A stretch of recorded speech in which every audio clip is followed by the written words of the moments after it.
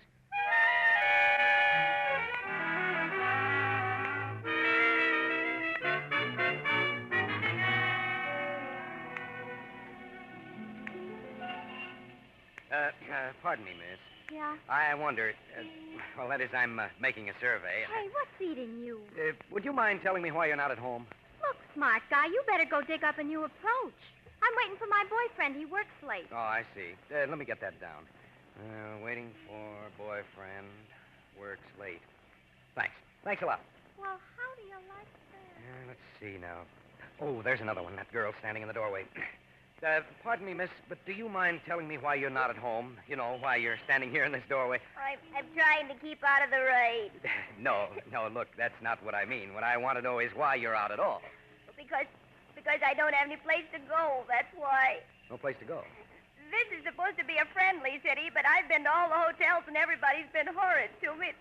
I'm all wet and I feel terrible. Oh, now, wait a minute. Take it easy. Oh, you poor kid. You are soaked. What am I going to do? Let me get this straight. You say you haven't a place to stay? Well, I've been all over. There's not a room in town. Oh. Well, there's a sandwich shop across the street. Let me buy you a cup of coffee, Oh, no. No, I couldn't. But look, I know some hotel managers. I'm a newspaper man. I'll phone them from there. Oh, you really think you could get me a room? Well, I can't promise, but I can try awfully hard. Well... Come on, let's wrap ourselves around some Java. You look as though you could use it. Well, yes, I guess I can.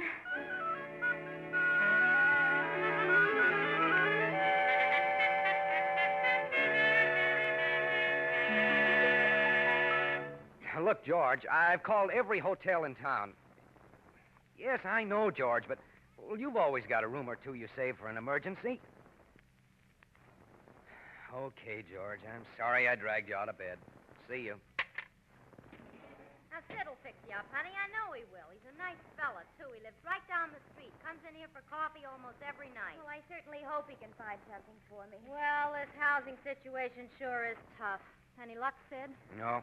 But I've just got to get someplace to stay. Look, honey, you have another cup of coffee. Maybe we can figure something out. I'm supposed to be out working. You're staying right here till we get her all set. I'll be back with 2 coffees and half a second. Well, I just can't go back home. You mean you live near enough so you can go home? Oh, well, yes, but I just can't go back. Why not? Oh, my father, well, Oh, you wouldn't understand. Well, if you've got a home you can go to, we're going out and grab a cab right now. Oh, but it's way out in the suburbs. Well, that doesn't matter. But I just can't go home. You don't know my father. Now, just a second. Does he beat you? Well, no. Then what is it? Oh, he's terrible. He doesn't approve of anything I do. Well, He drives away all my boyfriends, and if I get a job, he makes me quit just because he doesn't approve of women working. And he insists that I'm at home by 10 every night. Well, I'm taking you home now. Oh, won't you please try to understand? I want to be a singer, but my father won't let me sing anything but grand opera. Look, how old are you? I'm 23. Well, then you're of age, and he can't tell you what to do. But we live in the same house. Don't you understand? Then get out of the house. Well, that's what I've done. Oh. Oh, yeah. But what? Oh, nothing. Where's your luggage? Well, I was afraid to try to sneak anything out for fear Horace, well, that's the butler, would hear me and call Dad, and then the police would be out looking for me. But your father can't force you to go home. Oh, he'd find a way. I'm sure he'd keep me from getting a job, and he'd raise such a fuss that nobody would rent me a room. Isn't he going to find you anyway? Maybe not. Not if I get a place to stay and get a job and change my name. Well, by the way, what is your name? Why, Smith. Will that do? It's not very original. But we'll call you Smitty, and I still think you're nuts. Will you stop picking on her? Here's your Java. Oh, thank you. I'm all for you, honey. Of course, this typewriter slave wouldn't understand. What you're doing takes a little gumption. He doesn't even have the nerve to tell that narrow-minded editor of his where to get off. Oh, you've got a point there. Smitty's dad and my boss ought to get together. Neither one of them seems to approve of anything. Oh, what newspaper did you say you work for? I work for that great soldier of civic virtue, J.P. Barnesby of the Daily Globe. Oh, you do? Yes. You know somebody on the paper? Oh, well, no, of course not. You know, honey, you could go over to my place for the night. Only I got 2 roommates already and just 1 bed. Well, that's sweet of you, but there must be some place... Hey, I got it. What? Sid, you work all night, don't you? Why, yes. Well? Oh, no, you don't. Look, you half-baked excuse for a man. Are you going to let this little girl wander around in the rain all night when you could put a roof over her head? But think of my landlady. What for? Well, she rents the place from Barnesby, my boss. If she found out, I'd not only be out of a place to live, but out of a job as well. Well, I don't want to cause anybody any trouble. Now, you stay out of this. See here, you big, brave newspaper man. Do you happen to remember the day before Christmas the year before last? Oh, look, Marie, Christmas is past. You were terribly itchy to catch a train so you could spend Christmas at home with your mother and father, remember? Well, sure, but... And you had a story to write, only you didn't write it. Ed Wilcox of the Gazette wrote it for you. He phoned it in right from here, said you were sick. Now, look, Marie. Ed might tell somebody about it, if I asked him to. Oh, but gosh, you wouldn't do a thing like that. I wouldn't, huh? You can bet your boots I would. No, Marie, no. Look, Junior, if you don't want me to get in touch... Okay, you talked me into it. That is, if it's okay with Smitty. Oh, well, it sort of sounds like fun. Yeah. Yeah, guess it would be. I always did want to put something over on my landlady. Now you're talking. Okay, we'll do it. What do we owe you, Marie? This one's on me. Boy, will J.P. ever do a flip-flop if he hears about this.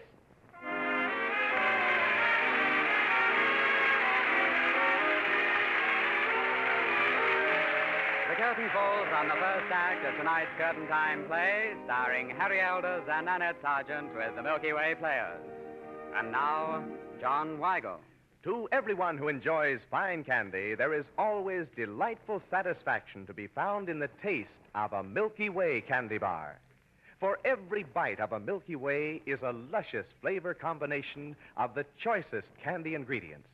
A thick milk chocolate coating, a golden layer of smooth, creamy caramel, and a soft chocolate nougat center, richly flavored with real malted milk. All melt together in each enjoyable mouthful to give you that rare taste blend found only in a Milky Way. When you crave good candy, eat a Milky Way.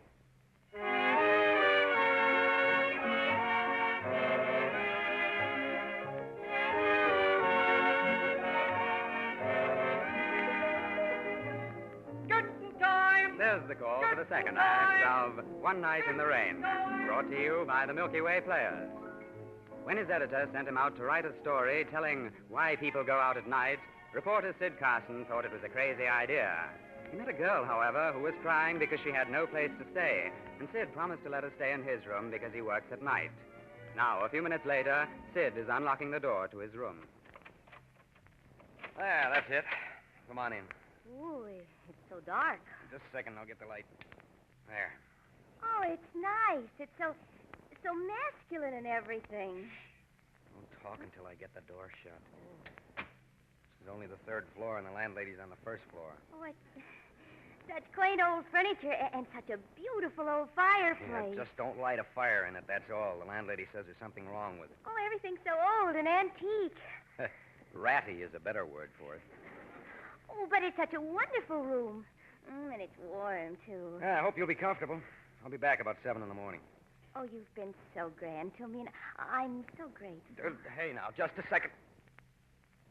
That's for being so sweet. Look, lady, you'd better not go around kissing guys like that. They might get to like it. Let's go. I gotta get my clothes dried out. Well, you'll find some things in the drawer. I don't suppose they'll fit, but... No, I don't suppose they will. Good night, Sid. Oh, yeah. Good night, Smitty.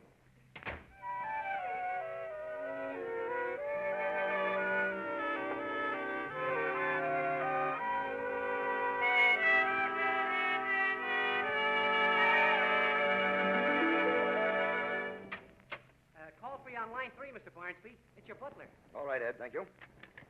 Hello, Horace, what is it? What? You say she's disappeared?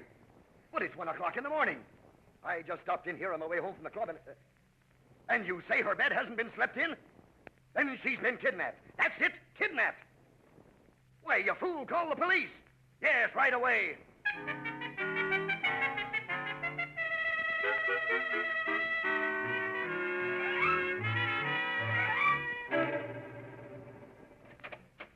Gee, Sid, the boss has been looking all over for you. What for? Somebody's kidnapped JP's daughter.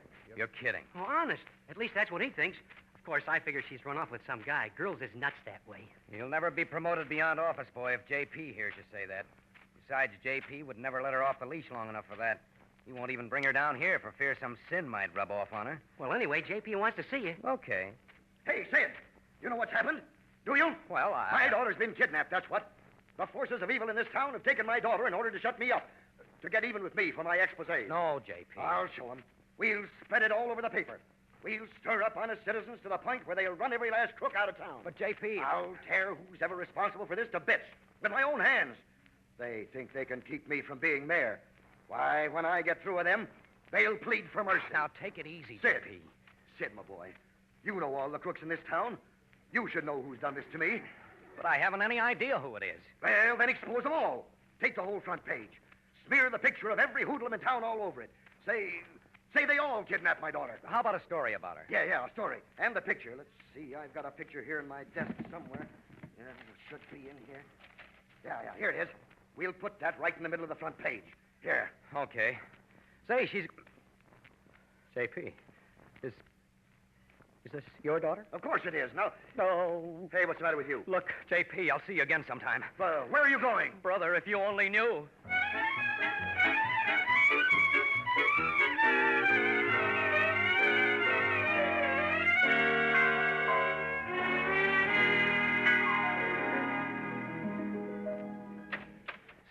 Smitty, where are you? Hello. Right over here on the floor by the fireplace. Oh, well, look, you're getting out of here right away. And, hey, what in heaven's name do you think you're doing? Roasting wieners in the fireplace. But the landlady forbids me to use the fireplace. It's out of order. Oh, silly, it works fine. And I found these frankfurters on the windowsill.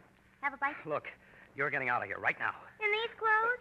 Where did you ever find that get-up? Well, my clothes were all wet, so I hung them up to dry, and I found one of your shirts and a pair of slacks. I look cute, don't I? They're only about twice too big for me. Well, wet or dry, you're getting right back into your clothes, Miss Janice Barnsby. Oh, so that's it. You found out who I am. Yes. Well, sit down and have a wiener. Do you know that every cop in town is out looking for you? Well, of course. That is, I knew they would be when they missed me. But your father, he's beside himself. Oh, it'll do him good. Here's a really good wiener. Sure you don't want one? Look, your father is telling everyone that you've been kidnapped. He's getting out a special edition of the paper. He's threatening to kill the person who did it. Well, I've made up my mind that I'm not going back, so that's that. Okay, but you're not staying here. Your father's my boss. I'll lose my job. Maybe my life. But who's going to tell him? I'm not. And I'm sure you won't. Please, just for me. The least you can do is to call him and tell him you haven't been kidnapped. Well, I might do that. Fine, the telephone's right there. You don't have to push me. Well... And besides, I'll call, but I'm not going back home. All right, but you've got to get out of here in the morning before the landlady gets up. Okay, maybe I can find a place to live tomorrow. I'll have to buy some clothes, too. Fine. Now call your father. But in heaven's name, don't tell him where you are. Okay, I'll call him on his private wire. I sure hope he never finds out about this. I bet he goes right through the roof the minute he hears my voice. Hello? Hello, Father? Janice, are you all right? I'm fine, Dad. Thank heaven. Did you get away from the kidnappers? I haven't been kidnapped. I just left home. Janice, who's done this to you? Now, listen, Dad. Are you going to do all the talking, or are you going to listen to me? I am listening. Well, I ran away from home, and I'm not coming back. I'll get in touch with you when you decide to be reasonable. Oh, Janice, somebody's making you say that. Tell me where you are. A very nice man has let me his apartment for the night. Hey, don't tell him that. A man? Yes. Wasn't that nice of him? A man? I heard a man's voice. Ed, get on another wire and have this call traced. Oh, well, goodbye, Father. Janice, don't hang up. Tell me, what'd he say? Well, he was shouting to somebody to have the call traced, so I thought I'd better hang up. Oh, my job. He'll murder me if he finds out I had anything to do with this. Now, don't worry. They may not be able to trace the car. Oh, why? Why did this have to happen to me? Well, I'm sorry I've caused you so much trouble, but you don't know what life's been like for me, and I had to have some place to go, and I was wet and cold. Oh, I guess it's not your fault. Oh, you've been so good to me, and I'm ever so grateful. Well, maybe everything will turn out all right. Oh, sure. And it's been sort of fun, hasn't it? Fun? I don't get it. Well, where's your spirit of adventure? Just think the whole police department's looking for me, and all the time I'm up here in your apartment. Don't you get any kick out of that? Oh, sure. Oh, I wish I could have seen Father's face when I told him I was in a man's apartment. Boy, I bet he turned purple. But just wait until his voters for civic virtue hear about this. You know, you're very nice. And I bet you'd be a lot of fun if I could keep you far enough away from Dad. Hey, that reminds me. I've got to get back to work. Oh, gee, you're such a nice guy. Now, look, I wish you wouldn't... Don't you like being kissed? Oh, brother. I'm getting out of here and fast.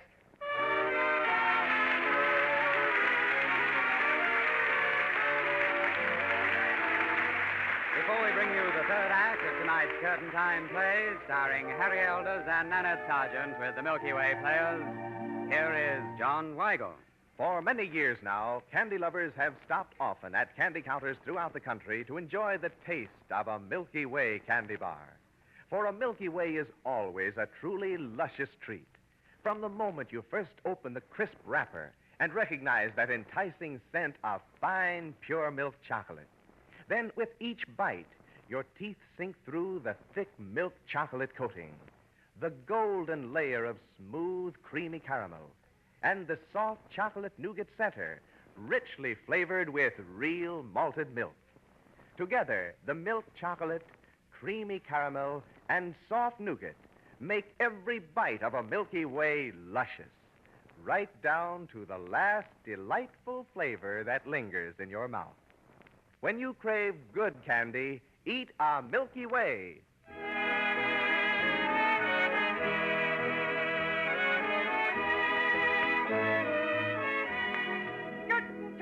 This is the call for the third act of One Night in the Rain, brought to you by the Milky Way Players. When J.P. Barnsby showed Sid Carson a picture of his daughter, the young reporter, aware for the first time of her real identity, made a beeline for his rooming house and told Janice she had to leave. Sid also demanded that she call her father and tell him she wasn't kidnapped. Now, a short time later, Sid walks into J.P.'s office. Sid, where in thunderation have you been? Well, Never mind. There's work to be done. We're going to kill that kidnapping angle. Oh, then you've learned that your daughter wasn't kidnapped? Oh, it's worse than that. Worse? Yes, much worse.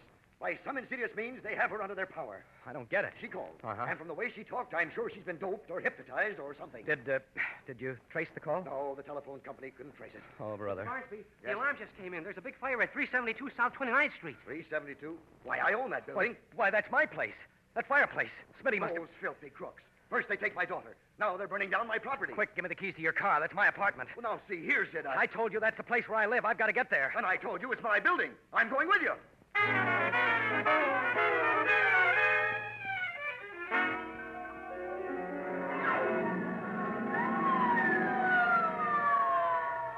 Hey, Sid! What is it, J.P.? Did you say that third floor window there was your apartment? Yes. Well, there's somebody up there. Oh, my gosh. Smitty, here, this ladder. Grab the other end and help me get it over there, quick. Yeah, sure. Can't you move any faster? I'm doing the best I can. Okay, swing your end around. There, just a little further. Oh, that's it. Now, boot. There, that's got it. Just a little more. I'm coming, Smitty. Out of the way, J.P. I'm going up. Don't come up, Sid. I could reach the ladder myself. Are you sure? Yes. Well, wait, that's Janice. Yes, J.P., that's... Janice was in your apartment. No, I mean... Why, you... Look, I can explain everything. You dog in the manger. For the love of Pete, J.P., put down that plank. I tell you I can... I'll put it down right in the middle of your skull. No, J.P. You coward. I'm going to beat you within a minute of your life. So help me, I am.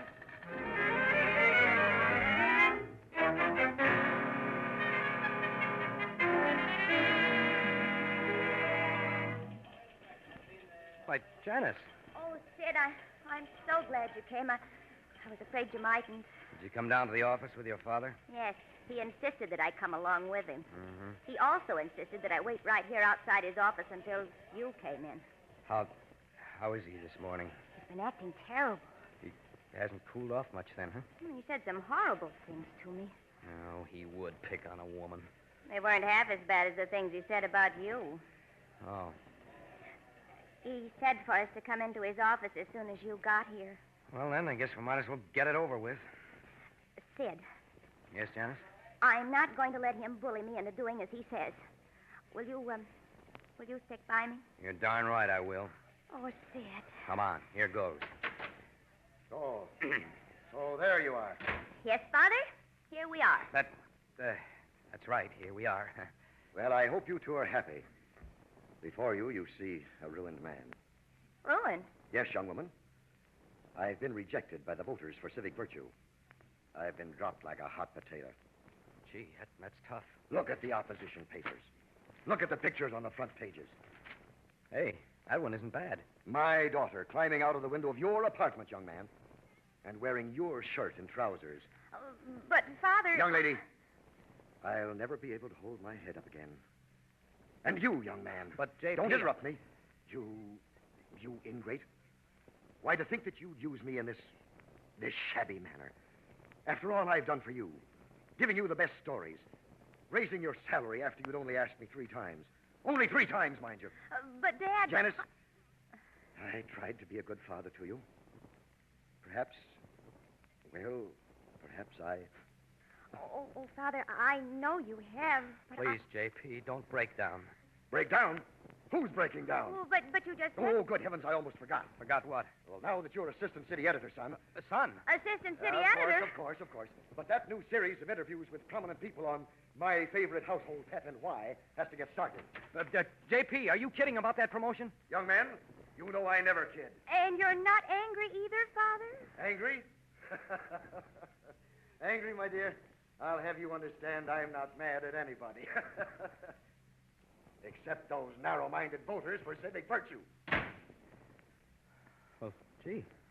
Oh, I guess that's about all there is to say. Oh, I don't know. One might add that it's a funny world. You know, last night when I ran into you in the rain? You mean that, that you too? Mm-hmm. Oh, Sid, darling. I guess it was just one of those things, honey. A fellow and a girl just happened to meet and... Hey, are you listening to what I'm saying? Am I? Oh, darling, tell me more.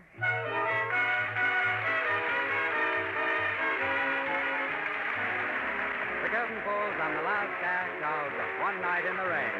Another curtain time play brought to you by the makers of Milky Way Candy Bar.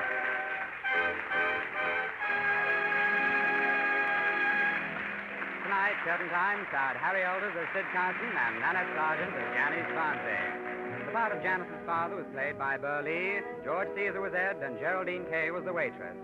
The Curtain Time music is arranged and conducted by Bert Faber. The entire production is directed by Harry Holcomb. Just a minute, Harry Elders. Pat, before I say a word about next week's play, let me urge all our listeners to give as much as they can to the 1947 March of Dimes. This is particularly important now, Harry, because 1946 saw the greatest epidemic of infantile paralysis in 30 years. Yes, Nanette, 24,000 persons, mostly children, were victims of this dread disease. So again, let me urge everyone to contribute to this worthy cause. Give all you can to the March of Dimes. I'm sure everyone will, Harry. But about next week's play. It's all about a mummy case, Pat. And I'm a private detective, Pat. In fact, the place is overrun with private detectives. And I'm the girl in the case. You mean in the mummy case? Oh, no, Pat. But that is an idea. You see, Nanette's the main reason the play's called Nothing But Trouble. Then this isn't a comedy. Oh, yes, it's very funny. Trouble always is when it doesn't happen to you. I see what you mean. Thanks, and good night, Nanette Sargent and Harry Elders. Good night, Pat. Now I'll join this gay theater crowd as it leaves the Merchandise Mart. Many on their way to the glamorous after-theater spots here in Chicago. Until next week, then, this is Patrick Allen reminding you of your date next Saturday, same time, same station, when the makers of Milky Way Candy Bars present... Curtain Time!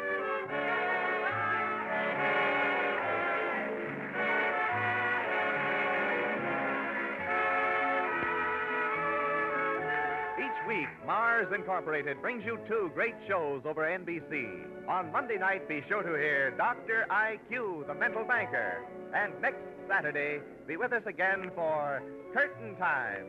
Remember, when you crave good candy, eat a Milky Way. This is NBC, the national broadcasting company.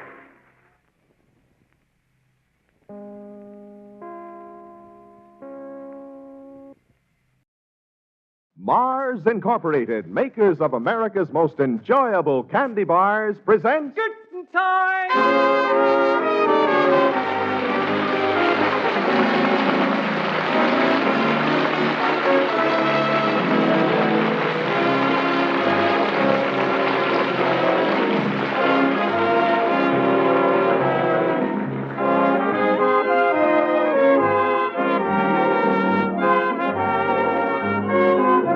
The makers of Milky Way candy bars welcome you to Curtain Time. The Smart Set is greeting the Ides of March tonight by attending the new play.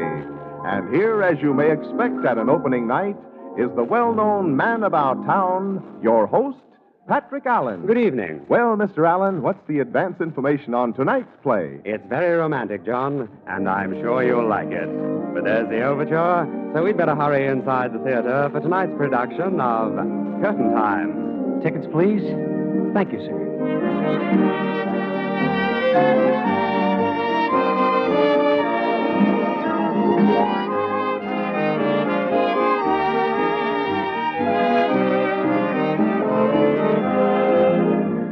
Seventh row center, seats 7 and 8. Ah, these are excellent seats. But the lights will be dimmed in a moment, so let's glance through the program. Harry Elders and Nanette Sargent, supported by the Milky Way players, are starred tonight in A Bridge for Martha. Mr. Elders is cast as Miles Ramsey, and Miss Sargent is heard as Martha Sheldon. Curtain Time! There's the call for the first act of A Bridge for Martha. The scene is the drawing room of the Sheldon mansion. It is late afternoon, and Martha Sheldon is seated at the piano, while her mother sits nearby, knitting.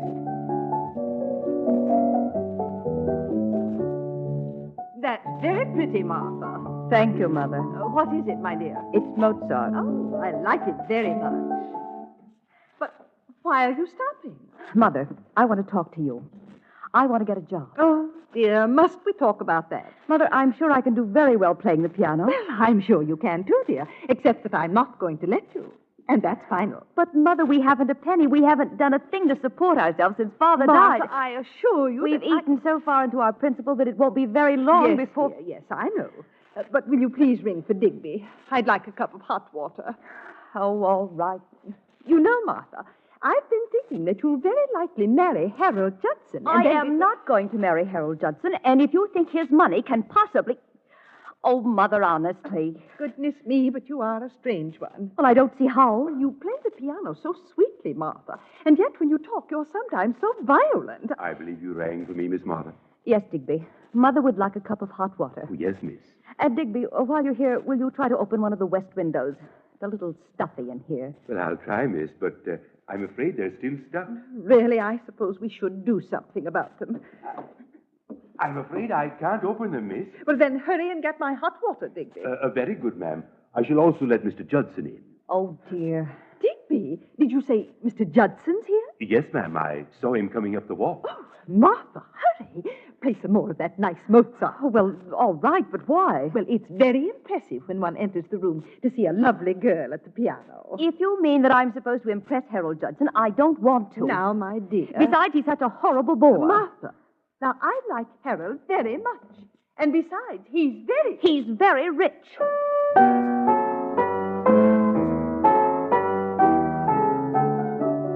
My dear, you make a very pretty picture.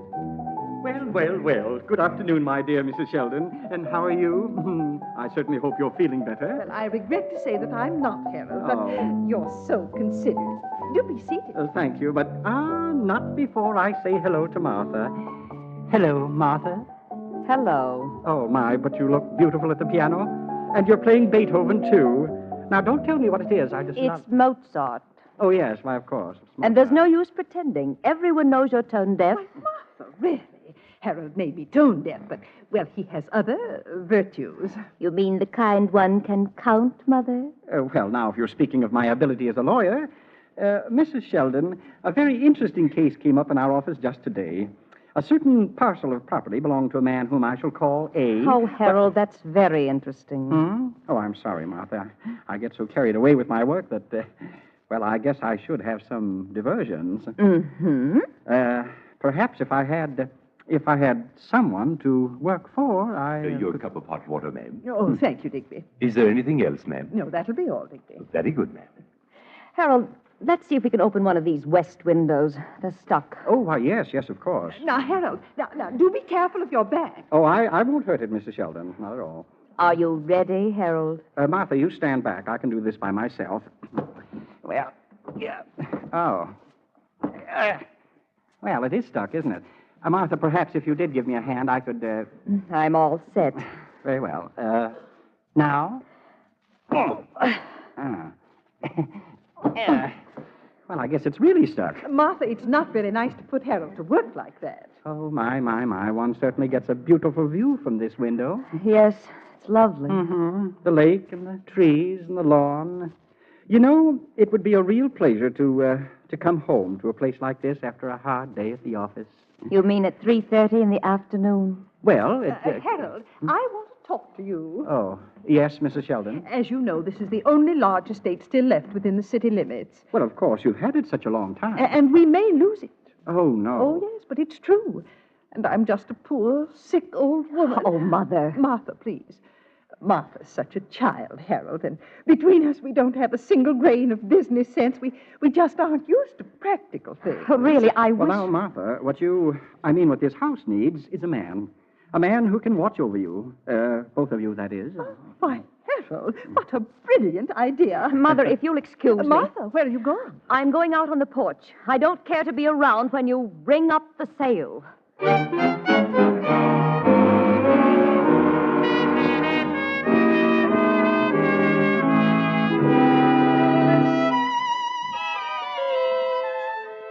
I never heard of anything like it. We just aren't used to practical things.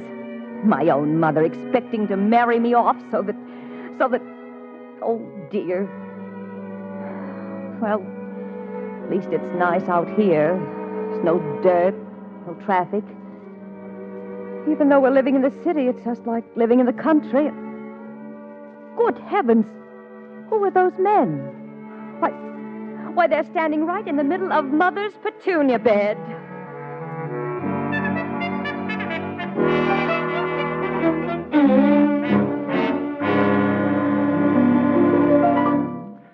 Hey, Miles, there's a dame up there on the porch waving at us. Look, Chick, according to an earlier survey, there's a benchmark around here someplace. She looks pretty mad. Who's mad? That dame. I told you we should have got permission to come in here. Bring me over the level, will you, Chick? She's heading this way. Even if we haven't found the benchmark, we can take a backside from here. You men, what are you doing there? She wants to know what we're doing. Come on, Chick, get the level. We don't have time to chew the fat with any females. Well, she's got different ideas. Will you please tell me who gave you permission to trespass on our property? Well... Will you please get out of the petunia bed? Well, I'm sorry, but... Never mind being sorry. Just go. But we're running a line through here. You get off our property at once, or I'll call the police. Now, lady... And what do you mean you're running a line through here? Well, we're making a survey for a road. Haven't you heard of the Lake Drive extension? I have not.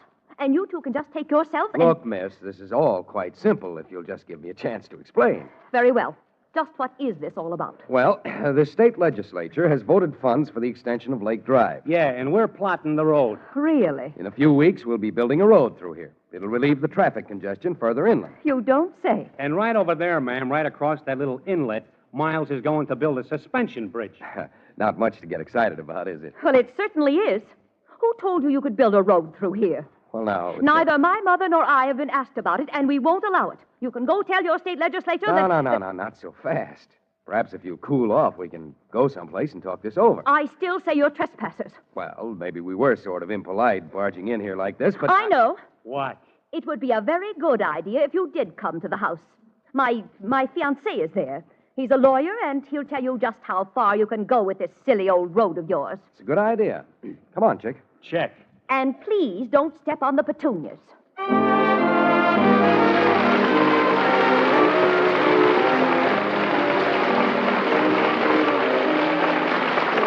The curtain falls on the first act of tonight's Curtain Time play, starring Harry Elders and Nanette Sargent with the Milky Way Players. And now, John Weigel. We all like to come back for more of a treat we especially appreciate. And one little luxury that candy lovers can enjoy again and again is the delightful taste of a Milky Way candy bar. Every time you bite into a Milky Way, you enjoy the same thrilling flavor combination: a thick milk chocolate coating, a golden layer of smooth, creamy caramel, and a soft chocolate nougat center, richly flavored with real malted milk. Together, the milk chocolate, creamy caramel, and soft nougat make every bite of a Milky Way a real taste treat, right down to the last delightful flavor that lingers in your mouth. When you crave good candy, eat a Milky Way.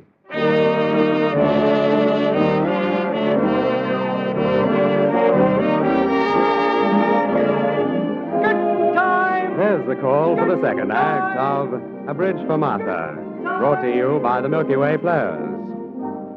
When Martha Sheldon discovered that Miles Ramsey was going to build a road through the Sheldon property, she invited him into the house to meet Harold Judson, a lawyer whom she said was her fiancé. Now, a few moments later, Martha, with Miles and Chick, enters the drawing room of the Sheldon home. Harold, I want you to tell these two men... Oh, Martha, there you are. Father, where's Harold? Well, dear me, you didn't expect him to stay after... Oh, good afternoon. Good afternoon. Aye. Mother, these men are engineers. Well, then, introduce us. And ring for Digby, dear. It's time for tea.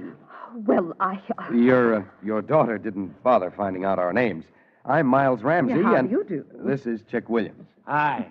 I'm charmed, I assure you. Oh, Mother. I'm Mrs. Sheldon, and this is my daughter, Martha. Mother, these men are trespassers, and I wanted Harold to do something about it. You know, something legal? Well, now, I... Begging your pardon, ma'am, but you rang? Yes, Digby, it's time for tea. Very good, ma'am. Now, gentlemen, if you'll just sit down. Thank you. Now, about this trespassing... Mother, they want to build a road that will be an extension of Lake Drive through our property. Oh, but that's impossible. I don't think so, Mrs. Sheldon. Tell her, Miles. Can't you see, Mother, that... Excuse me, Miss Sheldon. But you and your mother must realize that traffic conditions are getting steadily worse. And as more and more cars appear on the streets, there must be some way to facilitate quick movement through the city. Honestly, is that all you can think of? Do you mean that you'd rip up the grass and tear down trees just to build this road? It seems to me that people go fast enough now. Dear me, a road right through our beautiful estate. Yes, Mr. Ramsey. Have you no idea of beauty?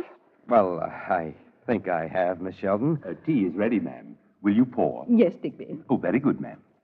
Now, about the road, Miss Sheldon... How many lumps, Mr. Ramsey? Why, 2, please. 2. Mr. Ramsey, I hope you won't think I'm a show-off. Oh, but of course not. Don't you think this is the most charming chinaware? Oh, Mother. But, my dear, it was one of your father's favorites. Mr. Sheldon was a collector of fine chinaware, Mr. Ramsey. Oh, I see. Mother, if we can just stick to the subject. But, Martha, I've said I won't permit the road to be built, and that's all I have to say. There you are, Mr. Ramsey. Thank you. And how many lumps for you, Mr. Thomas? Well, could you spare 3, maybe? 3? Yeah, I got a sweet tooth.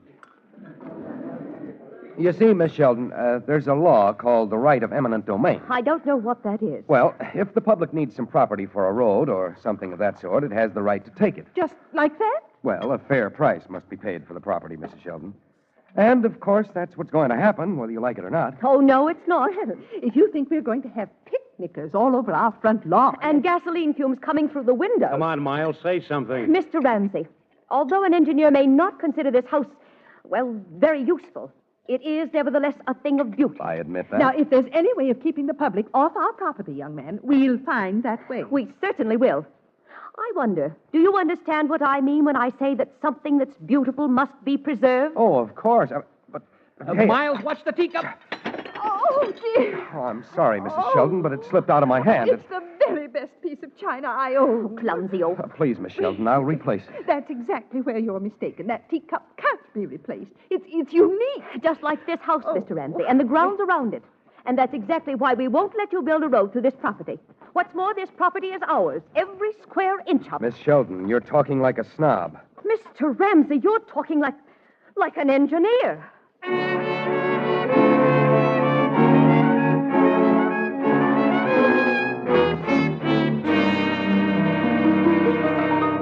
Chick, I've looked all over this fool office for the design for those gusset plates. Have you got it? Nope. Maybe Ed Murphy's checking the safety factor against the design. Oh, nuts. Hey, what's eating you? Oh, nothing. I just want to get that road finished and the bridge up. Oh, yeah? See here, Chick, you've been lying down on the job. Now, look, honey bunch, the way I've been working, I haven't had time to lie down on anything, not even a bed. Well, ever since you met that Sheldon dame, you've been blowing your top. Just a minute, Chick. Brother, that biscuit made you madder than a surveyor with a shrunk tape. Well, I guess I did sort of lose my temper. And maybe that's not all. Chick, I've been thinking. Well, then cut it out before it gets you. She's right. Engineers, especially us civil engineers, are a pretty crude bunch. Personally, well, I've never really been exposed very much to culture? Is that what you were going to say? Yeah. Look, Miles, maybe that's so. Still, there's nobody can build a better bridge than you can, and don't forget it. Come in. Oh, is one of you men Miles Ramsey? I am. Yes. Well, I'm Harold Judson of Judson, Brown and Judson, attorneys. How did Brown sneak in there? Mr. Ramsey, may I speak to you alone? You can say anything you want to in front of Chick. He's my assistant. Well, this is quite confidential, however. Well, okay, Chick, beat it. Sure, but look, Bud. Yes? Which Judson are you? Oh, why, I'm the third Judson. Well, that's great, Junior.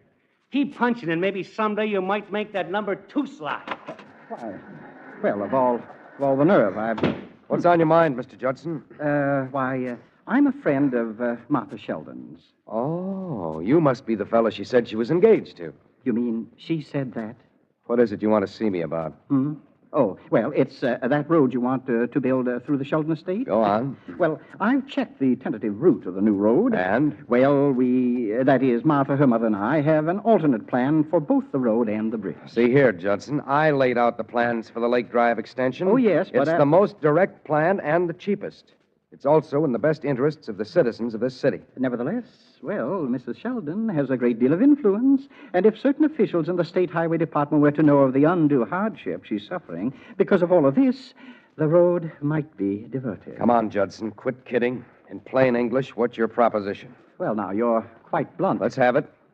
Well, Mr. Ramsey, we propose that you find a way to bypass the Sheldon estate. Why? Well, it just happens that I own quite a bit of property just east of the Sheldon estate. Oh. Now, if you run the road through my property, well, I'd be more than willing to rebate a portion of the money I receive from the state. Then you propose that if I divert this road through your property, you'll give me some of the money you get for it, right? Well, if you want to put it that way. In other words, this is a bribe. Oh, now, Mr. Ramsey, I didn't say that. Judson, if I understand that legal double talk of yours, you said I can play ball or you'll get my job. No, Mr. Ramsey, I said... Look, my name may not be in the social register, but I know the difference between honesty and dishonesty. And for 2 cents, well, now, Mr. Ramsey... Get out of here, Judson. Well, Before I forget, I used to be a combat engineer.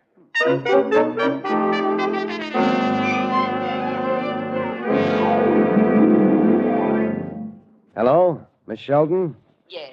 This is Miles Ramsey, Miss Sheldon. I called you because there's one thing I just have to know. Did you send your friend Judson to see me? Why, of course. Oh. We suggested that he talk to you, naturally. And like the spoiled child you are, you think you can buy me, too, the way you've bought everything else. Oh, but Mr. Ramsey, Miles... Miss Sheldon, you can take your bribe and put it under glass, right next to your culture. As far as I'm concerned, they're both phony.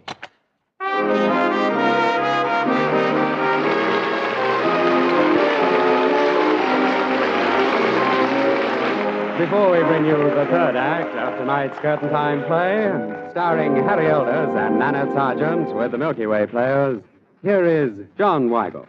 During the week, we all stop often to relax and enjoy ourselves for a few moments. And one little treat that always means truly delightful relaxation is the taste treat of a Milky Way candy bar. Every bite of a Milky Way is luscious. From the moment you first open the crisp wrapper and notice the enticing scent of fine, pure milk chocolate. Then, with each bite, your teeth sink through the thick milk chocolate coating. the golden layer of smooth, creamy caramel, and the soft chocolate nougat center, richly flavored with real malted milk. All melt together in each enjoyable mouthful to give you that rare taste blend found only in a Milky Way. When you crave good candy, eat a Milky Way.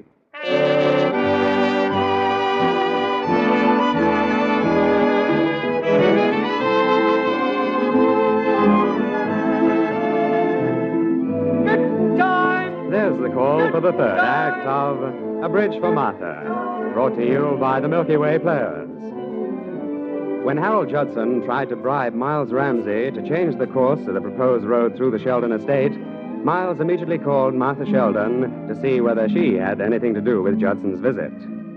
Now, a moment or two after Miles angrily hung up the telephone receiver, Martha goes into the living room. Mother.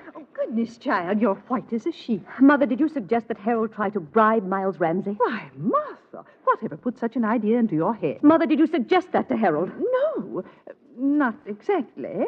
But Harold's land's practically useless, and we thought You that thought you'd persuade Miles to change the route of the road so that Harold could make a few dollars. Well, it would also save our property, Martha. I suppose you also suggested that Harold offer Miles some money? My dear, you as much as said yourself that the man's a boor. Really, the way he handled his teacup. Mother, you don't judge a man's character by the way he handles his teacup. Please, Martha, please, I'll have you remember that I'm a sick woman. Oh, you're no more sick than I am. Why, of all things. Miles was right, Mother. We are snobs. Young lady, you're trying my patience. And you've tried my patience long enough.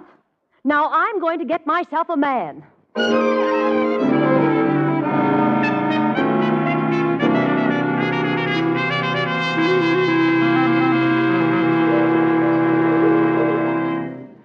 But, Chick, are you sure Miles won't see me? Positive, Miss Sheldon?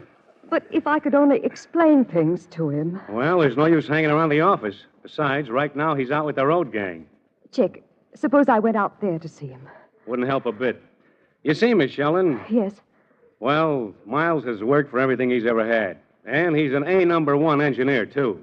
That's why it hurt him so much when you folks tried to buy him off. But that wasn't my idea. Mother arranged everything. I didn't have a thing to do with it. Oh, look, sister, are you on the level? Cross my heart and hope to die. You know, Miss Sheldon? My name's Martha. Okay, Martha. I think you're giving it to me straight. Come on, kid, let's have tea with the road gang.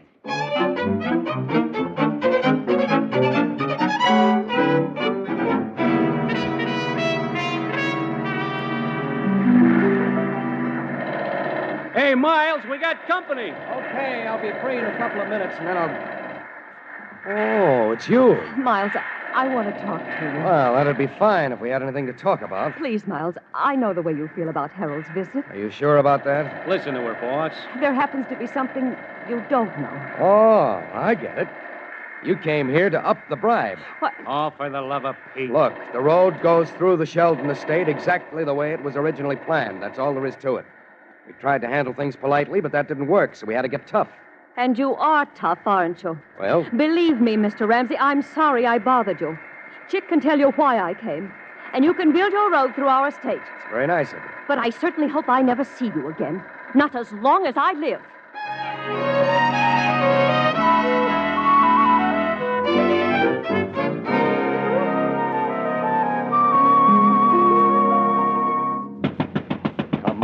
Come on, open up.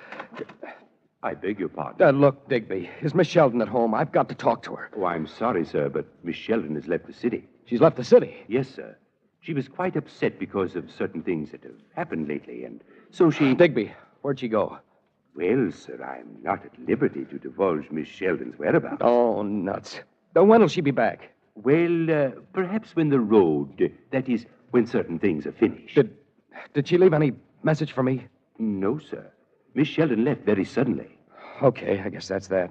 Yes, sir. Thanks, Digby. Well, that's quite all right, sir. Good day.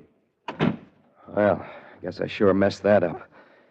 Oh, maybe I better try to forget the whole thing and go back to work. If I could only... Well, if it isn't our hard-boiled engineer. That's right, Judson. I suppose you know that Martha's gone away. I do. Yes, and all because of that road of yours. That's so? It certainly is. Really, I don't see why I should be punished because of something you did. You know, Judson, There's something I forgot to do the last time I saw you. Oh? What? Punch that stupid face of yours.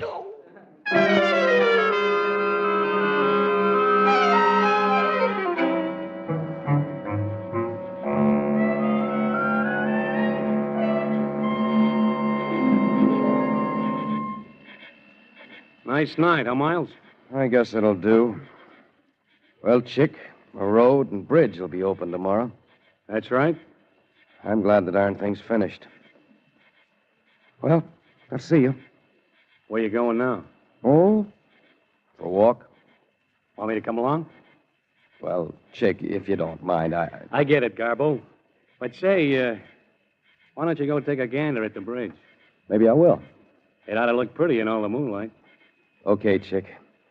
See you tomorrow. Right, Miles. I'll be here early. Oh, darn it. Why can't a guy patch things up? If I could just see her, show her the road and the bridge, then maybe Miles. Martha, what are you doing here? Well, I planned to come back when the road was finished, and then the money Mother and I received from the state has helped us a lot. Martha, I've been a terrible sap. You must hate me. Miles, I've been looking at the bridge. What kind is it? It's a suspension bridge. But, Martha... And you desire. The thing I want to say is that... Don't say anything, Miles. Just look at the bridge in the moonlight. The road. Martha, there's something you've got to understand about engineers. I think I know already. That bridge. Well, people use it, and that makes it good. But it's also beautiful. Yes.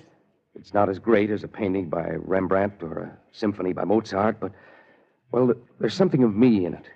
That's why I had to get it done. Oh, it's lovely, Miles. In a way, it reminds me of Mozart. It's simple, and yet underneath it has great strength. It reminds me of you, Martha. Of me? I think I built it for you.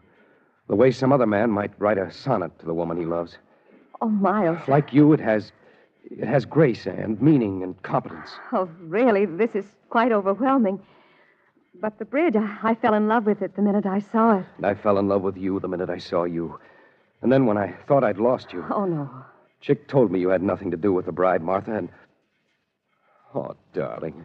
Oh, Miles. Hey, Miles, where are you? Hey, I've been looking all over for you.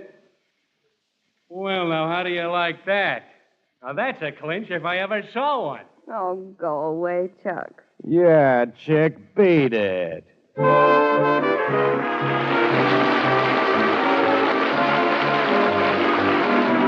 curtain falls on the last act of A Bridge for Martha, another curtain time play brought to you by the makers of Milky Way Candy Bar.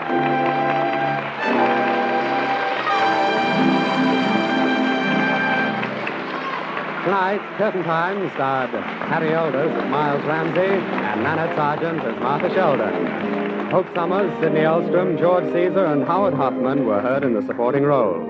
The script was by Perry Wolfe.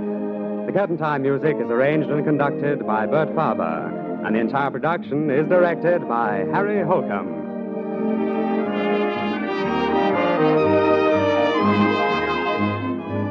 And now our stars with a word about next week's play. First, Pat, I'd like, on behalf of the makers of Milky Way Candy Bars and the cast of Curtain Time, to offer congratulations to the Girl Scouts on their 35th birthday. And let me add, Nanette, the Girl Scouts' very apt and timely slogan, better citizens build a better world. An excellent slogan, Harry. But now, about next week's play. Well, Pat, next week I'm a lawyer. And a persistent one, too. All of which adds up to a very amusing comedy called Wanted, a Name. Well, I'll be sure to be here for it. Thanks and good night, Nanette Sargent and Harry Alders. Good night, Pat. Good night. Now I join this gay theater crowd as it leaves the Merchandise Mart.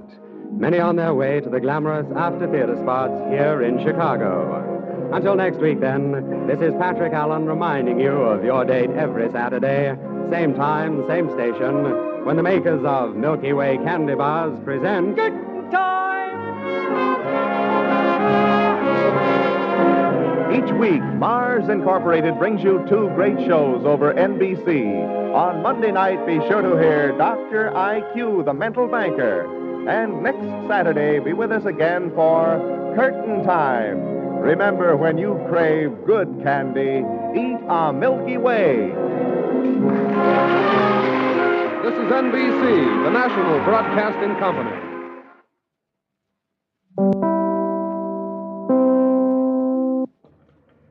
Chicago, WMAQ. 7 p.m. BULOVA, Bulova Watch Time. Bulova, gift of a lifetime. Keep tuned to this station for the premiere of Your Favorite Story. That's tonight at 10 o'clock over Chicago, WMAQ.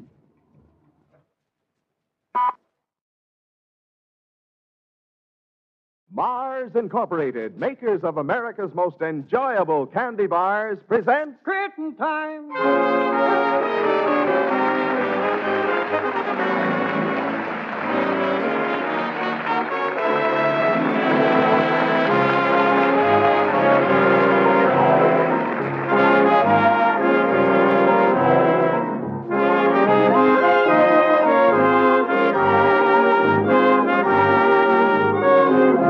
The makers of Milky Way candy bars welcome you to Curtain Time. A gaily dressed theater crowd passes through the lobby tonight, eager for the new play.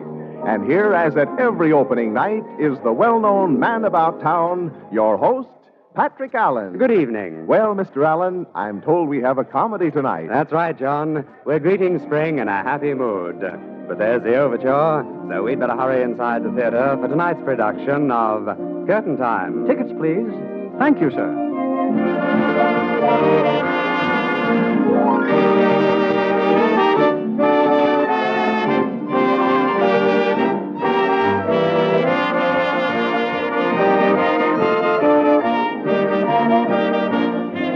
Seventh row center, seats 7 and 8, sir. Well, who could ask for better seats? But in a moment, the lights will go out, so let's glance through the program. Harry Elders and Annette Sargent, supported by the Milky Way players, are starred tonight in Wanted, a Name. Mr. Elders plays the part of Steve Madden, and Miss Sargent is cast as Jerry Germain. Curtain Time. So there's the call for the first act of Wanted, a Name. The scene is the richly appointed office of J.J. Bigelow, president of Bigelow Ball Bearings Incorporated. At the moment, Mr. Bigelow is talking business with his lawyer, Steve Madden. Well, Steve, now that that's settled, what about this crackpot inventor who's suing me for $200,000? Oh, you won't have to worry about him anymore, Mr. Bigelow. I got him to settle out of court for $2,000 cash. Splendid, splendid. How in the world did you do it, Steve? Oh, it was easy. I found out he needed money in order to sue somebody else for $500,000. Nice going, Steve. Oh, I don't know what I'd do without you. Well, what's next? That's all, Mr. Bigelow. You mean nobody else is suing me? For the time being, no. Well. Do you realize, Steve, that this is the first time in 3 years I haven't had a lawsuit hanging over my head? That's right. Well, now I can devote some time to business. Oh, say, that reminds me. Yes? My wife has decided to go into business, with my money, of course. And I'd like to have you handle all the legal details for her. Oh, of course, Mr. Bigelow. I'll be glad to. She's starting a chain of exclusive hat shops as soon as she finds a good name to operate under. Mm-hmm. She doesn't want to use mine. She says Bigelow sounds too stuffy. Well, why doesn't she use her maiden name? Oh, come, Steve. She can't call them the Hortense Frumpflugel shops. Yes, I see what you mean. You see, she wants something that sounds young, but with a continental flavor. Mm-hmm. Maybe I can help her. Say something like Renee Renoir. That's the idea. Or Corinne Dubois. That's not bad either. Or Jerry Germain. The Jerry Germain shop. Just a minute, Steve. I want to write those down before I forget them.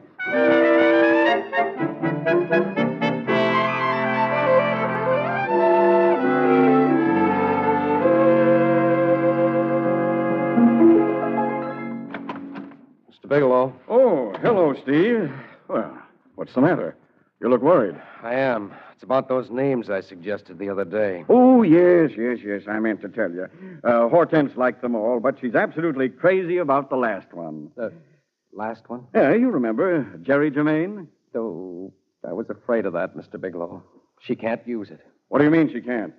She says she wouldn't part with it for anything. But it doesn't belong to her. Well, why not? You made it up, didn't you? Well, I thought I made it up, but I guess I didn't. Must have remembered it from someplace. You don't mean there's a real Jerry Germain? Here, take a look at this ad. I just saw it in today's paper. Let's see here. The Rose Room of the Ritz Plaza proudly presents Jerry Germain, the celebrated songstress. Oh, my gosh. Do you know what this means? Yes, I know. Another lawsuit. No, by George, no. I won't put up with it. I will not be sued again.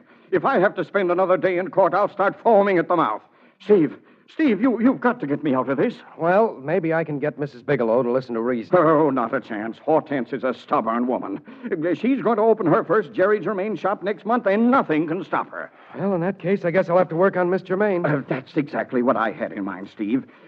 Work out a deal with this Germain woman. Well, it may take some time. I don't care how long it takes, but get going, Steve, and don't come back until you've got that name. Okay, Mr. Bigelow, I'm on my way. And, Steve, I absolutely refuse to pay a cent over $10,000.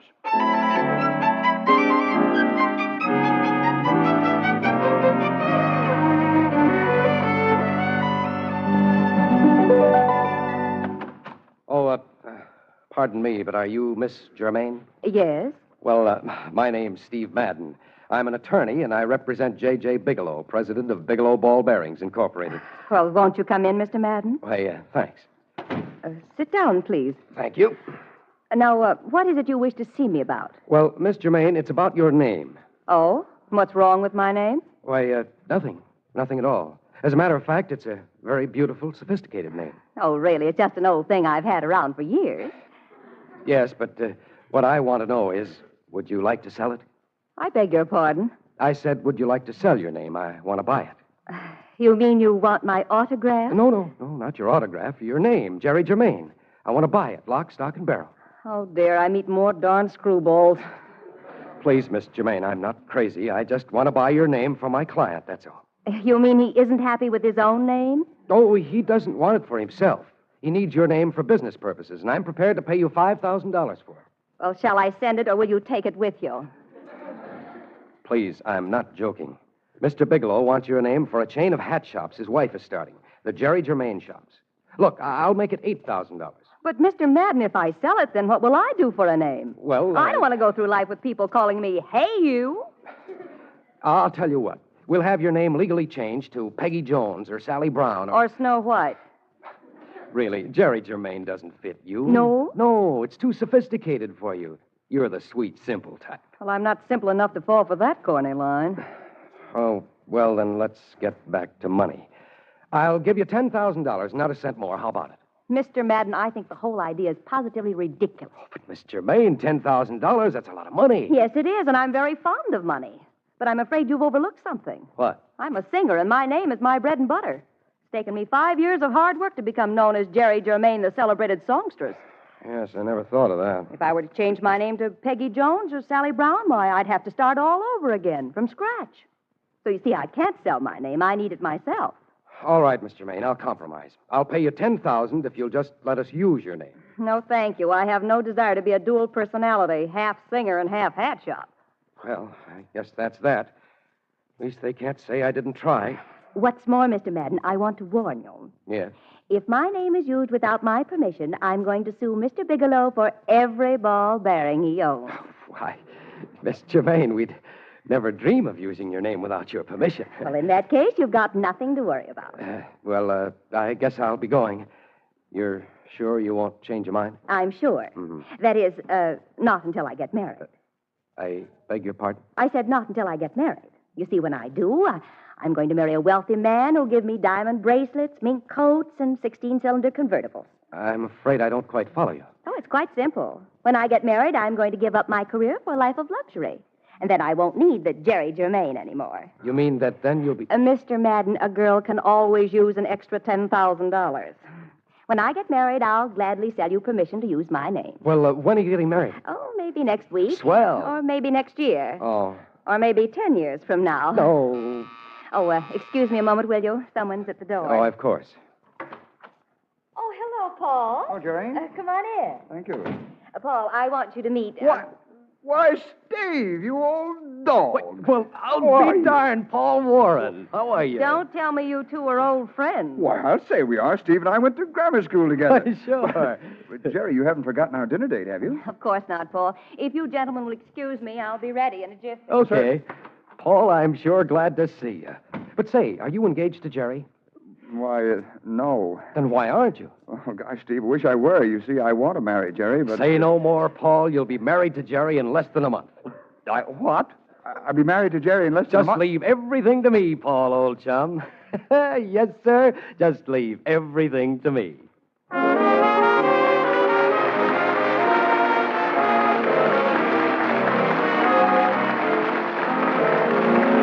The curtain falls on the first act of tonight's Curtain Time play, starring Harry Elders and Nanette Sargent with the Milky Way Players. And now, John Weigel. Now that spring is officially here, we are all looking forward to the traditional spring pleasures, long walks out of doors, gardening, spring sports, and in the middle of the afternoon or evening, a Milky Way candy bar. Your enjoyment of a Milky Way begins the moment you first open the crisp wrapper and recognize that enticing scent of fine, pure milk chocolate. Then with each bite, your teeth sink through the thick milk chocolate coating, the golden layer of smooth, creamy caramel, and the soft chocolate nougat center, richly flavored with real malted milk. All together, the milk chocolate, creamy caramel, and soft nougat make every bite of a Milky Way a thrilling treat, right down to the last delightful flavor that lingers in your mouth. When you crave good candy, eat a Milky Way.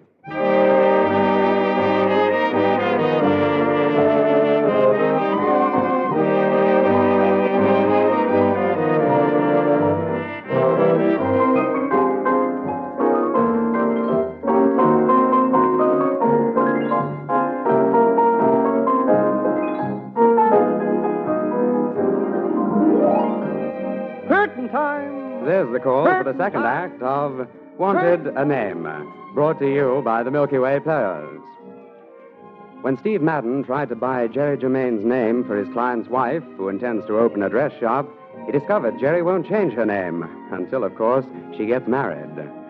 Before leaving the singer's apartment, however, he met an old friend, Paul Warren. This meeting gave Steve an idea.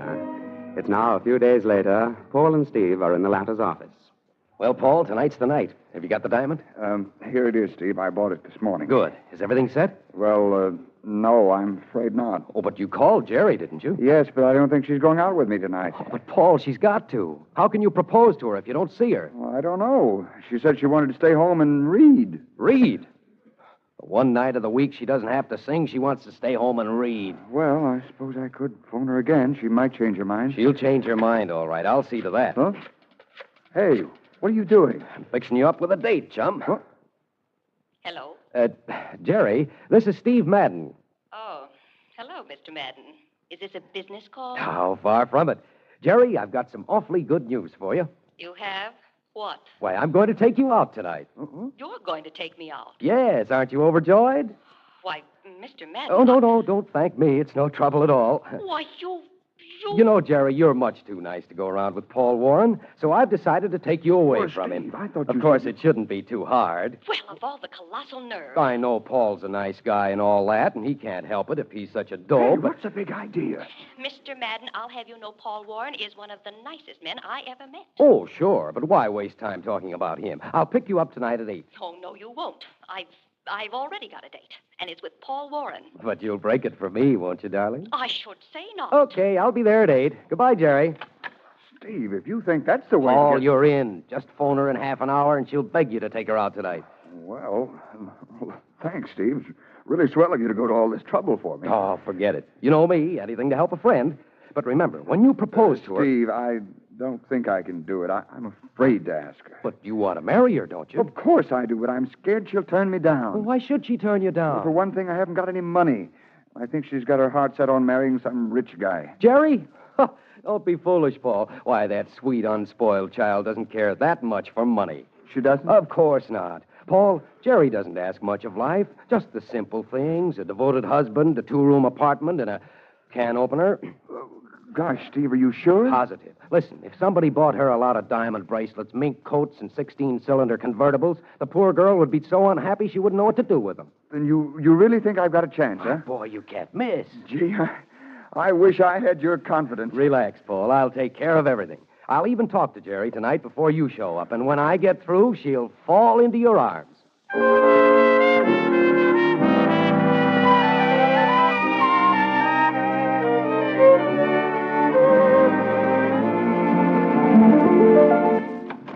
Hello, darling. Oh, so it's you. Well, of course. Whom did you expect? I told you this afternoon that I've got a date with Paul Warren tonight. Well, you can still call him and say you've got a headache. I have got a headache, and I wish I were rid of you. I've got a better idea, darling. Tell him the truth.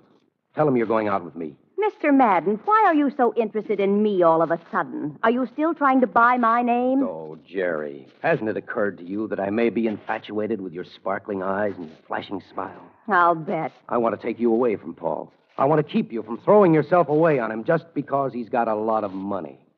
Money? Did you say Paul has money? Yes, you know. D-O-U-G-H, money. Oh, but I didn't know that Paul has money. Are you kidding? Why, Paul's rich, fabulously rich. You knew that. No, I didn't. Why, next year he's coming into a huge copper and steel fortune. Well, that certainly puts Paul in a new light. Why, I might even marry him. Oh, but you can't do that. Why, being married to Paul would be just like being married to a bank. And what's wrong with that? Jerry, you wouldn't be able to call your soul your own. Do you want your life all cluttered up with money? I certainly do. Oh, but you'll wear yourself out buying beautiful clothes, expensive furs, exotic perfumes, gold lame evening gowns, diamond brooches, pearl necklaces. Oh, I'd love it. You'll ruin your health with riotous living, gay parties, caviar and champagne, trips abroad, winters in Florida and Bermuda, nightclubs. Oh, I will? Look, Jerry, do you want to wreck your life? Yes. Oh, that must be Paul now. Excuse me, please. Hello, Jerry. Oh, hello, Paul. Honey. Huh? Dearest. Precious. Well, you mean me? Oh, come in, darling. Oh, Angel, I'm so happy to see you. Oh, gosh. I could hardly wait for you to get here, Paul. I've been counting the minutes. And the dollars. Well. Oh, hello, Steve. Oh, hi, Paul. I was just leaving. Oh, good. Good night. Now, sit down, Paul, dearest, and make yourself at home. Oh. I'll be ready in a few minutes. Don't you dare go away. Oh, boy, what a welcome. Say, what have you been telling her? Oh, just that you have a lot of personality. Brother, you must have poured it on. That I did, Paul. That I did. Well, thanks, Steve. I feel a lot more confident now. Good. But, say, do you think I ought to tell Jerry that I don't have any money, that I for want to make gosh sure... sake, don't do that. Oh, why not? What do you want to do, spoil a very romantic proposal? Mention a subject as distasteful as money at a time when Jerry is thinking only of love? Oh, gosh, I never thought of that. I guess you're right, Steve. Sure I am. But do you know your speech? I could recite it backwards. All right, let's hear you run through it. Now, just pretend that I'm Jerry. Should I get down on one knee? Look, Paul, you're proposing, not shooting crap. Oh. Besides, they don't do that anymore. Oh, I guess I'm a little out of touch with these things. Come on, son. Look soulfully into my eyes and give. All right. Jerry, darling, you know you mean everything to me. I want you. I need you. I'll do anything to make you happy. Darling, will you marry me? Well, I hope you two will be very happy together. Oh, Jerry! No. I'll have you know I heard every word. I had an idea there was something funny going on, so I stood near the doorway and listened. Say, what is this anyway? Now, Jerry, don't get excited. You low, mean, vile, contemptible, despicable heel. No. Trying to marry me to Paul just so I'll sell you permission to use my name. Well, Steve Madden, I'll never sell it to you. Now, never. Look, Jerry, please be reasonable. I can Say, explain... what's this all about anyway? Paul, did you know this big ape tried to trick me into marrying you by telling me you were rich? Oh, he did, huh? Why, you rat. You told me Jerry didn't care about money. But, Paul, I was just doing you a favor. Okay. In return, I'm going to wrap this vase right around your head. Paul, don't you dare hit him. Let me do it. So long, folks. Sorry to rush off like this, but I just remembered a previous engagement.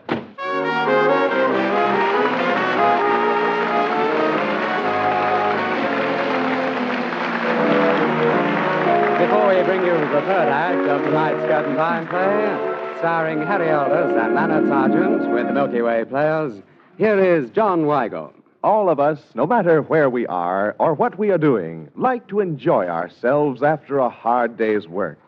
And one little treat that always means delightful relaxation and pleasure is the taste treat of a Milky Way candy bar.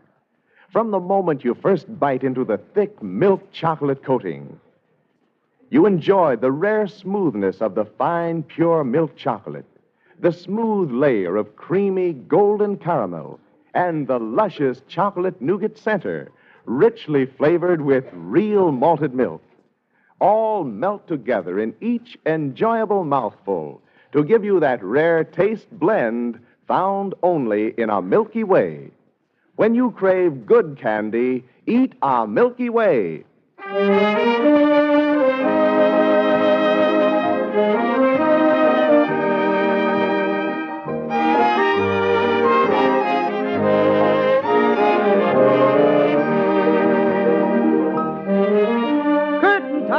There's the call for the third act of Wanted a Name, brought to you by the Milky Way Players. In order to get Jerry Germain to marry Paul Warren so that she'd sell her name to him, Steve Madden told Jerry that Paul was rich. But she overheard their plans, and now both Jerry and Paul are down on Steve. It's the following morning. The scene is J.J. Bigelow's office, where the financial tycoon sits at his desk, engrossed in business problems. Let me see now. 4 billion plus 2 billion equals 6 billion. Times 3 equals 18 billion. 18 billion ball bearings. Mr. Bigelow. Good morning, Steve. Good Mr. morning. Bigelow, I'm afraid I've got some bad news for you. Well, what is it? It's about Jerry Germain. I bungled everything, and now she'll never sell her name. Oh, is that all? Forget it, Steve, forget it. Forget it? Yes, Hortense just called a few minutes ago. She isn't going to use Jerry Germain's name. Oh, that's swell. No, she's got a name she likes much better. The Sherry Valentine shop. Good. Then all our worries are over. Well, no, I wouldn't say that. What do you mean? Is Sherry Valentine a real name? Yes, Steve, I'm afraid it is. Hortense found it in the telephone directory. Oh, boy, here we go again. My secretary has already called Miss Valentine. You're to meet her tonight at the Rose Room in the Ritz Plaza. The Rose Room? Oh, fine. Now, remember, Steve, just a simple business deal, not a cent over $10,000.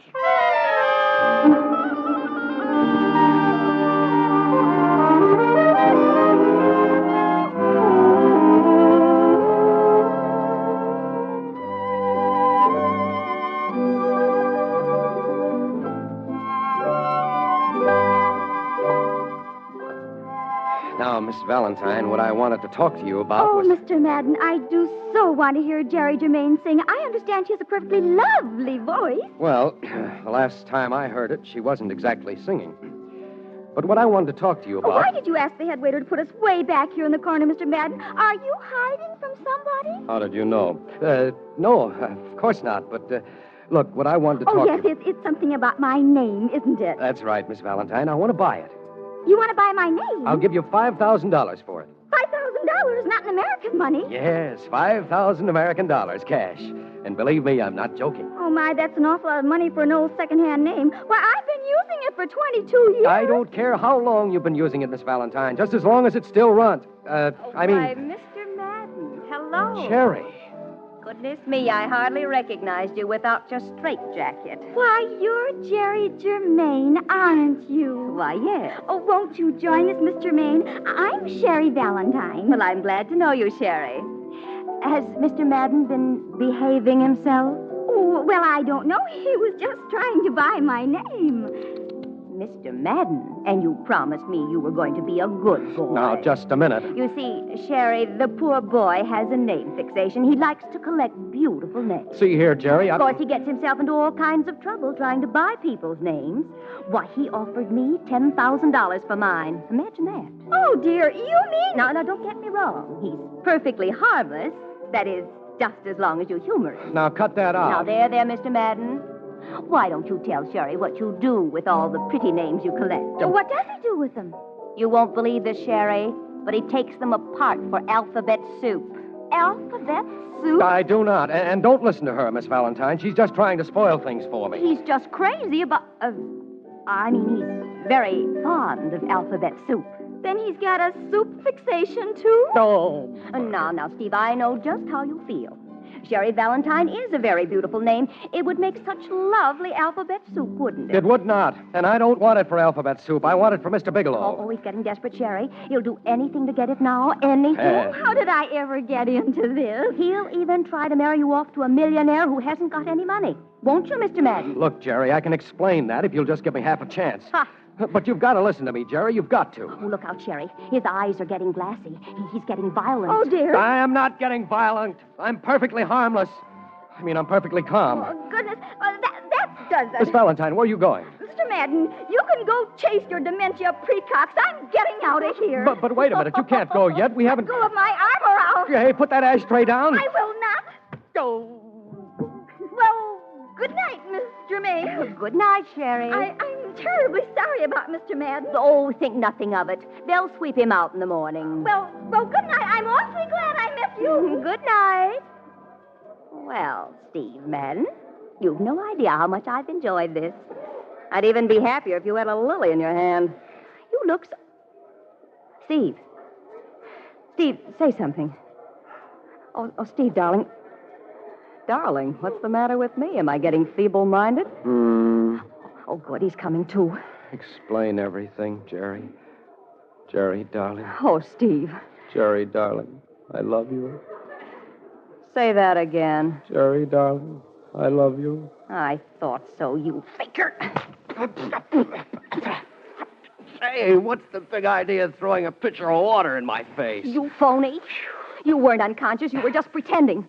What were you up to this time? Nothing, Jerry. Honest, I just thought it would be a cute way to tell you I love you. Well, I don't believe you. And I'll never believe you. Not after yesterday. Oh, darling, please don't cry. I think you're a low, mean, contemptible eel. Trying to marry me to Paul Warren and lying to me and telling me he was rich. Jerry, I wasn't lying. Paul is rich. What? Paul's rich, and he doesn't know it. He is? Yes. His uncle left him a fortune. But according to the terms of the will, he won't get it or even find out about it until his birthday next year. Well, are you sure about this? Well, I ought to know. I'm the lawyer who drew up the will. Well, thanks for telling me, Steve. Oh, don't mention it. Well, you said you wanted to marry a rich man. Paul still wants to marry you, so... Yes? So if you're still interested, you can find him at the Commodore Club. Oh, thank you, Steve. You've been swell. Well, goodbye, Jerry. Got to see a girl about a name. Steve, wait a minute. What for? Why, I'm going with you, of course. You'll never have any luck with Sherry Valentine if I don't help you. Then you mean you aren't going to marry Paul? Well, the name Paul Warren doesn't sound so bad, but it just doesn't compare with Steve Madden. Oh, Jerry, darling. I think Steve Madden is such a beautiful name, darling. Oh, would you like to sell it? Oh, Jerry, darling. I've got a better idea. I'll give it to you, Mrs. Steve Madden.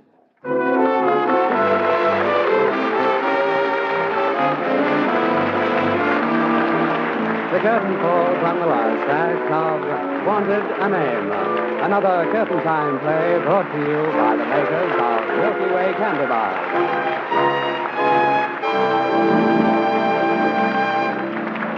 Tonight's curtain time starred Harry Elders as Steve Madden and Nanette Sargent as Jerry Germain. The supporting players were Maurice Copeland, Sidney Elstrom, and Rita Ascot. The script was by Bob Piran. The curtain time music is arranged and conducted by Bert Farber, and the entire production is directed by Harry Holcomb.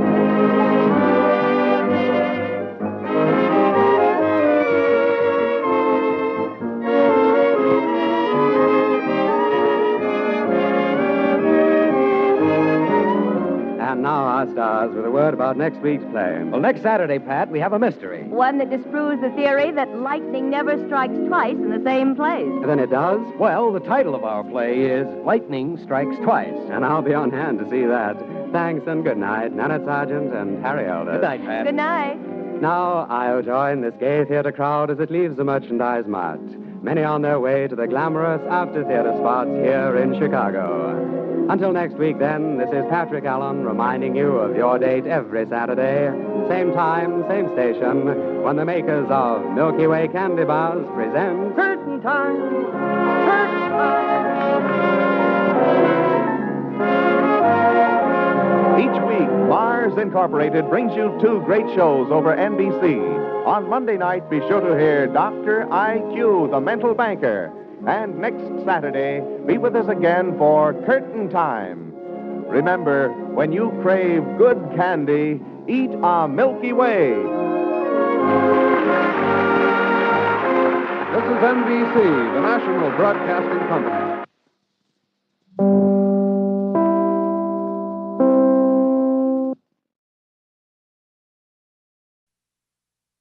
Mars Incorporated, makers of America's most enjoyable candy bars, present Curtain Time!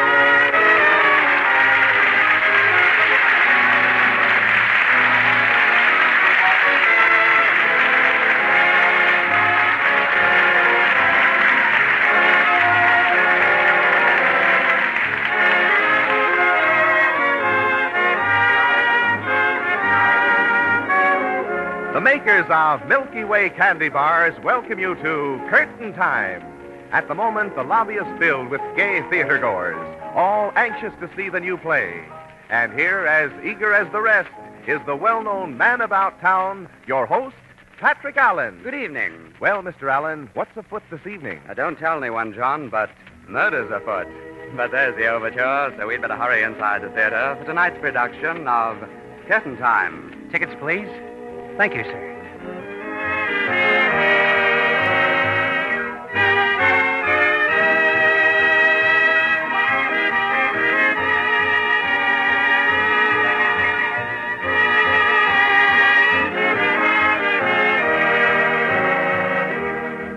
Seventh row center. Seats 7 and 8. Well, these are wonderful seats. But the curtain will go up in just a minute, so let's glance through the program.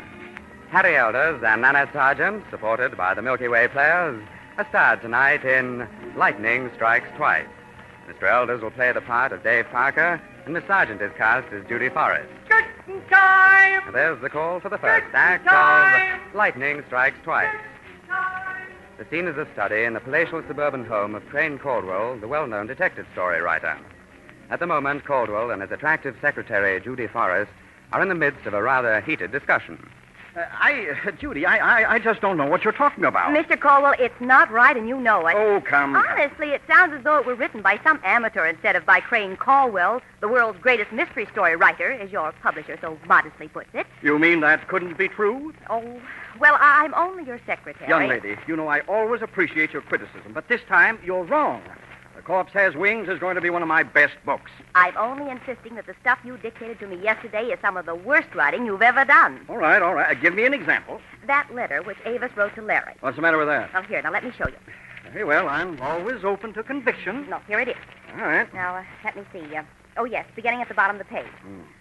Claude started to speak, hesitated, and handed Avis his gold fountain pen. Mm-hmm. She removed the cap and began to write. Oh, now what the dickens? I thought I had the next page. Well, isn't that it in your typewriter? Oh, yes. Go ahead, read it. You don't have to take it out of the typewriter. Very well. And you listen, because it's exactly the way you dictated it. All right. Dearest darling, everything is ready for X Day. I have definitely learned the terms of his will, and they are even better than we hoped for. Well, what's the matter with that? Well, now let me finish. All right. I have obtained everything we need for the job and will expect you around 10 o'clock the morning of X Day.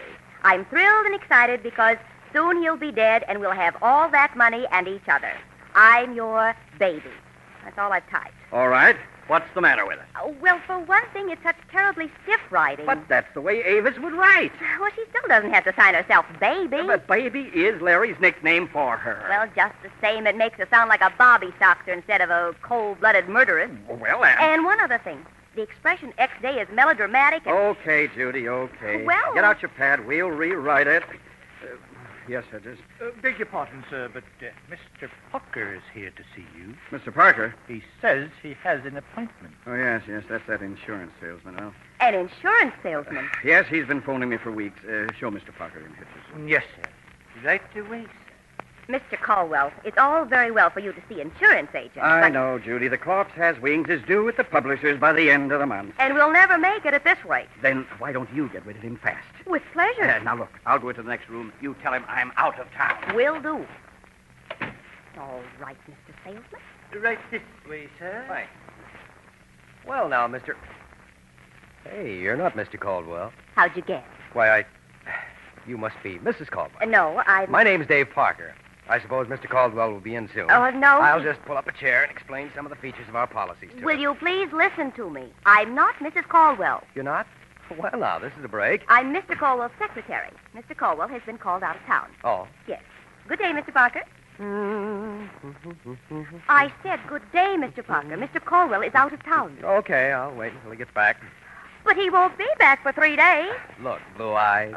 Blue eyes. They are blue, aren't they? Oh, that's none of your business. But selling insurance is, and lots of private secretaries, not all as cute as you. Now, you see here. Yes, ma'am. Lots of them have tried to brush me off with he's out of town or he just came down with whooping cough. I wonder why doesn't anybody think up an original excuse? Mr. Parker, will you please leave? Hey, and suppose I don't, Blue Eye? I'll have you thrown out. By that anemic butler? Mr. Caldwell himself will throw you out. Oh, but he's out of town, remember? Oh, honestly, I... Well, Judy, and you were going to get rid of him. Well, Mr. Caldwell, Young man, I've been listening at the door, and I'm convinced that nobody has the endurance to match an insurance man. Mr. Caldwell, maybe you'll thank me someday for not giving up. I doubt it. So do I. But we'll save time all around if I see you now. Judy, will you excuse me, please? I'll be glad to. I'll be in the garden if you want me. And if you buy any insurance from that monster... It's a very efficient secretary you have, Mr. Caldwell. Yes, I think she's cute, too. But you wish to see me about insurance? Mr. Caldwell, I want to tell you about our AAA policy. Now, if you'll just let me have a piece of paper, I'll explain it in terms of dollars and cents. Go ahead, young man. Help yourself. Thanks. Now, let's presume that you want a $50,000 policy. Well, that's all right, Parker, except that you're presuming too much.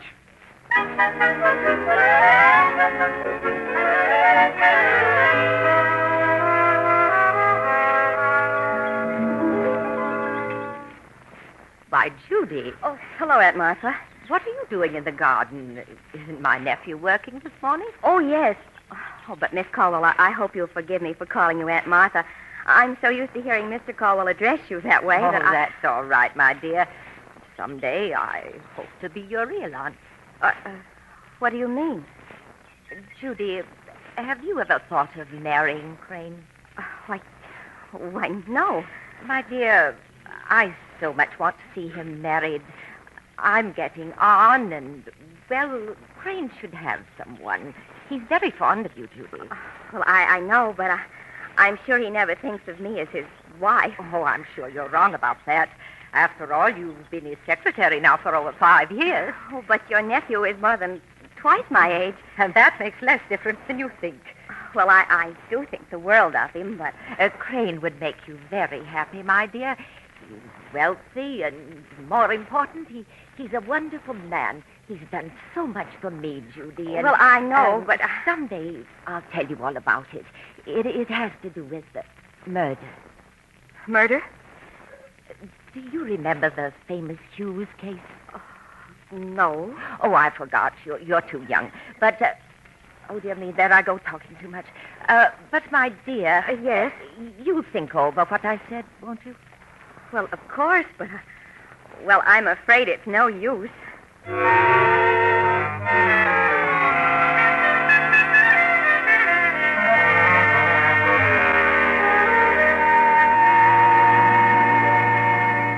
Now, Mr. Caldwell, there's also our famous all-protection policy. You don't say. If I may bother you for just one more piece of paper, I'll show you how it works. You've used up all the paper. Oh, well, gee, I... Take the piece out of the typewriter. You can use the back of it. Oh, swell.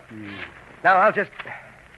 Say, this looks like a letter to somebody. No, it's just part of a manuscript. It's got to be rewritten. Oh, I see. Dearest darling, everything is ready for X day. Young man, will you please... Oh, I'm sorry, Mr. Caldwell, but I'm nuts about your books.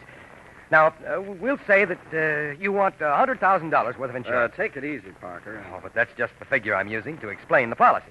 Now, I'll just write down $100,000. I'm sorry, sir, but it's time for your medicine. Oh, thank you, Hedges. Oh, pardon me, Mr. Caldwell, but are you sick? Don't worry, Parker. I'm insurable. Hedges, if you'll please. Here, Hedges, I'll hand it to him. Thank you, sir. There you are, Mr. Caldwell. Thanks. Oh. Ooh. Oh, that's terrible stuff. Would you like some water, sir? No, Hedges. Never mind. Very good, sir. I'll call you when it's time for luncheon.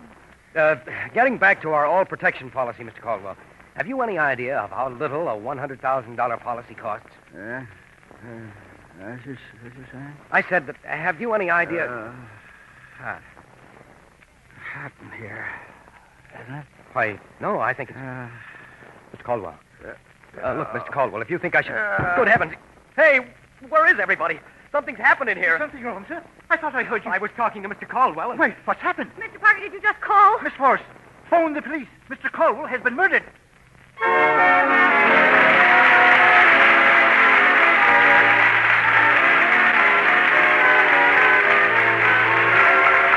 curtain falls on the first act of tonight's Curtain Time play, starring Harry Elders and Annette Sargent with the Milky Way Players. And now, John Weigel. Now that April is approaching, all of us are beginning to suffer from spring fever. That feeling that we would like to stop whatever we are doing and relax for a few moments. And one little treat that always means delightful relaxation and pleasure, no matter where you are or what you are doing, is the taste treat of a Milky Way candy bar. You begin to enjoy a Milky Way the moment you first open the crisp wrapper and notice that enticing scent of fine, pure milk chocolate. Then with each bite, you taste the thick milk chocolate coating, the golden layer of smooth, creamy caramel, and the soft chocolate nougat center, richly flavored with real malted milk.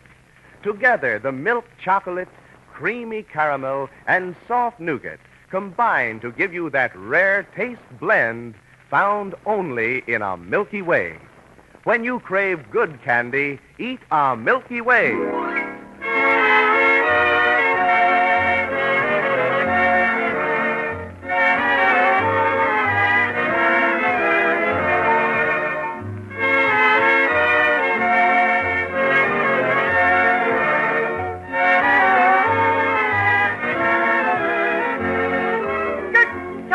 There's the call for the second act of Lightning Strikes Twice, brought to you by the Milky Way Players. Two strange things have happened in the household of Crane Caldwell, the writer. His Aunt Martha spoke to Judy Forrest of a forgotten murder, and Caldwell died mysteriously while talking to Dave Parker, an insurance salesman. But now, about an hour later, Inspector Jackson of the Homicide Squad has taken charge. Is everybody who was here at the time in this room right now? Oh, well, sir... Everybody except Mr. Caldwell's aunt. She's in her room, sir, resting. Oh, Inspector, you must realize how upset she is. I do, Miss Forrest. If you wish me to call, Miss Caldwell... You're the butler, aren't you? What's your name? Hedges, sir. You stay here, Hedges, until I tell you to call Miss Caldwell. Do you mind if I leave now, Inspector? I've been here since this morning. Inspector, don't let him go. How do we know who he really is? Oh, but look, Parker, Inspector... nobody's leaving this house till I say so. Now, according to the coroner, Caldwell died almost instantly. Well, I told you that much. But you didn't say that his death was the result of... Of what? Poison administered in his medicine. Poison? Good grief. Really, sir, this Hedges, who besides you handle Caldwell's medicine? Well, sir, twice a day, Miss Caldwell prepared the medicine and gave it to me to bring into the study. That was the regular routine? Except that today I wasn't about at the moment. So Miss Caldwell gave it to Miss Forrest. Oh, she did she? Inspector, you're making it sound like a crime. Besides, Hedges appeared in the hallway just as I was about to enter the study. I gave the glass to him. That's right, Inspector. Hedges did bring it in. So 3 people might have slipped poison into that glass. Oh, but, sir, there were 4. 4? Mr. Parker also handled the glass, miss. No, just a minute. I was just about to hand the medicine to Mr. Caldwell, sir, when you grabbed it out of my hand. I didn't grab it. The way we were seated, it was easier for me to hand it to Mr. Caldwell. But you did handle it. Well, I was just being helpful. Which means that any one of 4 people might have committed this murder. Miss Forrest. Yes? You and Mr. Parker go into the next room and wait. I guess we may as well do what the man said. And don't try to leave the house, understand? We won't. Hedges, bring in Miss Caldwell.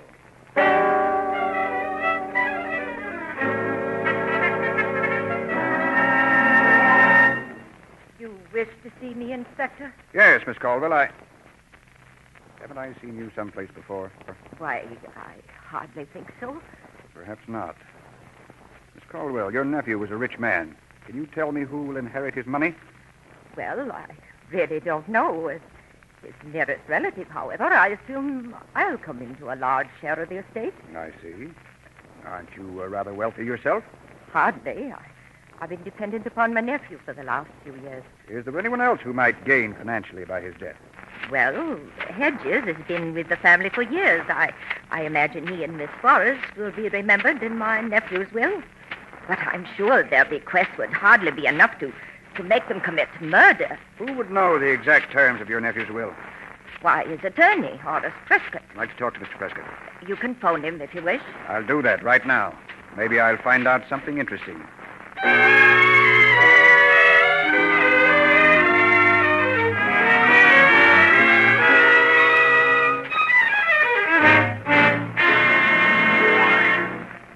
Well, it's been quite a day, hasn't it? That's quite obvious. Honestly, I just can't understand why anybody would want to kill Mr. Caldwell. He was such a good man. Well, I'm sure lucky you didn't buy a policy from me.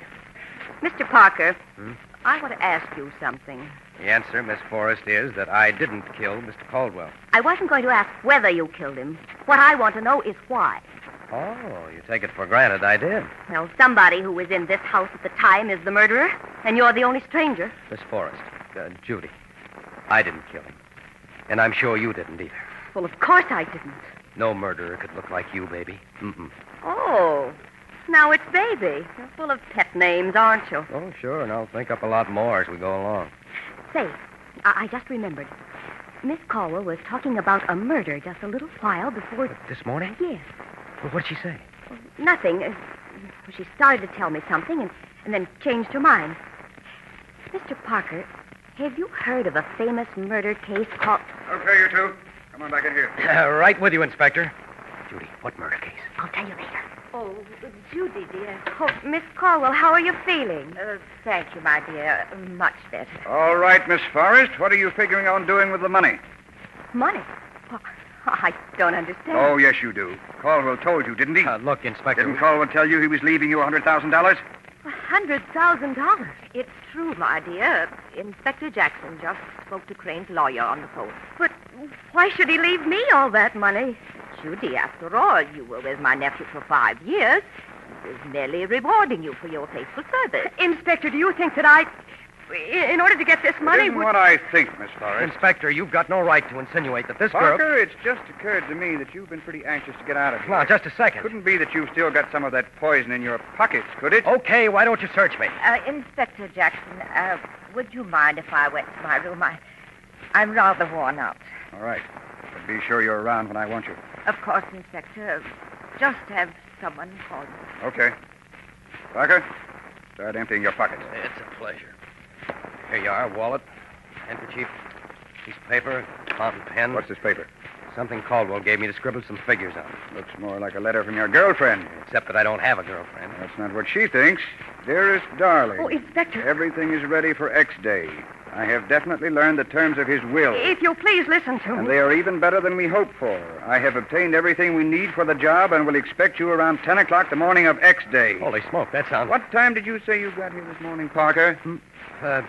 Around 10 o'clock. Inspector, I can explain that letter. I'm thrilled and excited because soon he'll be dead and we'll have all that money and each other. That letter's part of a manuscript. Uh-huh. And I suppose this figure here, written in pencil, is also part of it.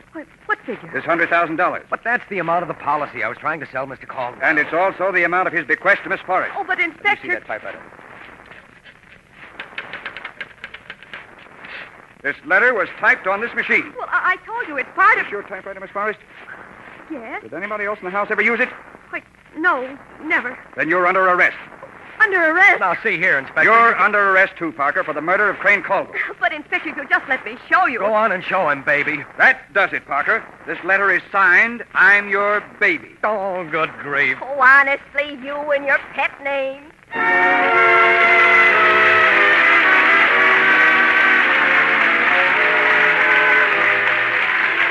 Before we bring you the third act of tonight's Curtain Time play, starring Harry Elders and Annette Sargent with the Milky Way Players, here is John Weigel.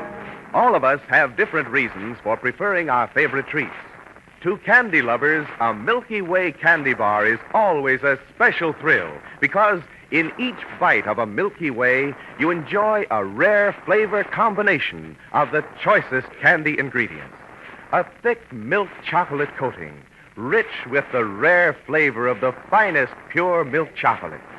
A golden layer of the smoothest creamy caramel, and a soft chocolate nougat center, abundantly flavored with real malted milk. It is this combination of the milk chocolate, creamy caramel, and soft nougat that makes each bite of a Milky Way a luscious treat, right down to the last delightful flavor that lingers in your mouth. When you crave good candy, eat a Milky Way.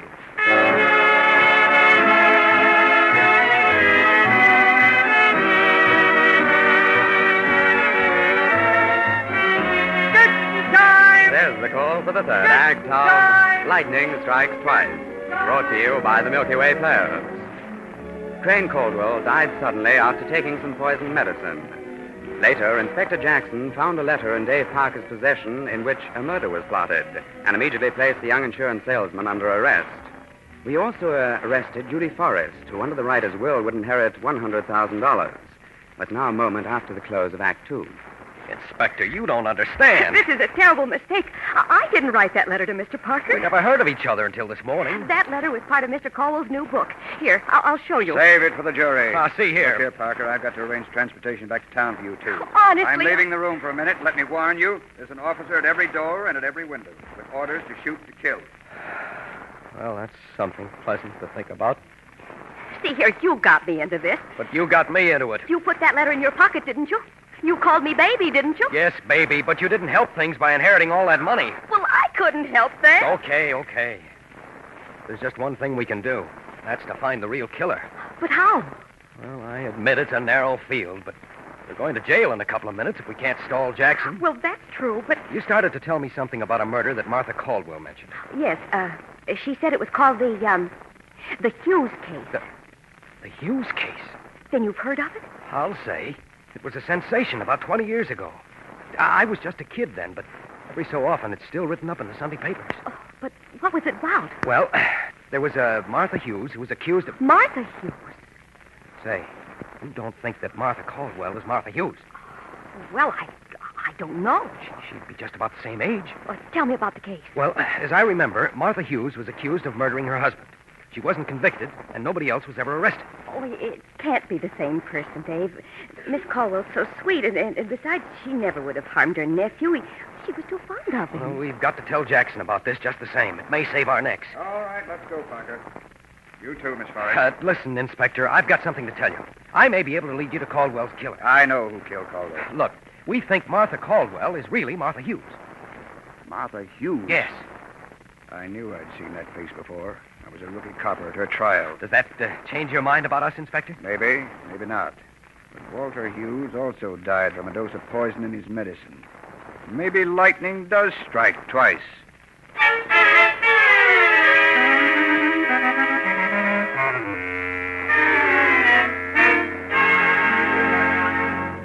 Inspector Jackson, I'll make no statements without my lawyer. Okay. Won't talk. I know somebody who will. Hedges! Hedges! Inspector, maybe you had better wait. You leave this to me, young lady. Look, Inspector, maybe Did you call me, sir? Hedges, I want to know how long you've known Martha Caldwell. About 26 years, sir. When I came here, she lived with her brother, Mr. Caldwell's father. Did you always know her by the name of Martha Caldwell? Well, no, sir. I first knew her by the name of Martha Hughes. Very well. I am Martha Hughes. But, Miss Crandall, why did you... My husband was a ne'er-do-well, and we lived here through the generosity of my brother. Shortly after the trial, my brother died without a will, and I was penniless. Crane supported me all these years, and, Inspector, if you think I killed him... I didn't say you did, Miss Caldwell, but still it's strange that he died in the same way your husband did. Please remember that I was acquitted. But they never found the killer. Say, what's the matter with you? Inspector, I can prove who killed Crane Caldwell. Dave, are you sure? How are you going to prove it? Judy, Didn't you and Miss Caldwell prepare Mr. Caldwell's medicine in the kitchen? Well, not exactly. I was in the kitchen, but Miss Caldwell was in the butler's pantry. Which means that neither one could see what the other was doing. But Miss Caldwell fixed the medicine and handed it to Judy. Correct, Miss Caldwell? Really, young man, this is a lot of foolishness. Judy, take this ashtray. Well, of course, but... Pretend it's the medicine. Now, you took it from Miss Caldwell and started for the study. Then, coming through the hall, you met Hedges. That's right. Then you turned the medicine over to him. Hedges, take the ashtray. Yes, sir. Okay. What did you do next, Judy? Why, I went back to the kitchen. Uh-huh. And you, Hedges? I came directly into the study, sir. Right. I was sitting here, and Caldwell was there. Sit down, Inspector, and pretend you're Caldwell. Oh, just a second. Hedges, sir. come toward me with the ashtray. Yes, sir. You start to hand it to Mr. Caldwell, but I take it instead. Very good, sir. And I hand it to Caldwell. Here you are, Inspector. Well, now, I give it back to Hedges, who leaves the room. Go over to the other side of the room, Hedges. Yes, sir. Is this quite all right, sir? That's fine. Now, a minute or two later, I notice that something's wrong with Mr. Caldwell. Before I know what's happened, he's dead. Then I called for help, and Hedges came running back into the room. Come on back, Hedges, and say what you said this morning. Yes, sir. I said, is something wrong, sir? Yes, I was talking to Mr. Caldwell. Wait, what's happened? Judy, this is where you came in. Well, I said, Mr. Parker, did you just call? And then I said, Miss Forrest, I think Mr. Caldwell is dead. No, you didn't. You said, Miss Forrest, phone the police. Mr. Caldwell has been murdered. How'd you know he'd been murdered, Hedges? Only the killer knew then that Mr. Caldwell had been murdered. Inspector, this man is insane. Just the same, Hedges, you and I are... Oh, he's got a gun. Yes. And I'll kill the first one here that makes a move. Hedges, then it was you who killed my husband. Yes. You know why. I was in love with you. I couldn't stand it. So I killed him. But why? Why did you kill Crane, Caldwell? Because after all these years, he'd stumbled onto the truth. He was just waiting for proof. And then, when Mr. Parker arrived, I was sure he was a police officer, posing as an insurance man. Figured you were all washed up, didn't you? I had some poison we use in the garden. And then before I brought the medicine into the study... Look, Hedges, you can't... Don't you move, Inspector! I've got nothing to lose now. Thanks, Inspector, for this. Wait, you... Good going, Parker. I've got the gun. Well, Inspector, there he is. Judo's a handy thing, isn't it? I learned it in service. Come on, Hedges. Up on your feet. And Parker, give me a ring tomorrow. I want to buy you the best dinner in town. It's a date, Inspector. Do you mind if I bring a friend? Glad to have you. And I think I know who the friend is. Goodbye, Inspector. Bye. Come along, Hedges. Mr. Parker, I don't know how to thank you. At last, I've really been acquitted. That's thanks enough for me, Miss Caldwell. Judy, do you think Inspector Jackson really knows the name of the friend I'm bringing along tomorrow? Well, I'm not sure, but... Oh, Judy, do I have to start selling again? Of course, you are the loveliest prospect I've ever had. Oh, go on. I bet you tell that to all your prospects. Don't you, baby? The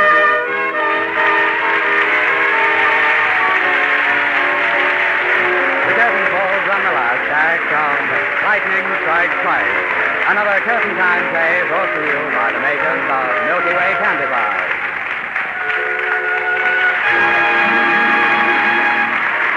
Tonight, curtain time starred Harry Elders as Dave Parker and Nanette Sargent as Judy Forrest. The supporting players were Sidney Elstrom, Maurice Copeland, Lucille Laurel, and Arthur Van Harvey. The script was by Ralph Klein. The curtain time music is arranged by Bert Faber, and the entire production is directed by Harry Holcomb. And now, here are our stars with a word about next week's curtain time play. Well, Pat, next week's play is a pretty complicated affair. You see, I'm a lawyer. A very persistent one, Pat, who insists upon defending me when I don't want him to. Well, that's an interesting situation. What's the play called? It's called Mr. Justice Jimmy. Well, believe me, I'm looking forward to it. Thanks and good night, Nanette Sargent and Harry Elders. Good night, Pat. Good night. Now I'll join this gay theater crowd as it leaves the merchandise mart. Many on their way to the glamorous after-theater spots here in Chicago. Until next week, then, this is Patrick Allen reminding you of your date every Saturday, same time, same station, when the makers of Milky Way candy bars present Curtain Time!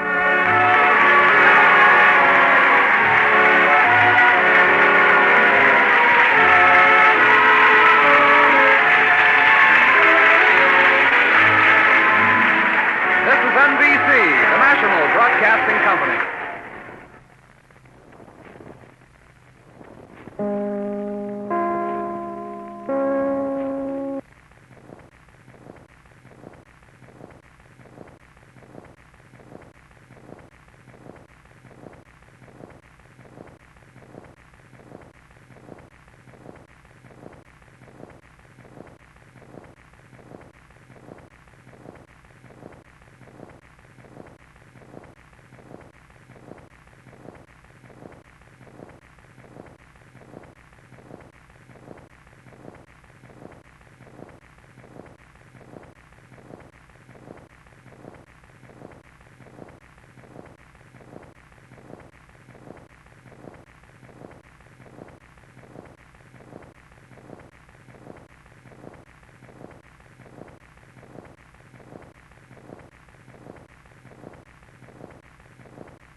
Mars Incorporated, makers of America's most enjoyable candy bars, present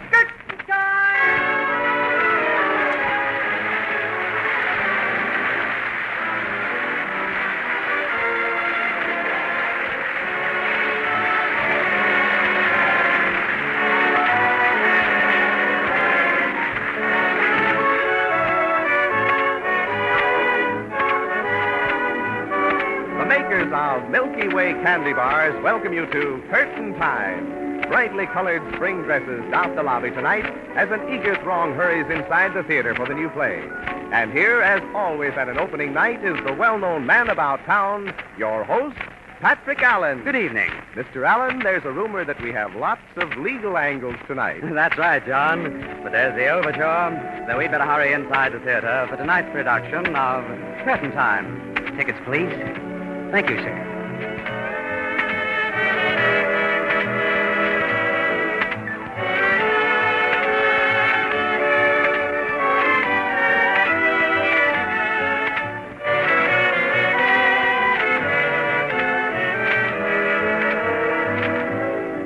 Seventh row center.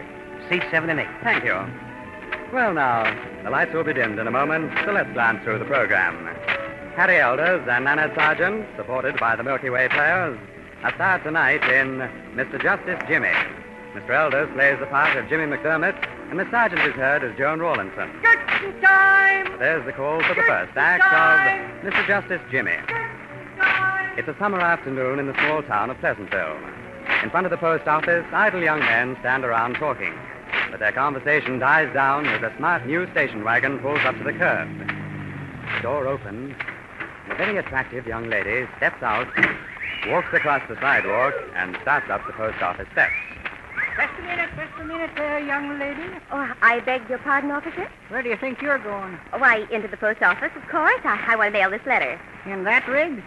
Rig? Well, okay. I mean in them... Are you referring to the shorts I'm wearing? Yes, ma'am.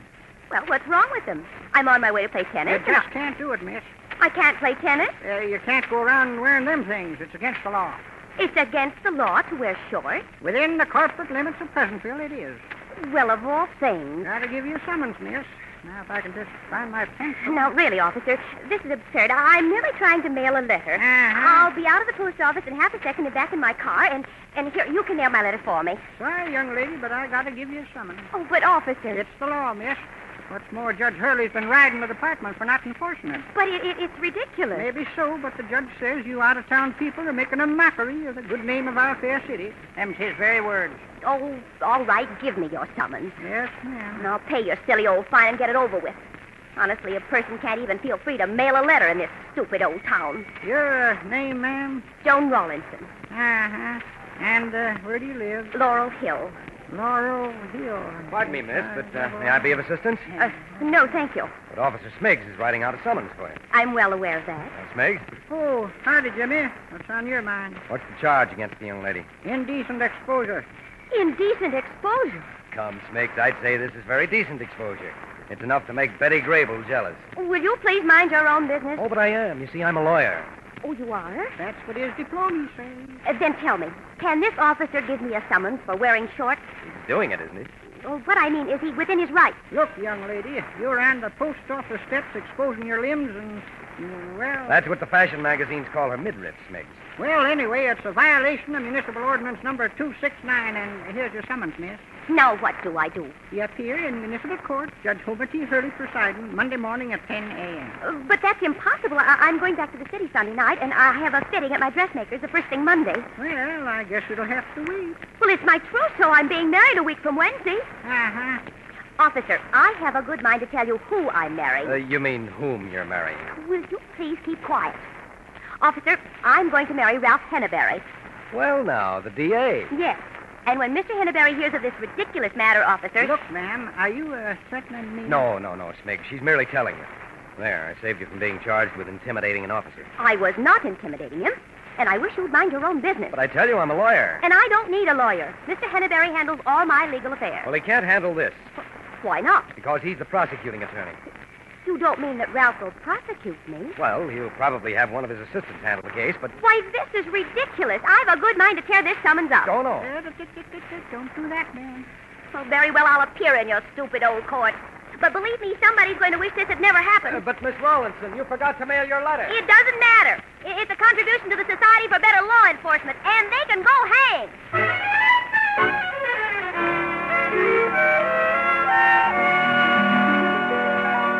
Well, Miss Rawlinson, fancy meeting you here. Yes, it is odd, isn't it, that you should pop up in the courthouse on the day of my trial. Miss Rawlinson, my card. I'm James McDermott, attorney at law. I don't need a lawyer, and I wish you'd stop following me, you... Ambulance chaser? Mr. McDermott, on the advice of one of the best lawyers in the community... Ralph Henneberry? Yes, Mr. Henneberry informs me that the easiest way for me to clear up this entire stupid situation is to plead guilty. But you'll be fined. Exactly $5. Well, but... Will you please let me by? I don't want to be late. But, Miss Rawlinson, it's more than a fine. Think of the principle of the thing. Mr. McDermott, suppose I just let you think of that.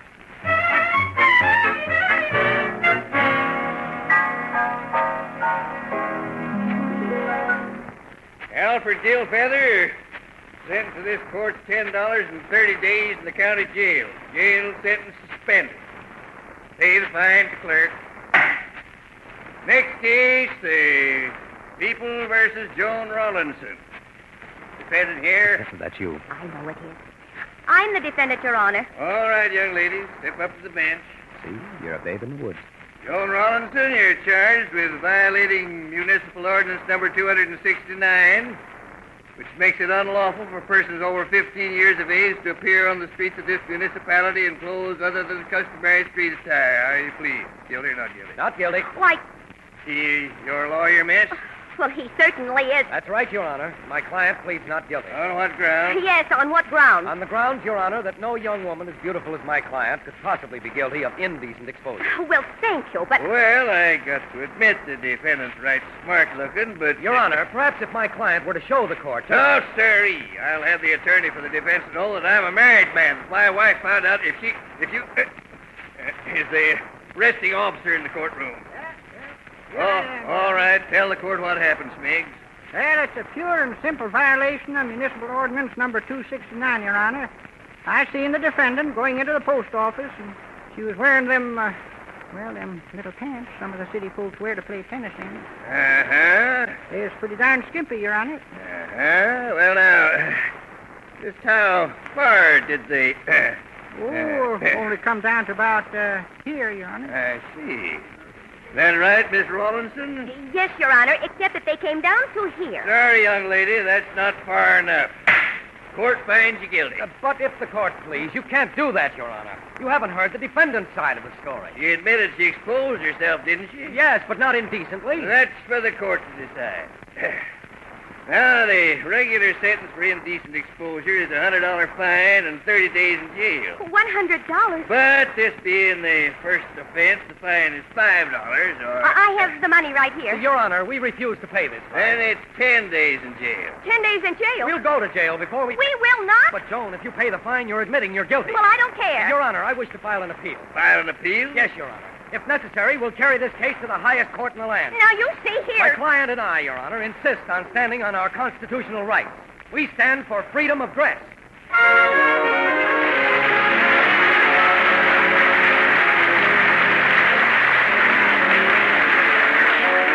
The curtain falls on the first act of tonight's Curtain Time play, starring Harry Elders and Nanette Sargent with the Milky Way Players. And now, John Weigel. These days, Easter vacations are in the air for school children. Days of fun and relaxation in the warm spring air. And during an afternoon's play, children will stop often to enjoy the delightful taste of a Milky Way candy bar. For a Milky Way is one of those little treats that the whole family can enjoy, children and adults alike. In every bite, you taste a rare flavor combination, a thick milk chocolate coating of the finest pure milk chocolate, a golden layer of smooth, creamy caramel, and a soft chocolate nougat center, richly flavored with real malted milk. Together, the milk chocolate, creamy caramel, and soft nougat make every bite of a Milky Way a thrilling treat, right down to the last delightful flavor that lingers in your mouth. When you crave good candy, eat a Milky Way.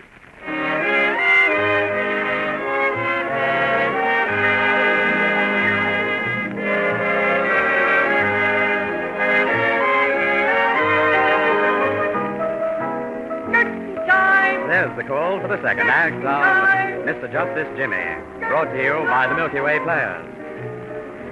When Jimmy McDermott, a young lawyer, tried to defend Joan Rawlinson against a charge of indecent exposure because she appeared on the streets of Pleasantville in shorts, he only managed to get her into deeper trouble. Well, it's now the evening of the day Joan appeared in court. Her fiancé, Ralph Hannaberry, is calling at the place where Joan is staying. Oh, Ralph, I'm so glad you've come. Yes, of course. But, Joan, about this thing in Judge Hurley's court. Ralph, it's positively ridiculous. But, dear, why didn't you pay the fine as I told you? It was only $5, wasn't it? Yes. Well, then why didn't you pay it? I wanted to, Ralph, but that lawyer. What lawyer? Oh, that ambulance chaser, James McDermott. Oh, McDermott, the legal eagle. How did he get mixed up in this? By insisting that we stand on our constitutional rights. Did you retain him? I did not.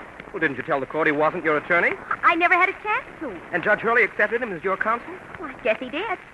Well, the appeal's been granted, and now I've got to take over the prosecution. Really, you know, it's ridiculous. That's what I've been saying, and... Ralph, why is it ridiculous? Well, you violated the ordinance. You're guilty. Do you think I'm guilty?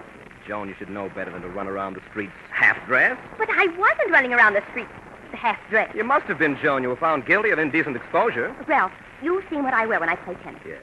Is it indecent? Oh, no, not on the tennis court. But going around that way in public, Joan. Well, it's good you found out in time, isn't it? Found out what? That the woman you're engaged to marry is indecent. Joan, I didn't say that. You did, too. And even if you didn't, you thought it. And that's still worse.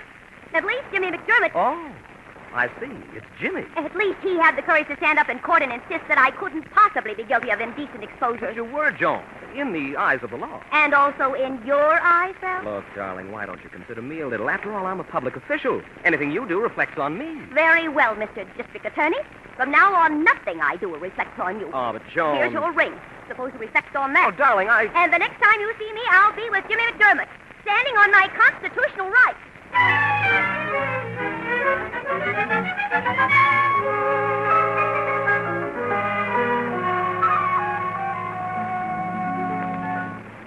Are you ready to proceed for the stake, Mr. Hannaberry? Yes, Your Honor.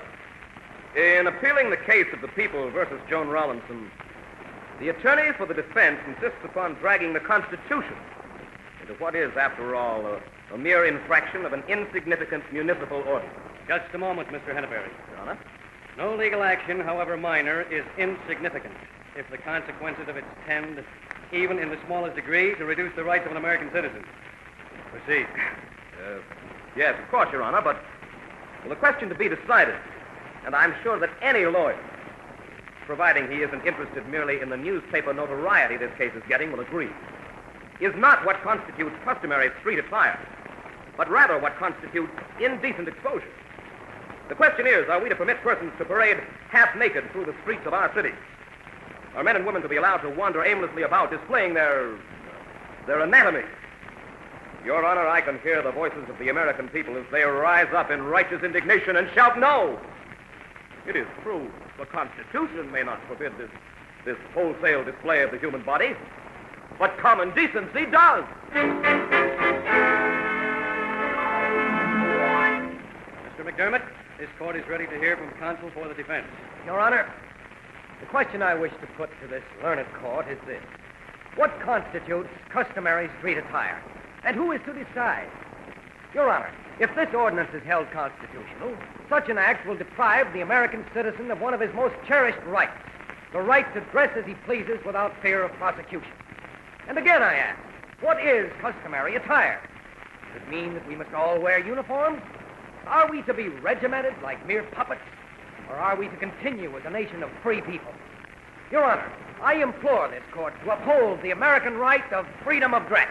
In the case of the people versus Joan Rawlinson, the conviction of the lower court is upheld.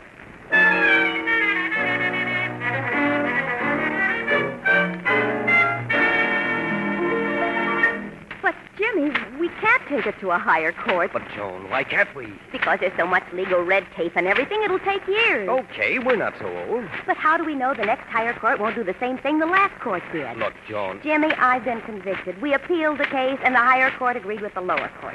Now, if I just pay the fine... No, Joan, no. This case is going to be a landmark in constitutional history. But I don't want... Think of the famous Dartmouth College case. Daniel Webster argued it through every court in the country, and it started from a little church squabble. Well, I know, Then but... there's the famous Schechter case, which upset the NRA. That started over a crate of sick chickens. Yes, Jimmy, but... Joan, this thing is bigger than we are. You become a symbol. Oh, sure. All believers in true democracy are rallying around you. Joan, we're appealing this case to the Supreme Court of this state. In the case of the People versus Joan Rollinson, the Supreme Court of this state holds that the conviction of the lower court be upheld. Oh, boy, I knew they'd do it. Oh, but Jimmy, we lost. Which is just what I wanted. Just what you wanted. Joan, this is our big chance.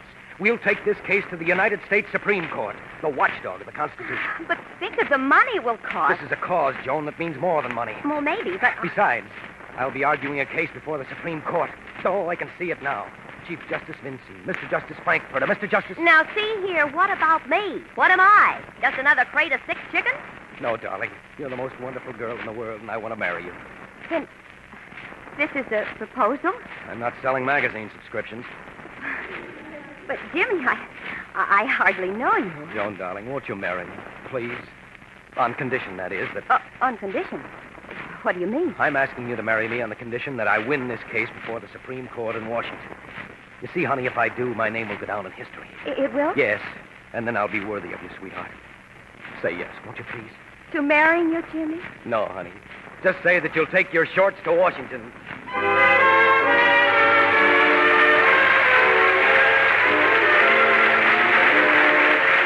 Before we bring you the third act of tonight's curtain time play, starring Harry Elders and Annette Sargent with the Milky Way players, here is John Weigel. During the April days ahead, candy lovers of all ages will stop often to enjoy the delightful taste of a Milky Way candy bar. The moment you first open the crisp wrapper of a Milky Way, you'll know that you have a thrilling taste treat in store for you. For the thick milk chocolate coating is no ordinary chocolate, but the finest pure milk chocolate. The golden layer of caramel is unusually smooth and creamy, and the soft chocolate nougat center is richly flavored with real malted milk. All together, the milk chocolate, creamy caramel, and soft nougat give you that rare taste blend found only in a Milky Way. When you crave good candy, eat a Milky Way.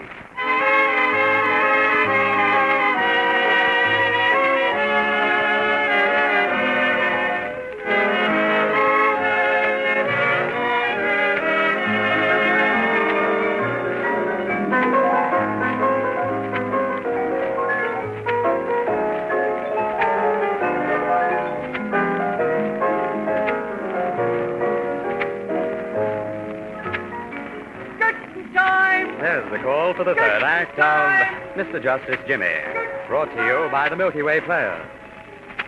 When Joan Rawlinson was fined for wearing shorts on the streets of Pleasantville, Jimmy McDermott insisted on appealing the case. But two courts upheld the verdict. As a result, Jimmy has appealed to the Supreme Court of the United States. The scene now is the Supreme Court in Washington. Joan and Jimmy listen while one of the justices delivers the court's opinion. In the case of the People versus Joan Rawlinson, which questions the constitutionality of a municipal ordinance denying persons over 15 years of age the right to wear other than customary street attire on the streets of the municipality of Pleasantville. This is it. It is the majority opinion of the Supreme Court of the United States that the judgment of the lower court be upheld. Oh, Jimmy, we've lost. But, Joan, it's not right. We've been bitten by the watchdog of the Constitution.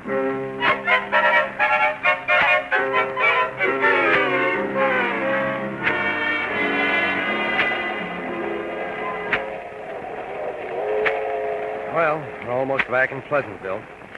Pleasantville. Ha. Oh, please, Jimmy, don't take it so hard. Oh, but, Joan, I can't help it. I failed. But you did as much as anybody could have done. Oh, darn it, I was so sure I was right. You were right. Besides, 4 justices of the Supreme Court agreed with you. What more do you want? 5. Oh, Jimmy, please, let's be sensible and forget the whole thing. After all, you did win something. I won something. What? Me. And when we're married... We're not going to be married. But, darling... Remember what I said, on condition? I promised you a whole lot, Joan, and I haven't delivered. But, Jimmy, I'm proud of you just the same, and I'll be proud to marry you, too. I'm glad you feel that way, Joan, but, well, it's just a minority opinion. Well, Jimmy, if No, Joan, it wouldn't work. Hey, we're coming into Pleasantville. Well, Jimmy, aren't you going to wait for me? Better if I don't. But I'll see you around sometime. So long.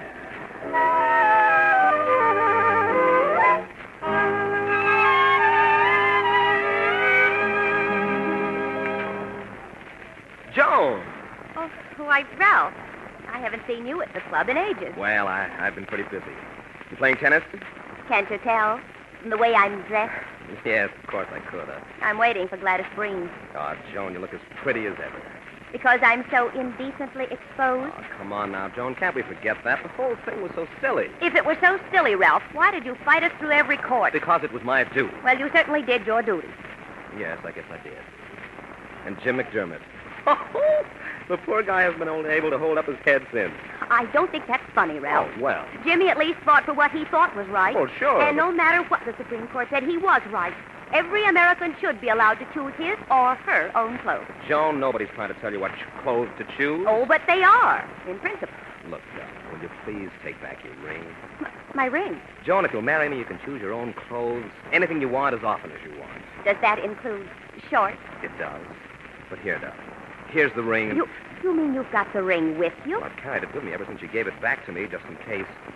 Oh, believe me, Joan, there's never been another girl that I want to marry. Joan. Oh, Jimmy! Oh, fine. Joan, they said you were here. Come on. Oh, come on, where? Yes, where? Oh, boy, you're wearing shorts, too. That's great. Now, look, McDermott. Oh, hello, Hannaberry. Jimmy, what's this all about? Yeah, what's this all about? You'd better come along, too, Hannaberry. And you'd better bring all your law books with you. Oh, but, Jimmy, where are we going? We're going places, sweetheart, and the first place is the post office.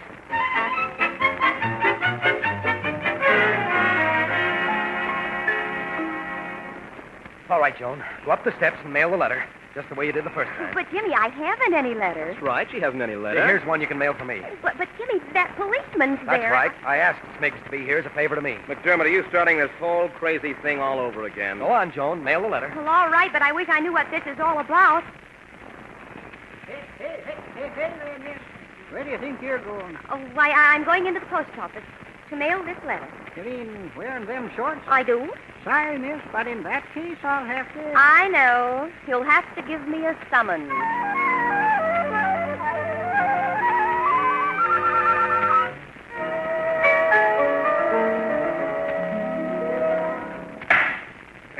The next case is the People versus Joan Rollins. Is the defendant in court? Here, Your Honor. Seems to me I remember your face, Miss Robinson. Second offender, eh? If the court please. McDermott, your counsel, Miss Robinson? Yes, Your Honor. Now, what in thunder kind of foolishness is this? Are you in on this too, Henneberry? I'm just doing my duty, Your Honor. I see. Well, how does the defendant plead? Not guilty, Your Honor. All right, Smiggs. What's the complaint?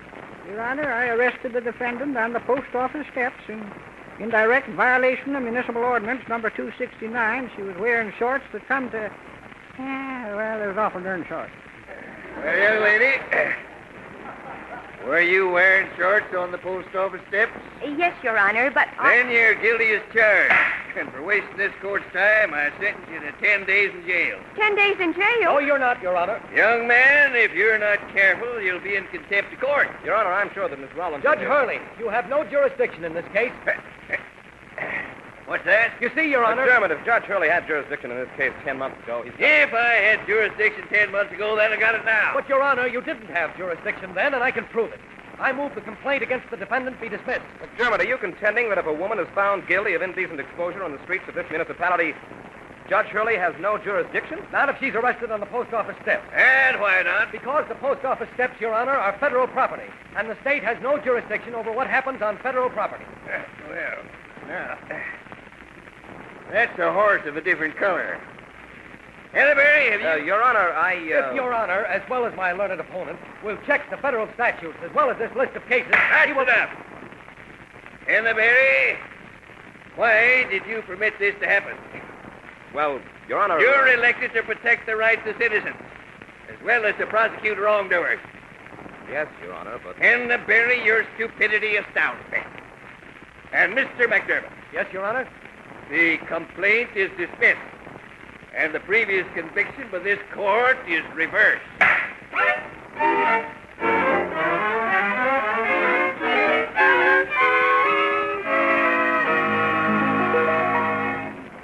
Oh, Jimmy, you were wonderful. I'll say I was, sweetheart. And we'll carry this case to every court we were in the first time. Oh, but darling, that's not necessary now. Oh, but it is. Joan, we've got to get all those judgments reversed. Think of the principle of the thing. Jimmy, I'm thinking of the cost of the thing. It took a fortune last time. Well, you've got a fortune, haven't you? No, darling, I had a fortune. Hey, that's swell. You mean it's swell that I don't have any money anymore? Of course. Now nobody can say that I'm marrying you for your money.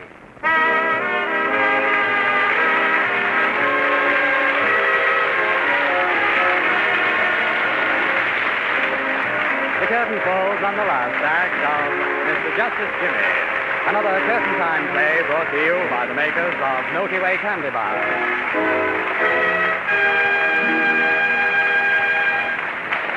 Tonight's curtain time starred Harry Elders as Jimmy McDermott and Nanette Sargent as Joan Rawlinson. The supporting players were Martin Wallace, Sidney Elstrom, Jeff Pugh, and George Caesar. The script was by Tom Taggart. The curtain time music is arranged and conducted by Bert Faber, and the entire production is directed by Harry Holcomb.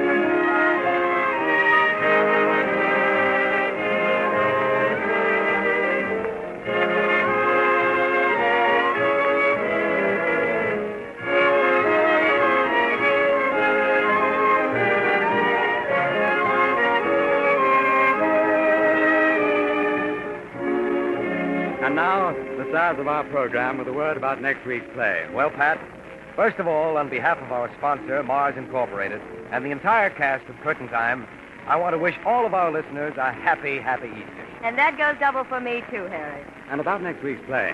Well, next week I'm a war hero, Pat. At least Nanette tries to make me one. That's right, Pat.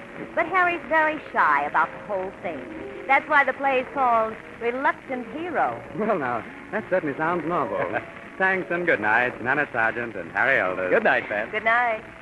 Now I'll join this gay theater crowd as it leaves the merchandise mart. Many on their way to the exciting after-theater spot here in Chicago. Until next week, then, this is Patrick Allen saying Happy Easter and reminding you of your date every Saturday, same time, same station, when the makers of Milky Way candy bars present Curtain Time!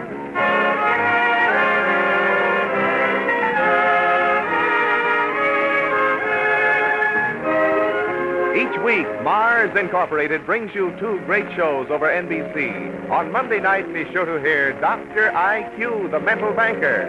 And next Saturday, be with us again for Curtain Time. Remember, when you crave good candy, eat a Milky Way.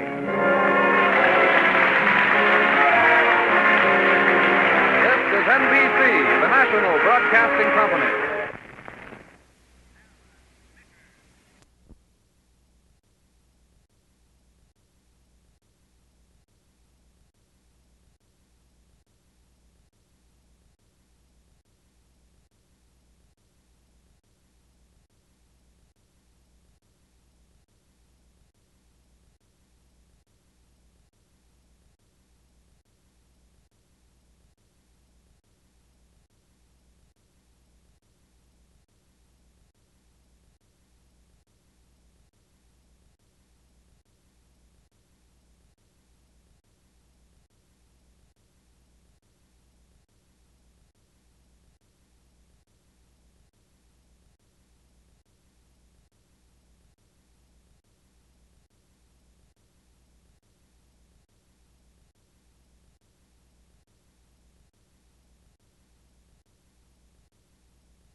Bars Incorporated, makers of America's most enjoyable candy bars, presents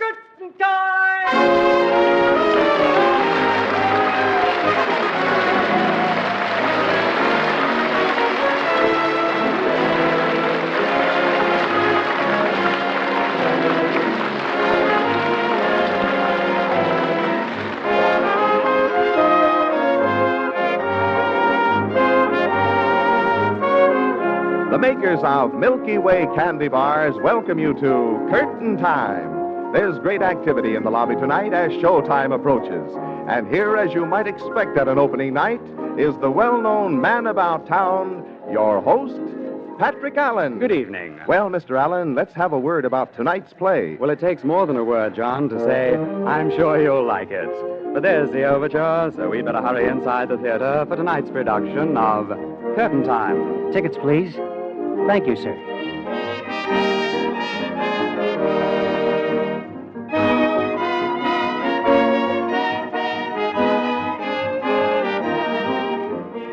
Seventh row center. Seat 7 and 8. Thank you. Well, in a moment, the lights will be dimmed, so let's glance through the program. Harry Elders and Nanette Sargent, supported by the Milky Way players, are starred tonight in Positive Reaction. Mr. Elders plays the part of Perry Lawson, and Miss Sargent is cast as Mona Warden. Curtain time! Well, there's the call for the first act of Positive Reaction. The scene is the office of Tom Harcourt, editor of a popular magazine. At the moment, Mr. Harcourt is looking up at a young man who has just tossed a manuscript on his desk. There you are, slave driver. A finished draft of the last article on outstanding American monuments. And if I never see another monument as long as I live, it suits me. So, you finally finished it, eh, Perry? Look, Tom, for the past year, I've been traipsing around the country looking at statues of dead generals. Now I'm finished, and all I want is a quiet retreat, far from the madding crowd. In that case, Perry, my boy, I know just the place for you. You do? Yep. Deep River, Connecticut. It can't be beat for jangled nerves. What's the catch this time? Why, Perry, you do me an injustice. Look, mastermind, anytime you suggest a place where I can get a rest, there's an assignment behind it. What's up at Deep River, Connecticut? A girl, Perry. A very beautiful girl. I can find my own girls, thank you. Oh, but not one like this. She's charming, intelligent, brilliant, And good magazine copy. That's right, if you can get her to talk. What do you mean, if? All dames talk. Not this one. She's got a mad on at the whole world. She's hiding herself away on an island in the Connecticut River with just her aunt and dog for company. Her aunt's a little on the eccentric side. Who is this beautiful lady hermit? Mona Warden. Not the famous scientist who just received the Holmes Award for chemistry. That's the girl, and no one's been able to interview her. She thinks feature writers are the lowest form of animal life. Oh, she does she? Well, maybe she hasn't met the right one. Meaning? Meaning I'm going up to Deep River and get Mona Warden to give with the biographical material. It's a tough assignment, Perry. Nothing's too tough for Perry Lawson, Tom. Not even a beautiful young scientist.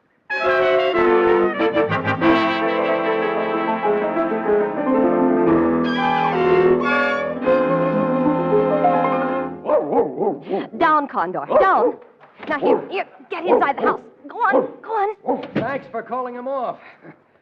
Whew, for a minute there, I thought Condor had evil intentions. How did you get here on the dock? Oh, I thought I'd look around. I'm Perry Lawson. It so happens, Mr. Lawson, that I've rented this entire island, and I haven't the slightest intention of letting anyone look around. How did you get here? By boat? Then you can leave the same way. Well, I sent the boat back. Then you can swim. Oh, but I can't swim. That is, not enough to swim back to the mainland. You wouldn't have me drown, would you? What you do with your life is no concern of mine. Oh, well, we'll chalk that one up for the beautiful young scientist. Oh, I see you know who I am. I'd also like to know more, beautiful. A person with your brashness could only be one thing. A newspaper reporter. Wrong. I'm a feature writer for Digest magazine. Well, see if you can digest this, Mr. Lawson. If you're not off this island in 1 hour, I'll turn Condor loose. Oh, fine. That dog's big enough to carry me to shore on his teeth. Look, Miss Warden, just give me a few facts about yourself. I've got a deadline to make. You have 1 hour, Mr. Lawson, to get off this island. And this is one deadline you'd better make. Condor dislikes reporters as much as I do. Okay. I'll phone the mainland for a boat. I have no phone. And how do I get off this island? Mr. Lawson, you said you can't swim very much, but I'm sure your nerve will see you through. Oh, but I wasn't kidding. And I'm not kidding. I can't stand having writers pry into my private life. Oh, boy, is this a fine kettle of fish. You win a little prize in chemistry for dabbling around with some neutrons and stuff, and it goes to your head. Why, you insufferable hack. You've had that pretty face of yours stuck in those laboratory gadgets so long, you've forgotten you're a woman. I won't listen to this. You'll listen and like it. I've seen dames like you before. Dames? You get a little fame, and boom, goes to your head. I'll have you know I've worked years to perfect my experiments. Experiments. Why don't you try the experiment of being human? You know, you're quite a dish. Dish? But who sees it except some bearded old microscope gazers? Why, you wouldn't recognize a real live He-Man if... If what? If he came up to you like this Oh, how dare you put your arms around me? and kissed you like this. Oh. Why, you... Don't say it. That was just my good deed for the day. Your good deed? Yes, and it wasn't bad. Honestly, It was sort of like the chain reaction of an atom bomb. I'll have you arrested for this. I'll sue your magazine. Anna, you look all flushed. And who is this young man? Oh, I thought you wanted to be alone on this island. Aunt Letty, he just kissed me. Oh, how nice. Have you known Mona long, young man? We just met. I'm Perry Lawson. Why, Mona, I never thought you'd let a young man kiss you on such short acquaintance. I didn't.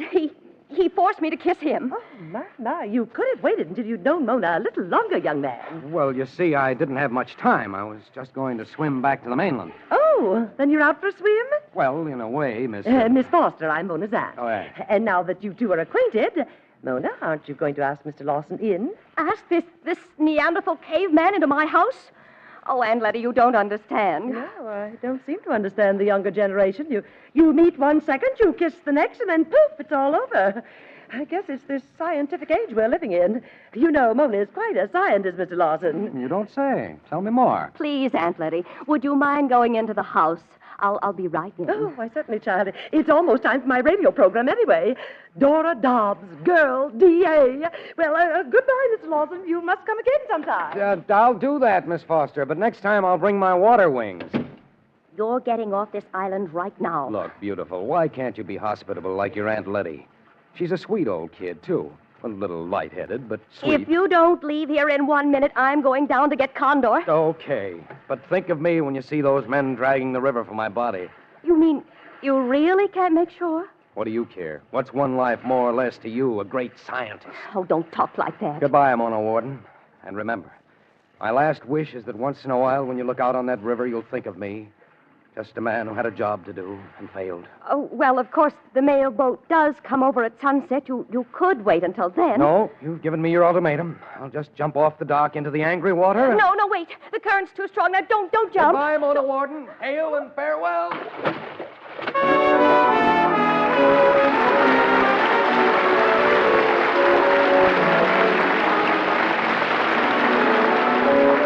The curtain falls on the first act of tonight's Curtain Time play, starring Harry Elders and Nanette Sargent with the Milky Way Players.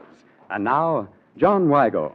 When you are relaxing out of doors on a warm April afternoon or evening, you can find delightful enjoyment in the taste of a Milky Way candy bar. For every bite of a Milky Way is a pleasure. From the moment you first sink your teeth through the thick milk chocolate coating, the golden layer of smooth, creamy caramel, and the soft chocolate nougat center, richly flavored with real malted milk. All together, the milk chocolate, creamy caramel, and soft nougat make every bite of a Milky Way a thrilling treat, right down to the last delightful flavor that lingers in your mouth. When you crave good candy, eat a Milky Way.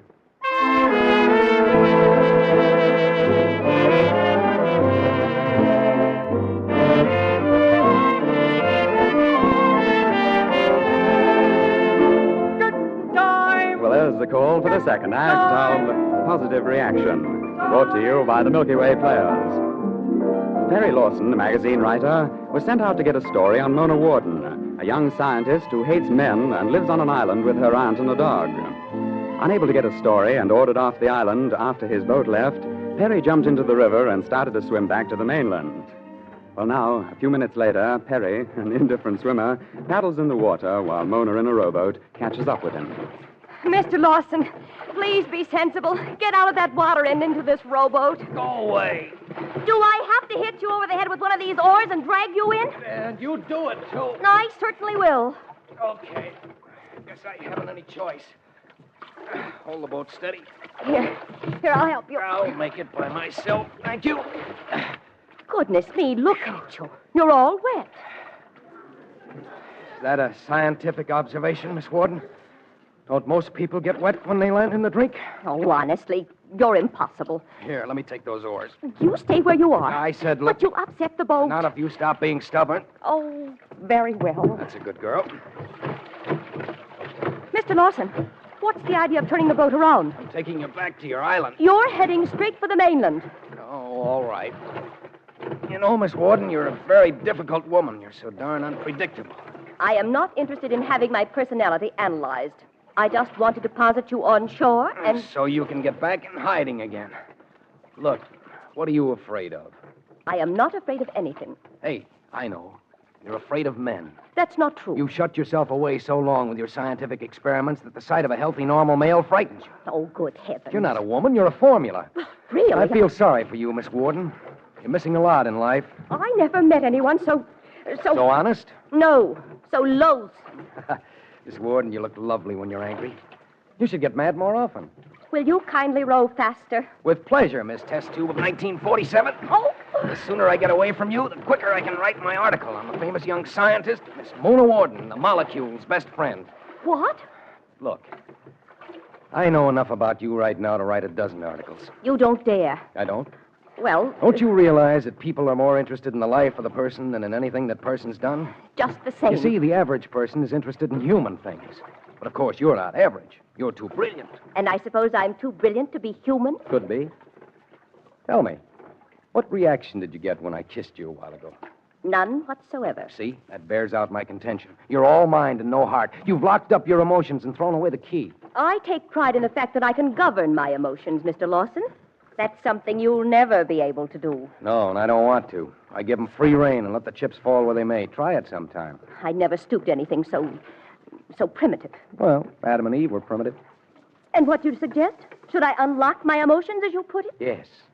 Get out and see what makes the world go round. The warm, pulsing world of people. I should kick up my heels, as the saying goes? Kick 'em high, wide, and handsome. Forget you're a famous scientist for a while, before it's too late. Mix with the common herd, the little people. You mean midgets? Okay, be funny. But one of these days, you'll find all you've got is a stack of musty old experiments. You'll be a gray-haired crone with a head full of formulas and a heart full of nothing. I will not. Never. You'd better begin to do something about it. Well, how? Are you on the level about this? Well, Then let me show you how the other half lives. The unscientific half that gets fun out of life. We'll be ashore in a couple of minutes, Mona. I'll get into some dry clothes, and then we can begin this experiment of mine. And let's start it right now by calling each other by our first names. Okey doke, Mona? Okey doke, Perry.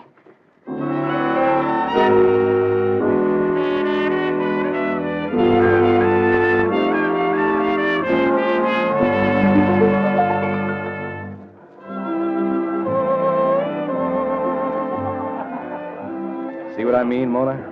Music, people laughing and having a good time. Yes, it is refreshing, Perry. It's living. That's what it is. Come on, let's strip the light fantastic. Oh, no, Perry. It's so long since I've danced. So what? Forget your inhibitions, Mona. Then after we've stepped on each other's toes a bit, I'll take you up to the gaming room. Gaming? Mm-hmm. You mean where they gamble? Sure. Oh, but Perry... Look, all we're going to do is watch. Well... Wait until you see the setup they've got. Of course, it's all undercover. Oh, I still don't think I should, Perry. Mona, let's dance. What do you say? Well, all right. Great. Then after this dance, we'll go up and watch the suckers lose their money.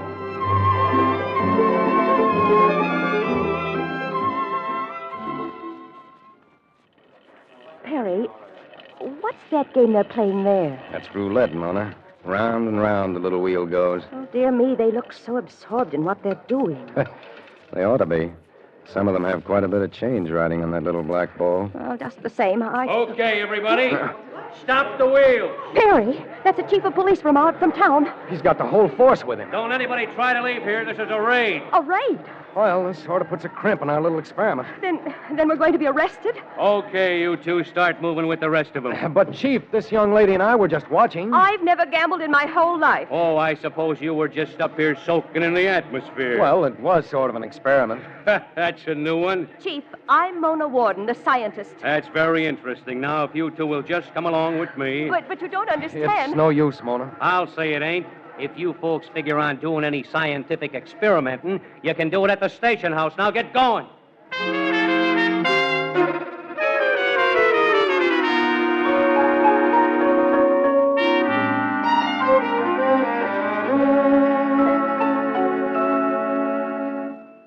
Perry Lawson, I've never been so mortified in all my life.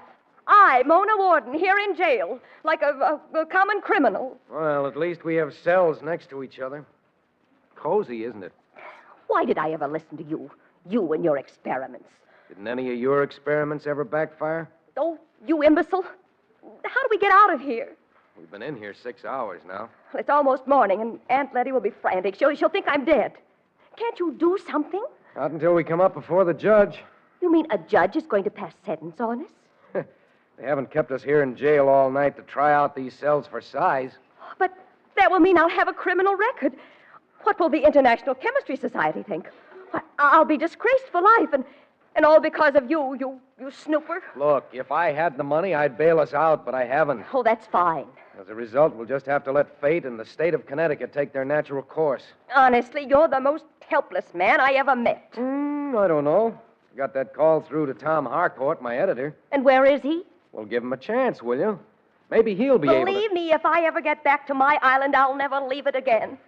Here you are, Miss Foster. Your niece is right here in this cell. Oh, Aunt Letty. Mona, dear, I've been so upset, and now, dear me, finding you in jail. Oh, yes, I know. Mona, tell me, did they give you the 3rd degree? Oh, Aunt Letty. Oh, please stop asking crazy questions and get me out of here. You're getting out, miss. Oh, yes, dear. The chief didn't believe you were really Mona Warden, but I set him straight. I'm releasing you to your aunt's custody, miss. Oh, thank you, Chief. Well, Mona, I hope this will teach you a lesson, not to pick up with strange young men. Come, dear. Hey, how about me? You? I hope they keep you in jail as long as they did the Count of Monte Cristo. And I'm quite sure they will. What do you mean? She means, Lawson, you're being held for kidnapping. Oh, no. Oh, yes, I prefer charges against you. Oh, but wait a minute. Oh, you're a slick one, you are. Swimming over and luring Mona away. Oh, but I didn't lure her away. I know your kind. I've been listening to the radio, and I know how to handle a slick article like you. Mona, tell her it isn't true. You came with me of your own free will. I never saw this man until yesterday afternoon. But this whole thing was just an experiment, remember? An experiment that's blown up right in your face. Oh, but you can't do this to me. You've got to let me out of here. I've got to call my editor again. You're not calling anybody. Don't you know you can get life for kidnapping? Life? Oh, but, Chief, they're framing me. Mr. Lawson, the only frame I can see you in is the one around your cell door. Yes, and from here you make a very pretty picture.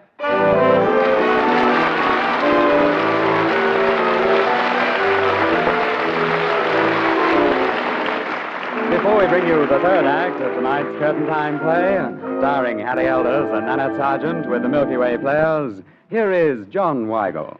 If you have never tasted a Milky Way candy bar, you have a real taste thrill in store for you. For candy lovers of all ages have long considered a Milky Way a special candy treat. With each bite of a Milky Way, you enjoy the rare flavor combination of the thick milk chocolate coating, the golden layer of smooth, creamy caramel, and the soft chocolate nougat center, richly flavored with real malted milk. All melt together in each enjoyable mouthful to give you that rare taste blend found only in a Milky Way. When you crave good candy, eat a Milky Way.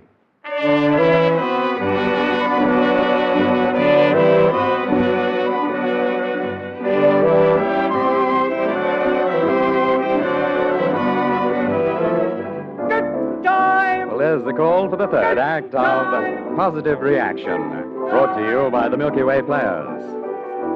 In order to show her how the rest of the world lives, Perry Lawson took Mona Warden to a place where there was gambling, and unfortunately, they were caught in a raid. Then the next day, Mona's Aunt Letty got her out of jail, but lodged a charge of kidnapping against Perry. Later the same day, Mona talks with her aunt.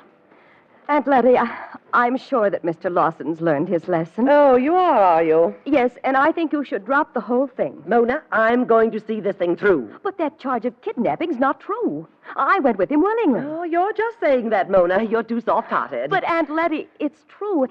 And he did open my eyes to a lot of things. You were always a stubborn child, Mona, but this time I'm going to have my way. Aunt Letty, you're not serious. Oh, but I am. Why, I can just see myself on the stand, testifying against Perry Lawson. The courtroom is crowded. I'm wearing my best bib and tucker. Suddenly, the DA points a finger at me and shouts, "Miss Foster, have you ever seen this man before?" Oh, Aunt Letty, you've been listening to too many of those radio mysteries lately. A hush comes over the spectators. I look the DA straight in the eye, and I say, "Indeed I have. That man is Perry Lawson, the scoundrel who kidnapped my defenseless niece, and I demand justice." Aunt Letty, stop making up that outlandish story. I'm only trying to bring Perry Lawson to justice. It's just like that continued story on the radio.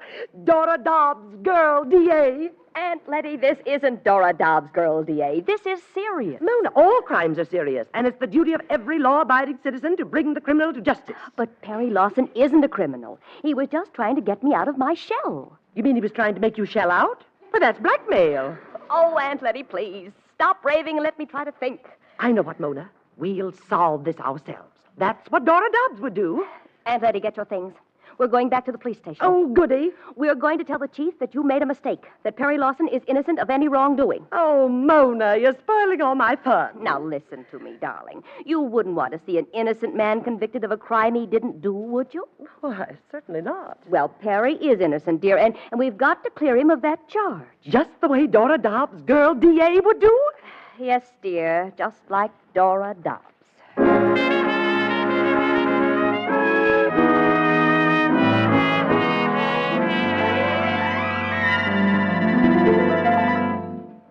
So that's the way it is, Chief. I thought this Perry Lawson here really did kidnap Mona. Oh, why would I want to kidnap her? You keep out of this, Lawson. Please, Perry, let Aunt Letty finish. Yes, young man. If you keep on interrupting, I'll change my story. Seems to me you've changed it already, Miss Foster. Only because Mona made me. Oh, so that's it. Then he really did kidnap you, Miss Warden. Oh, no, he didn't. But you said you'd never seen him before yesterday afternoon. What's that got to do with it? You keep quiet. Now, Miss Foster. Well, Chief, when he kissed Mona the first minute he met her. Oh, so he kissed her, huh? Now, please, Yes, he kissed her. And he'd never even been properly introduced either. So you're one of those guys, huh? Look, Chief, this is ridiculous. I'll say it is. It's so ridiculous that I've a good mind to lock all three of you up for obstructing justice. That's a splendid idea. You'd only be doing your duty. Huh? What did you say? Please, my aunt is, well, she's just a little bit confused. She's confused. What do you think I am? I'm going nuts. Look, Chief. Hey, wait a minute. Miss Warden, is this another one of your scientific experiments? Why, of course not. Well, if it is, you picked the wrong fella to try it on. I've had enough of this merry-go-round. Good for you. Stand up for your rights. Dora Dobbs would. Who's Dora Dobbs? What's she got to do with this? She's the district attorney. Not in this county, she ain't. Look, Lawson, is this Dobbs woman mixed up with you in this kidnapping? Oh, gods, how did I ever get into this? Chief, Dora Dobbs isn't real. She's a character on the radio. Why, Mona, she is too real. And what's more, she'd solve this case in a jiffy. Oh, she would she? Well, until she does, I'm locking all three of you up in a cell, a nice, cozy, padded cell.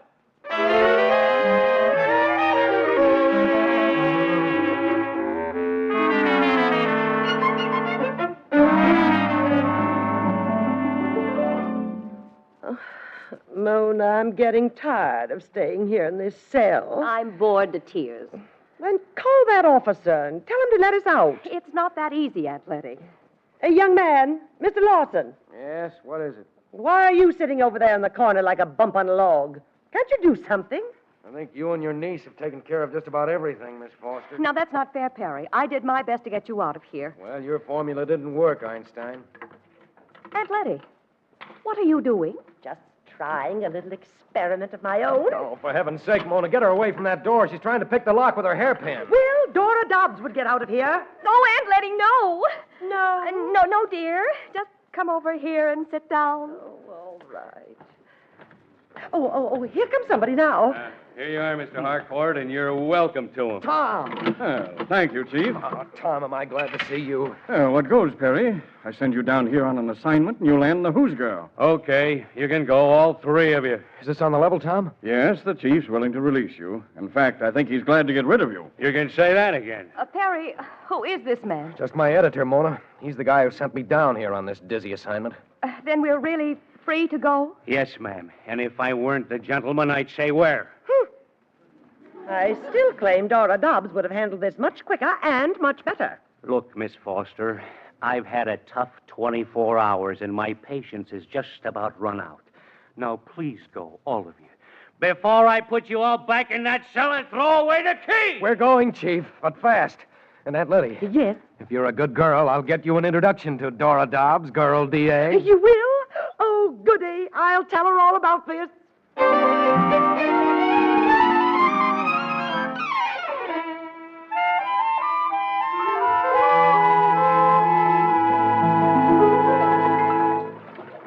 You needn't have bothered to row us back to the island, Perry. I want to, Mona. It's very nice of you, Perry. You know, I misjudged you. But now I'm beginning to like you. Oh, thank you, Aunt Letty. I suppose you're going right back to New York with your editor? Well, that depends. On what? On you? On me. Yes, I'd still like to find out more about your work and, well... And what, Perry? Well, your reactions. My reactions to what? Well, to To that kiss you gave me yesterday? Well, you said you got no reaction to that. Oh, but that was, yesterday. That's right, but... Maybe if we tried the experiment again, the reaction may be different. Oh, darling. Dear me. He's kissing her again. Any reaction this time, Mona? Oh, yes, Perry. This time the reaction was definitely positive. Hooray, the experiment's a success. Young man, I don't like to interrupt. Oh, gee, I forgot all about you, Aunt Letty. Oh, that's quite all right. But I wish you'd wait until we get back to the island before you kiss my niece again. Oh, but Aunt Letty... Mona, if we dilly-dally any longer, I'll be late for my radio program. Radio program? What radio program? Why, Dora Dobbs, girl D.A., of course.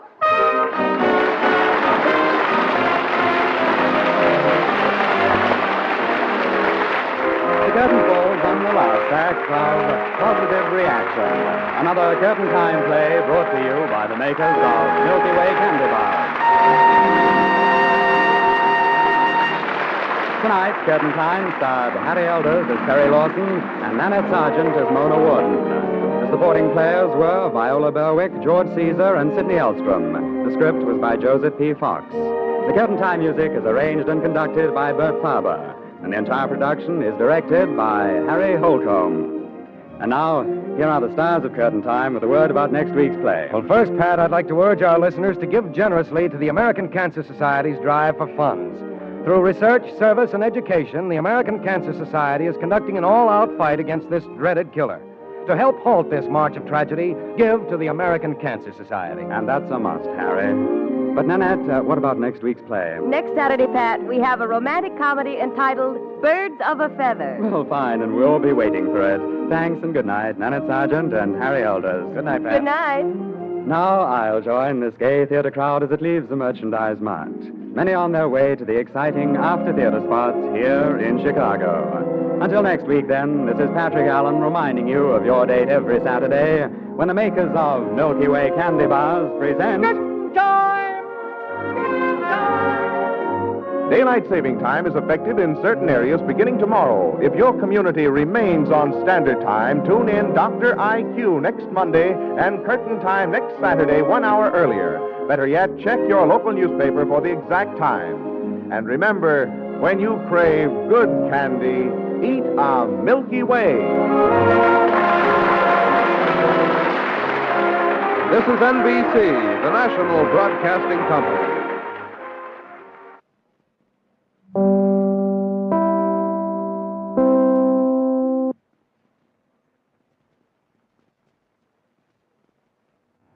This is WMAQ, Chicago's #1 station.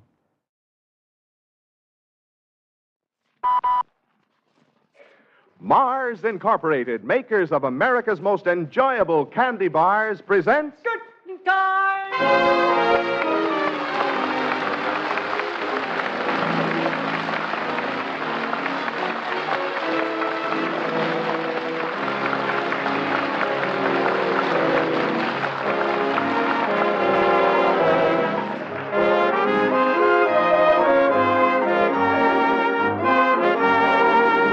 The makers of Milky Way candy bars welcome you to Curtain Time. Now that the month of May is here, the lobby is filled with brightly colored dresses.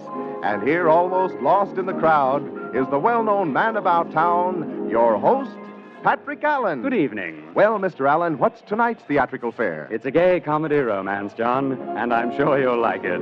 But there's the overture, so we'd better hurry inside the theater for tonight's production of Curtain Time. Tickets, please. Thank you, sir.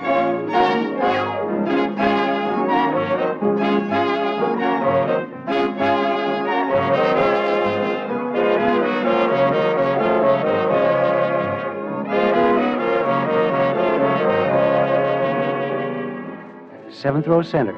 Seats 7 and 8. Thank you. Well, the lights will be dimmed in a moment, so let's look at our programs. Harry Elders and Nanette Sargent, supported by the Milky Way players, are starred tonight in Birds of a Feather. Mr. Elders plays the part of Chick Warren, and Miss Sargent is heard in the role of Pamela Gordon. Curtain Time! Well, there's the call for the first act of Birds of a Feather. The scene is the law office of Wilbur T. Carlson. At the moment, Mr. Carlson is engaged in a serious conversation with an attractive young woman by the name of Pamela Gordon. But, Mr. Carlson, I don't understand. You worked for Miss Georgia Clark for a number of years, didn't you, Miss Gordon? Yes, I managed her shop for her. And apparently she thought a great deal of you. Enough, at least, so that I, as her lawyer, was asked to read you her last will and testament. Oh, really? Somehow I just can't believe that Aunt Georgie's gone. There are certain bequests that I can explain to you later, Miss Gordon, but first is her request that you continue to manage her business, the Aunt Georgie shop, until we can locate Miss Clark's heir, one Charles Warren. Charles Warren, did you say? Yes, he's her nephew. Oh, no. Do you know Warren, Miss Gordon? No, but I've heard Aunt Georgie speak of him. Chick Warren. Oh, I can't believe she'd leave the shop to him.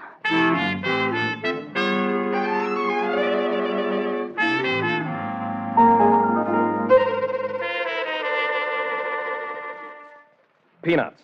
That's what you've been working for, Chick. Peanuts. That's right, Augie. Maybe I like peanuts. No, don't be a dope. Now that you're back in town, you string along with little Augie here. I can put you onto some big dough. Well, what's the racket? Well, I got a proposition, Chick, but it takes a mighty smart cookie to handle it. You didn't call me over to tell me that. Well, now, Chick, the first thing is you ain't never going to get no place fooling around with them penny ante rackets. Don't forget, Augie, they've all been legal. Well, sure, but they ain't got no dough in them. Now, this one I got's hotter than a $2 pistol. Of course, it ain't strictly legal. Then it's out, Augie. Making easy dough is my racket. But the law's never been able to put the finger on me.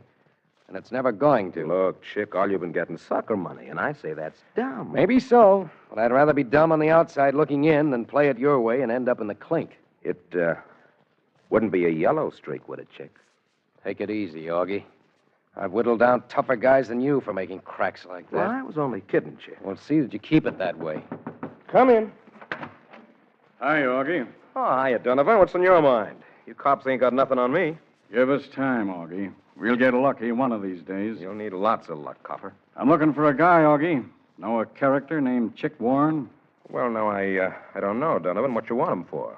Oh, we just heard he was in town. Got orders to pick him up. I'm Chick Warren. Well, now, I got lucky pretty quick, eh, Augie? Okay, Warren, let's go. Where to, Copper? Oh, don't be silly, Chick. Where do you think a cop would take you? Always on the safe side, huh?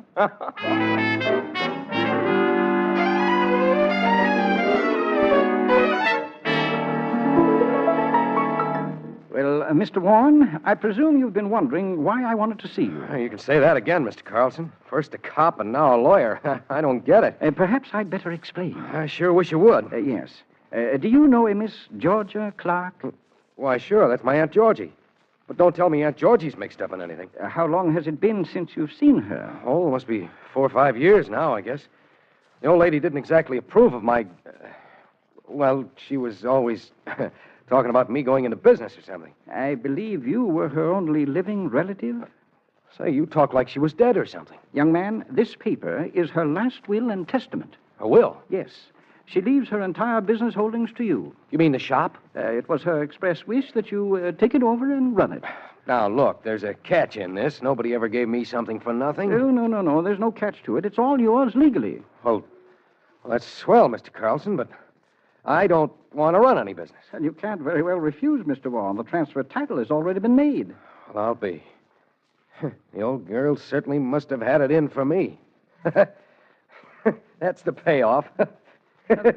Is something funny? Funny? You don't know how funny it is. Imagine me running a pet shop.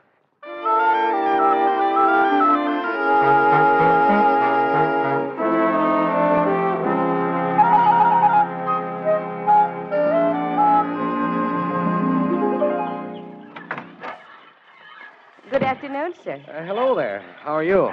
Is there something I can show you? Oh, I was just sort of looking around. Perhaps you'd be interested in the Cocker Spaniel. Here's a beauty.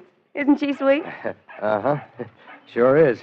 And these canaries are... excuse me, but I was just sort of looking the place over. Oh, I see. Say, this is pretty swell at that. All these cats and dogs and birds and things. Well, what did you expect to find in a pet shop? Giraffes? You run this joint? Well, yes, I'm the manager. The owner was Miss Georgia Clark, but she's not here anymore. But if she's not here anymore, are you going to keep on running it? Probably, until the new owner is found. He's a relative of Aunt Georgie's. Uh-huh. Her lawyer's been looking for him. What are you going to do when they find him? Well, I'll stay on for a while if he wants me to. Mm-hmm. And then what? Why, I expect to get married. The man I'm engaged to has been transferred out west, and... But why are you so interested in my affairs?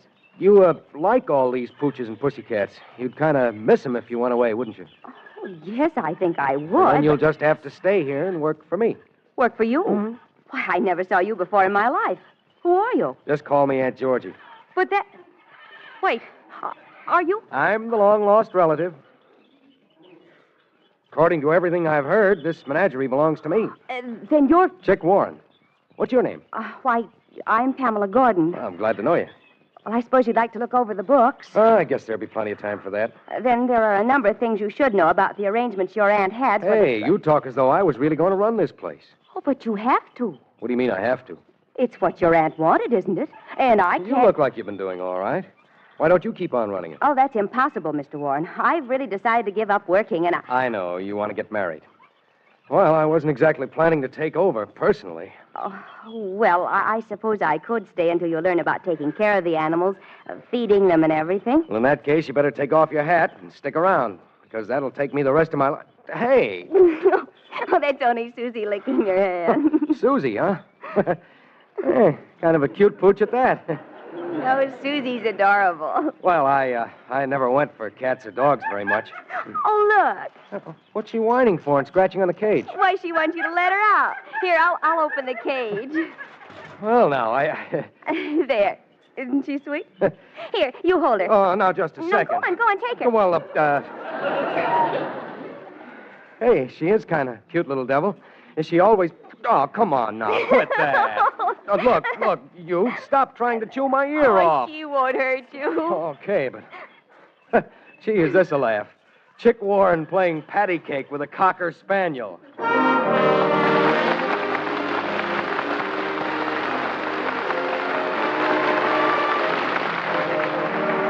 curtain falls on the first act of tonight's Curtain Time play, starring Harry Elders and Nanette Sargent with the Milky Way Players. And now, John Weigel. No matter what your favorite relaxation may be, you will always find added enjoyment of a spring day or evening in the taste of a Milky Way candy bar. For a Milky Way is a luscious treat right from the moment you first sink your teeth through the thick milk chocolate coating. Then with each bite, you taste the rare flavor combination of the thick milk chocolate coating, the golden layer of smooth, creamy caramel, and the soft chocolate nougat center, richly flavored with real malted milk. All melt together to make each enjoyable bite a real taste thrill, right down to the last delightful flavor that lingers in your mouth. When you crave good candy, eat a Milky Way.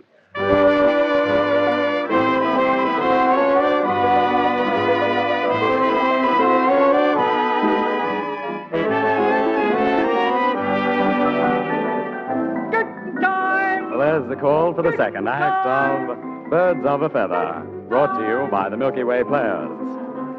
Although Chick Warren has always tried to get money the easy way, he's always insisted on staying within the law. But Chick is faced with a new problem now.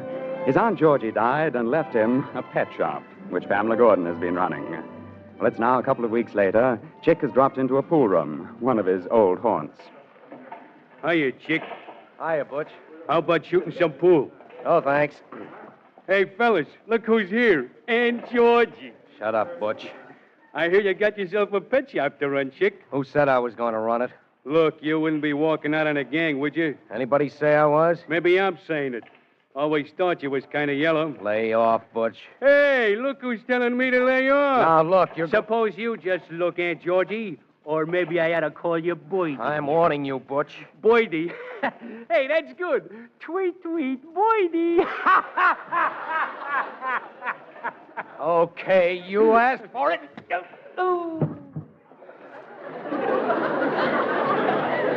All right. Anybody else want to say something? You'll be sorry you swung me, Chick. You'll be sorry. The only thing I'll be sorry for is that I ever got mixed up with a lot of mugs like you. Oh, don't make And me... get this. Maybe I like the animals in that pet shop better than I like some people I know. And if I want to run a pet shop, I'll run it, see?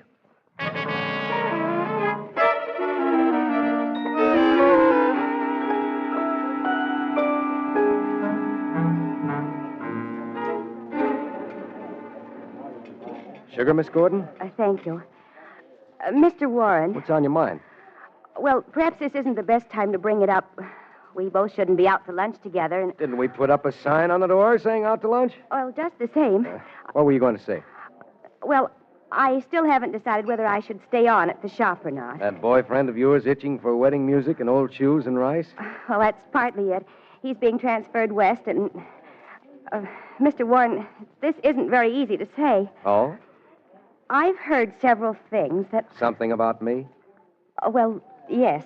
Go on. Richard has told me that... Richard, the one and only? He's my fiancé. Mm-hmm. And he's heard that you've been, well, mixed up in some rackets. Well, that's one way of putting it. Then it's true? Huh, that all depends. Some folks, like Richard, would say I've been in some rackets.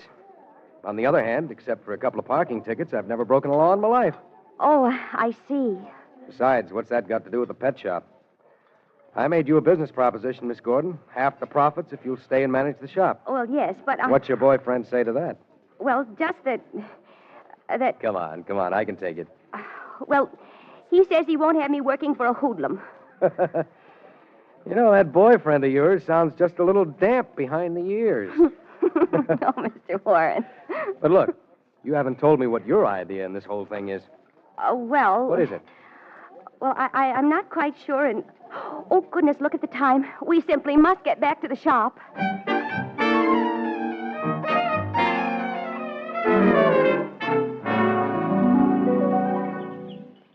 Well, Miss Gordon, I've made up my mind. You have? Mm-hmm. About what? Well, maybe it's not enough just to be inside the law. From now on, I'm strictly legitimate. Oh, I'm so glad you decided that, Mr. Warren, and I know your Aunt Georgie would be, too. Okay. Now you and I are really going to run this joint. Oh, not me. The shop is your responsibility. I've decided to leave. Oh, but who's going to feed Susie? And what if Molly has kittens? I've never had kittens in my life, and... You just can't walk out on me now. But I've never had kittens either. And I told you I had other plans. Look, Miss Gordon, you've got to stay for a while. Well, I might blow my top if some of the goldfish come up with the mumps, or if those two vest pocket parrots start to scream. And they're not parrots. They're parakeets. Lovebirds. Oh. Well, you can't go away and leave them without a chaperone, can you? Oh, Mr. Warren, you've got to take me seriously. And there's one thing you simply must know about because your Aunt Georgie was always most particular about it. What's that? The annual dinner of the Bird Lovers Society. The Bird Lovers Society. Yes. You'll be expected to make a speech. Oh, no, you don't. This is okay, but making a speech, that's out. But you'll have to. You know, maybe this racket is a little out of my line. I thought I could swing it, but making speeches... Oh, someone just came in. Shall I? Yeah, you better see what they want. I'm not quite on speaking terms with all of our feathered friends. Good evening. Can I show you something? I want to see the boss. Oh, just a moment, please. Someone to see you, Mr. Warren. Hiya, Chick. Hello, Butch. What do you want? I don't want no canaries. Come on. What's this all about? Well, I guess you know Augie's pretty sore at you. What I do is my business, so where does Augie come in? Well, he figures maybe now he can use this plant of yours. This place is on the level, and I'm having no part of Augie or any of you guys. Augie figures different, Chick. This place will make a swell front for him and the boys, and right now he's got use for it. Well, you can tell Augie I've got no use for him. Augie figures maybe he'll be going into business himself, see? Well, you got a nice warehouse. And who'd go looking for stuff in the warehouse of a pet shop? You go back and tell Augie I'm not playing ball. It's going to make him awful sore. I don't care. It's no dice. And I ain't forgetting I owe you something, too, Chick. I told you you'd feel sorry you socked me. You go back and tell Augie not to get any ideas about this place. Is that clear? Sure, but it ain't going to be clear to Augie. You're asking for trouble, Chick, but it's up to you. So long, Boydie. So long. Mr. Warren, what did that man mean when he said he was going to make you sorry for something you did?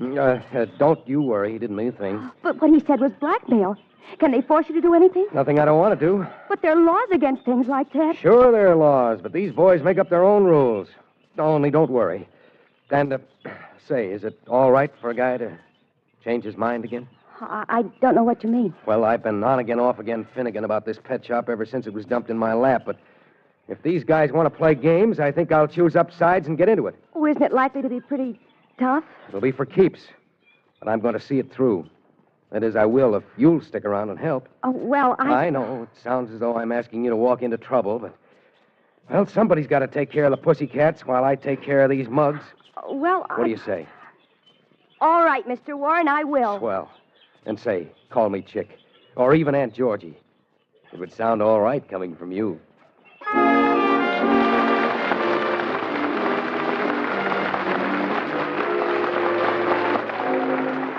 Before we bring you the third act of tonight's Curtain Time play, starring Harry Elders and Nanette Sargent with the Milky Way Players, here is John Weigel. These May days, boys and girls in school, men in offices, and women at home will all stop often to enjoy the delightful taste of a Milky Way candy bar. For a Milky Way is one of those rare little treats that is always a pleasure, no matter where you are or what you are doing. You begin to enjoy a Milky Way the moment you first open the crisp wrapper and notice that enticing scent of fine, pure milk chocolate. Then, with each enjoyable mouthful, you taste the thick milk chocolate coating, the golden layer of smooth, creamy caramel, and the soft chocolate nougat center, richly flavored with real malted milk. It is the combination of the milk chocolate, creamy caramel, and soft nougat that gives you that rare taste blend you will find only in a Milky Way. When you crave good candy, eat a Milky Way.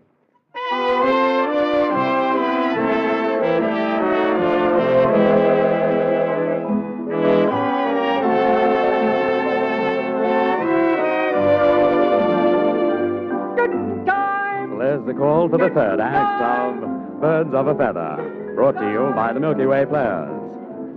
When the petty crooks Chick Warren used to run around with found out he had inherited a pet shop, they decided to use the place as a warehouse for stolen goods, in spite of the fact that Chick has never engaged in any illegal activity. But he decided to accept the challenge.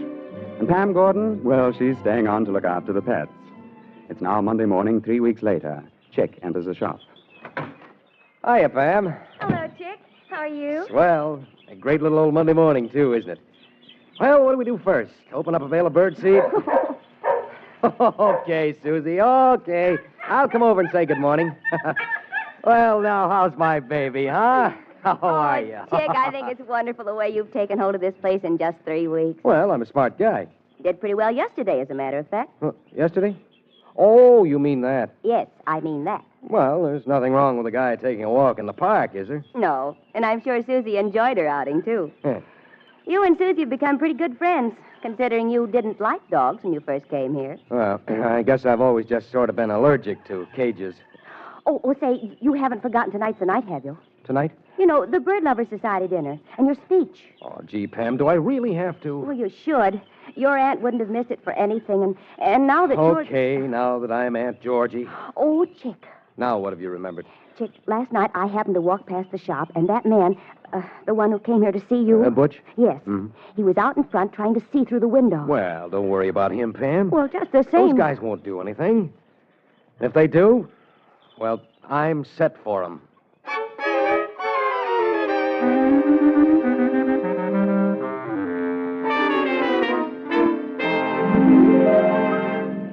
Hiya, Chick. Oh, hello, Donovan. What do you got to say on behalf of the police force? Nothing special, but ain't you a little off the beaten track? Just because I'm headed for the Ladies' Aid Club rooms? Well? My friend, I'm one of the guests of honor at the dinner the Bird Lover Society is tossing tonight. So that's the reason for the soup and fish, eh? Yeah. How do I look? Very pretty. But look, you wouldn't be kidding me, would you? Oh, honest Injun, I wouldn't. For once, Chick Warren and the cops are on the same side. And hey, come on in. What for? I'm going to make a speech. Well, that is, Susie and I are going to make a speech. You mean you're taking that pooch in with all those birds? Just bird lovers, Donovan, no birds. And the pooch goes any place I do, or I don't go. And why don't you let the pooch make the speech?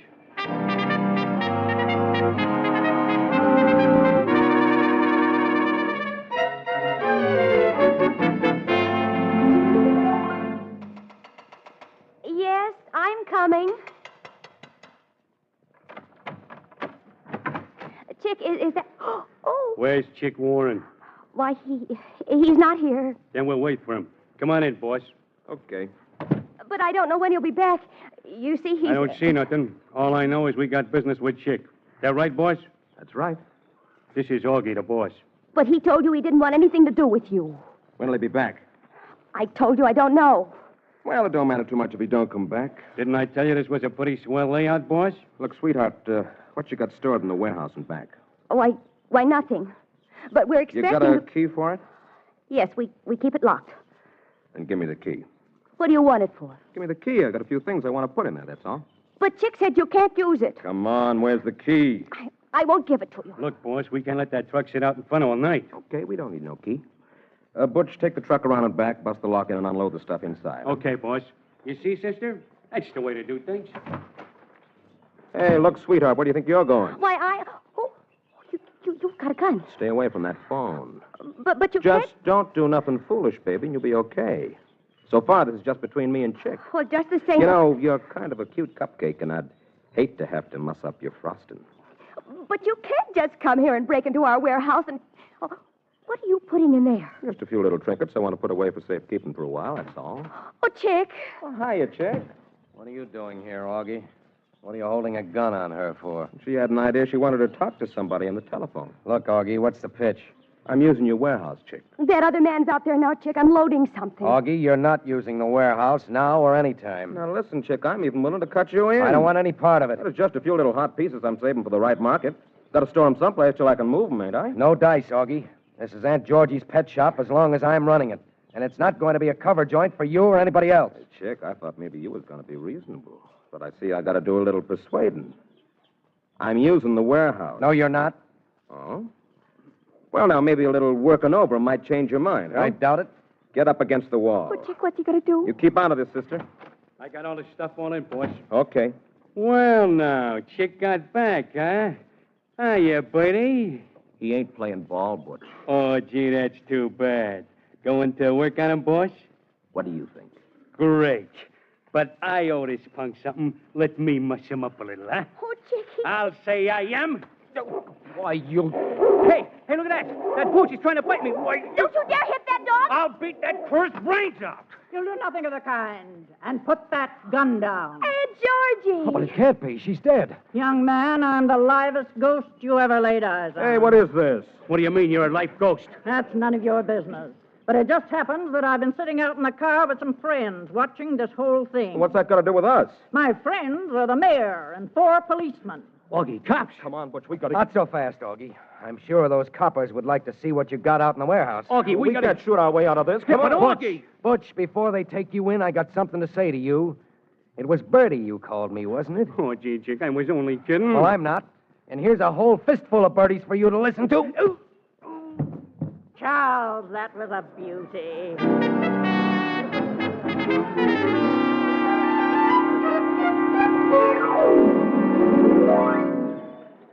And, Georgie, I still don't get it. You're supposed to be dead. Well, I never was more alive in my life. But, Pamela, dear, how are you? Fine, Aunt Georgie. And you look wonderful. Did you have a good rest? Rest? Say, what is this? Charles, I got sick and tired of seeing you make a fool of yourself. Well... You're a bright boy, Charles. Oh, thanks, but... You just needed some responsibility, something to knock some sense into that hard head of yours.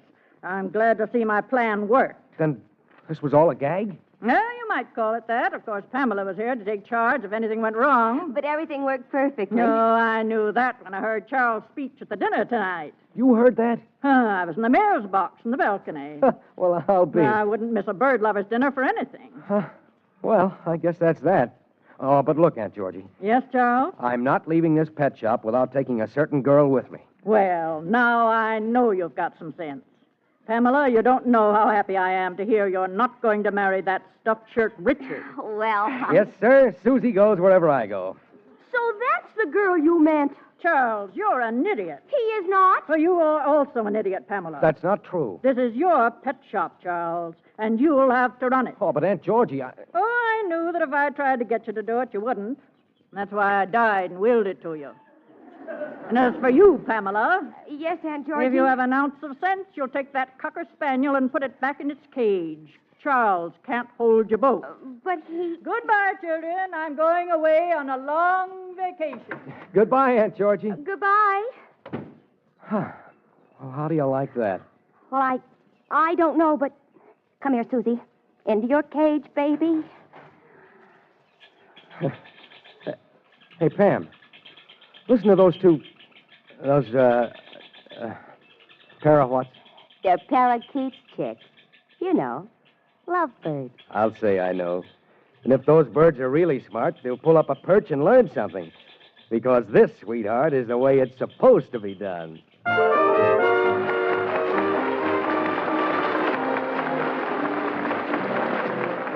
The curtain falls on the last act of Birds of a Feather, another curtain time play brought to you by the makers of Milky Way candy bars.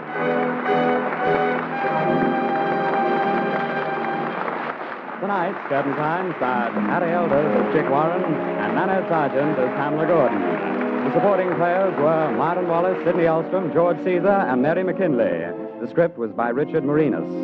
The curtain time music is arranged and conducted by Bert Farber, and the entire production is directed by Harry Holcomb.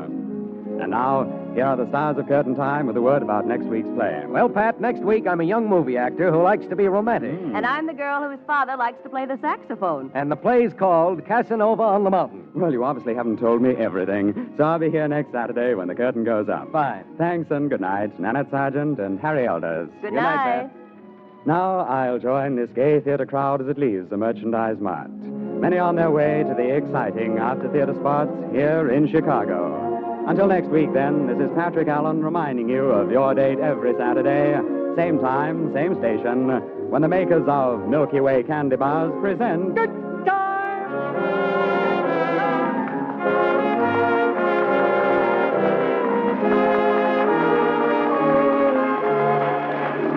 Each week, Mars Incorporated brings you two great shows over NBC. On Monday night, be sure to hear Dr. IQ, the mental banker. And next Saturday, be with us again for Curtain Time. Remember, when you crave good candy, eat a Milky Way. This is NBC, the national broadcasting company.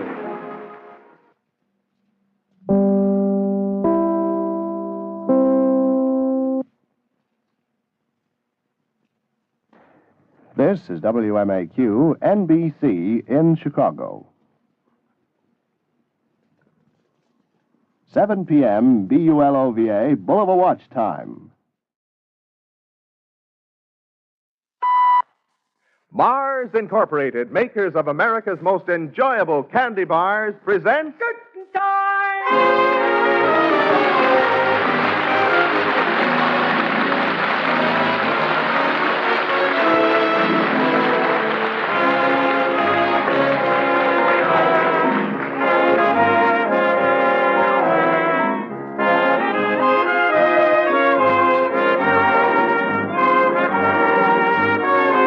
The makers of Milky Way candy bars welcome you to Curtain Time. In spite of the balmy spring weather, the lobby is crowded again to overflowing.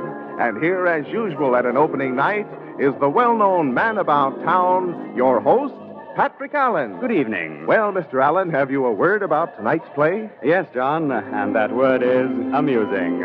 But there's the overture, so we'd better hurry inside the theater for tonight's production of Curtain Time. Tickets, please.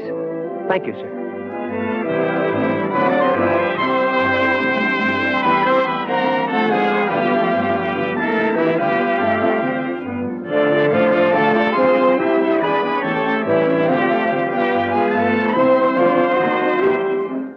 Seventh row center. Seats 7 and 8. Thank you. Well, in a moment, the curtain will go up, so there's just time to look at the program. Harry Elders and Nanette Sargent, supported by the Milky Way players, are starred tonight in Casanova on the Mountain. Mr. Elders plays the part of Rod Marshall, and Miss Sargent is cast as Joan Cook. Curtain time! Well, there's the call for the first act of Casanova on the Mountain. The scene is the Hollywood home of Bruce Cook. It's about 9 o'clock in the morning, and things are strewn all about. The doorbell is ringing, and Bruce is hurrying to answer it. I'm coming. Well, Rod, what are you trying to do? Break the bell? Look, Bruce, can you spare a minute? Well, sure. Come on in. Hope you don't mind the mess, Rod. I'm going up to our cabin in the mountains for a week to do some skiing. Just finished packing. Bruce, have you seen the morning paper? Oh, I glanced at the headlines. Why? Here, take a look at this. Here, at the bottom of the page. Diana Cameron, local fashion expert, announced today that she will marry movie actor Rod Marshall as soon as... Hey, that's you. Exactly. But I didn't know you were planning... Neither did I. Well, but what is it then, a gag? A gag. Ha. But look, there must be some reason. Have you tried phoning her? Yes, just before I came over here. Well? She means it all right. But why, if you didn't ask her? She says I did ask her at a party the other night. Well, did you? Well, of course not. You know how those things happen. How? Oh, we got out onto the terrace by ourselves, and there was a moon, and you know how romantic she is, but... I know how romantic you are. Oh, but, Bruce, she must have known I was kidding. Look, if you... Oh, no, not this time. I'm a set designer, not a lawyer. Oh, but there must be some nice way I can explain it to her. Bruce, all I ask I'm is... sorry, Rod, but I've been planning this trip to the mountains for a long time. That's what I mean. Be a pal and let me go with you. What? If I can get away from everything for a few days... Well, if you think it'll do any good, I guess we'll have room for you. We? Dad and Joan are already up there. Oh. Who's Joan? Now, look, Rod, you've already got Diana to worry about, so don't start... Oh, but I just asked who she is. She's my kid sister. I don't think you've met her. Well, if you don't think they'd mind. Can you be ready in an hour? I'm all set. You mean you're already packed? Well, I figured just in case... You're pretty sure of yourself, weren't you? Bruce, old pal, a desperate man has to be sure. Mountains, here I come.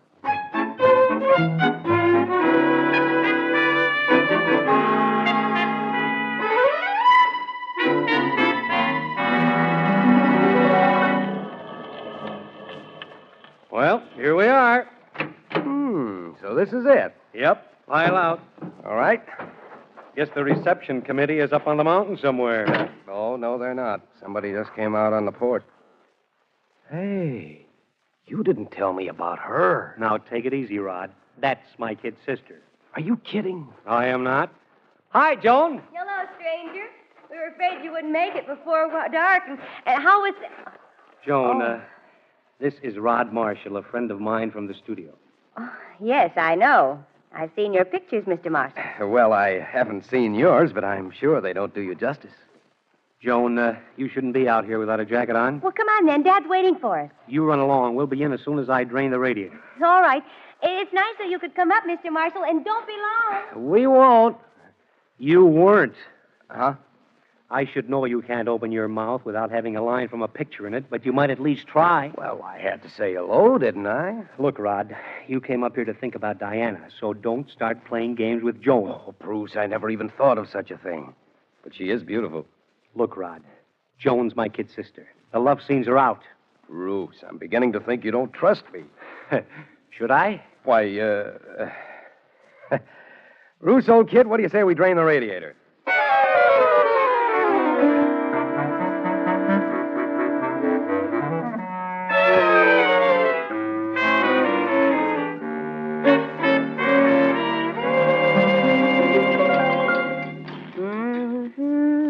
Hello there. How are you this morning?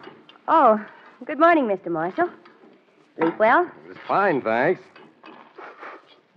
Breakfast? Mm-hmm. Mind if I watch? Not if you think there's anything worth watching. It's always worth watching a pretty... Oh, good grief. Isn't it dreadful? Close the door. I didn't know Bruce played the saxophone. He doesn't. Dad took it up after he retired. Your father plays the sax? This is the only place he can practice without getting a lot of complaints. But would you mind watching the bacon? All right. You know, Joan, I've known Bruce almost 3 years. And Oh? Hand me the flour, will you, please? This? Thank you. Well, as I was saying, it's strange I haven't met you before. No, it isn't. I've been east until a month ago, and up here most of the time since. But Bruce never even mentioned you. From what he told me last night, I don't imagine he would. You mean about me? Is there a big wooden spoon over there somewhere? Oh, yes. Here you are. What did he say? Oh, that I'm not to pay any attention to you. What? Don't look so hurt.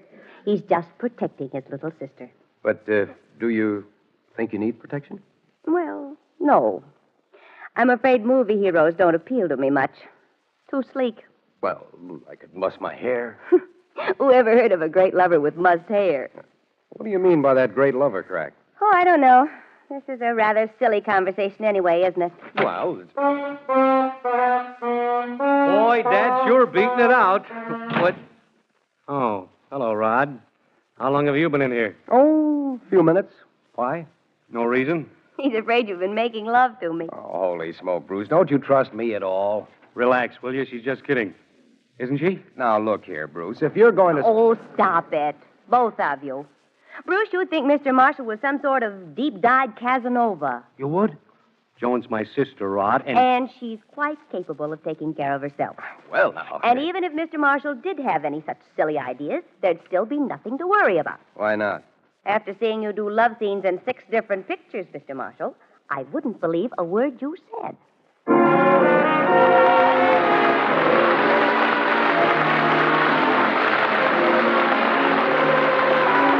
The curtain falls on the first act of tonight's Curtain Time play, starring Harry Elders and Nanette Sargent with the Milky Way Players. And now, John Weigel. All of us have, on occasion, felt a craving for some food we used to enjoy, and then have found it no longer is the thrill it used to be. But one little treat that is always a pleasure, any time, anywhere, is the taste of a Milky Way candy bar. For year after year, Milky Ways remain the same delightful candy treat we all remember. The thick milk chocolate coating is still the same fine, pure milk chocolate. The golden layer of caramel is unusually smooth and creamy, and the rich chocolate nougat center has been whipped to the same delicate softness and abundantly flavored with real malted milk. All together, the milk chocolate, creamy caramel, and soft nougat give you that rare taste blend you will find only in a Milky Way. When you crave good candy, eat a Milky Way.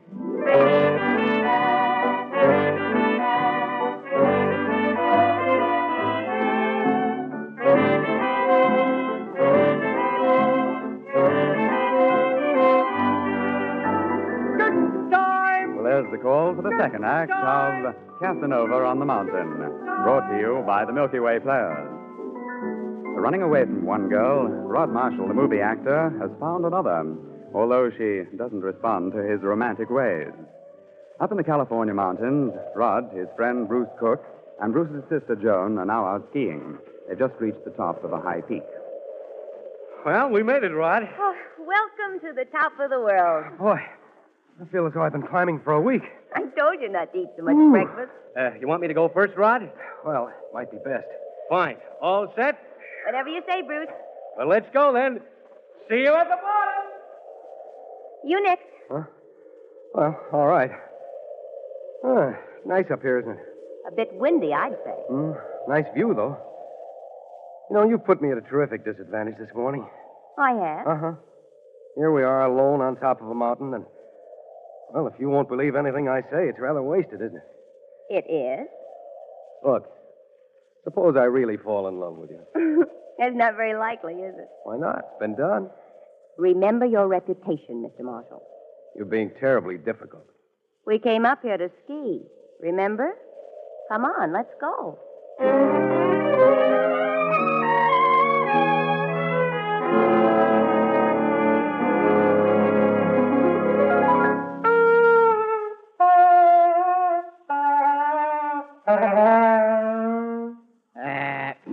Better try that again, I guess. A one, a two. Oh, good evening, Rod. Hello, Mr. Cook. How's the saxophone coming? Not bad, not bad. Here, I'll play something for you. Do you know where Bruce is? Bruce? Oh, he thought he heard a car stuck down the road, went back to take a look. Oh, then he's gone? Yeah, but he'll be back in a few minutes. Why? Nothing. But, where's Joan? Well, she was out in the back stoop, stargazing, I suppose. Oh, well, thanks, Mr. Cook. Thanks a lot. Not at all, not at all. Let's see now, where was I? Oh, I won. Let's see.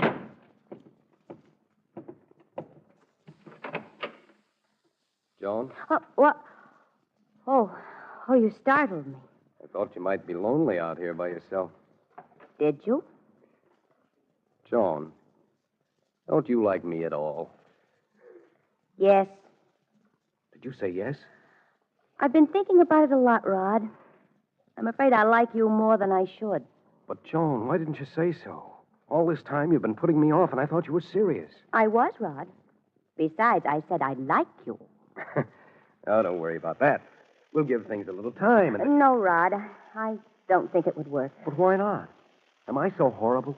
No. Just romantic. You treat life as though it were a movie script.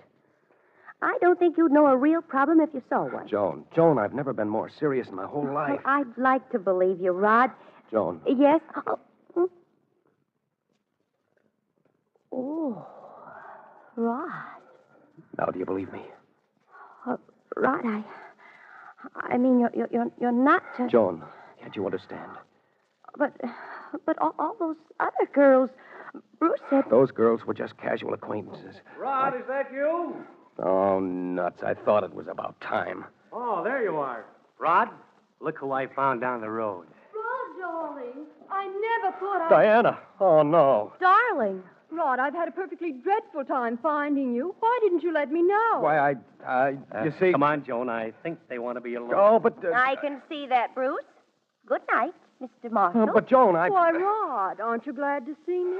Oh, sure, Diana. I'm tickled pink.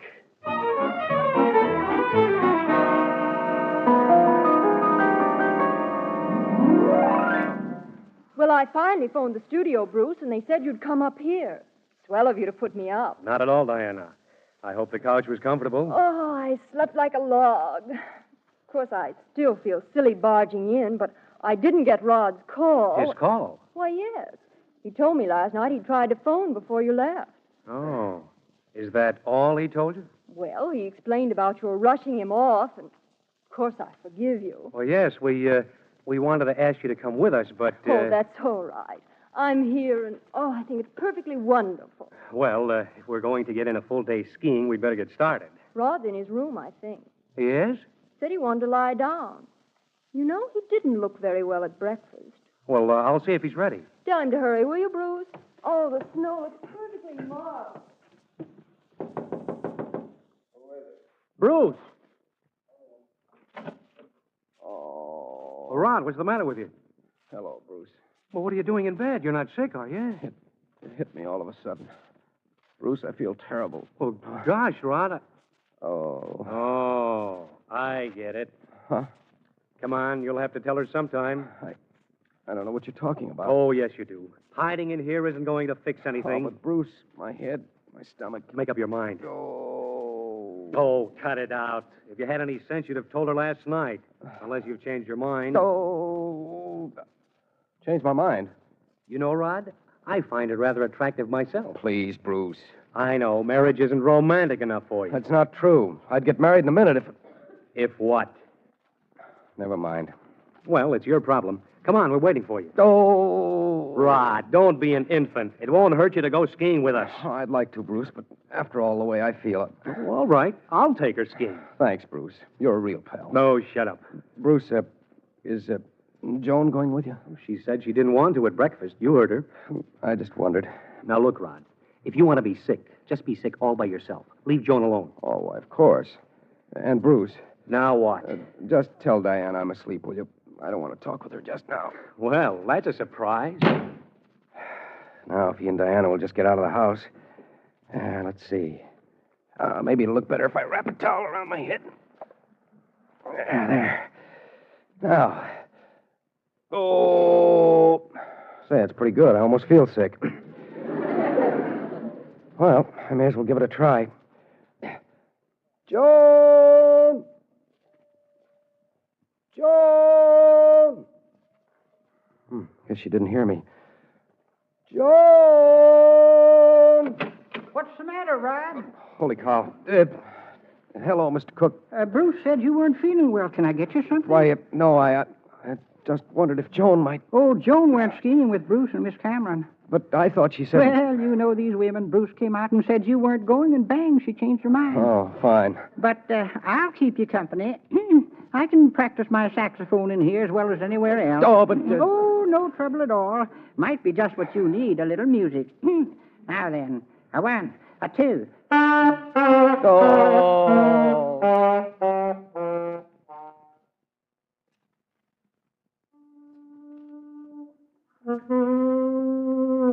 Well, having a concert?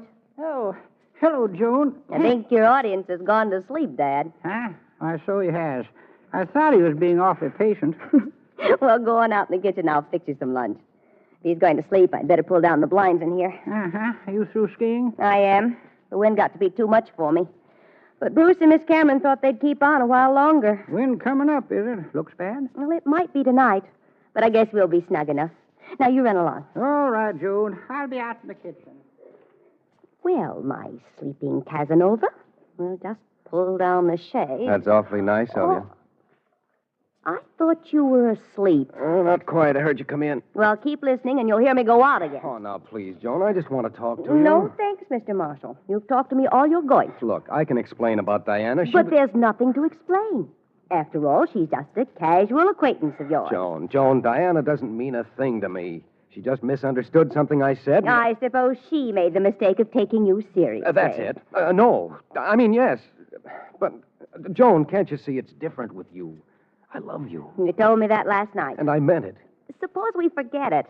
After all, we all make mistakes. Oh, but Joan, this wasn't... Rod, I don't want this to be unpleasant. For a few moments last night, I thought... What? Oh, it doesn't make any difference. Oh, but Joan, if you... You're completely irresponsible, Rod, and I guess you always will be, and that's not what I want. Joan. What?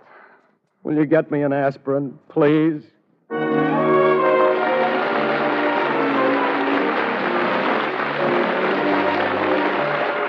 Before we bring you the third act of tonight's Curtain Time play, starring Harry Elders and Annette Sargent with the Milky Way Players, here is John Weigel. Even during these lazy spring days, most of us do not have time to stop and linger over some of the pleasures we would like to enjoy. But one thing that always means delightful enjoyment, whenever you have a few spare moments, is the taste treat of a Milky Way candy bar. For every bite of a Milky Way is luscious. From the moment you first open the crisp wrapper and notice that enticing scent of fine, pure milk chocolate. Then with each bite, your teeth sink through the thick milk chocolate coating, the golden layer of smooth, creamy caramel, and the soft chocolate nougat center, richly flavored with real malted milk. All melt together to make each enjoyable mouthful a real taste treat, right down to the last delightful flavor that lingers in your mouth. When you crave good candy, eat a Milky Way.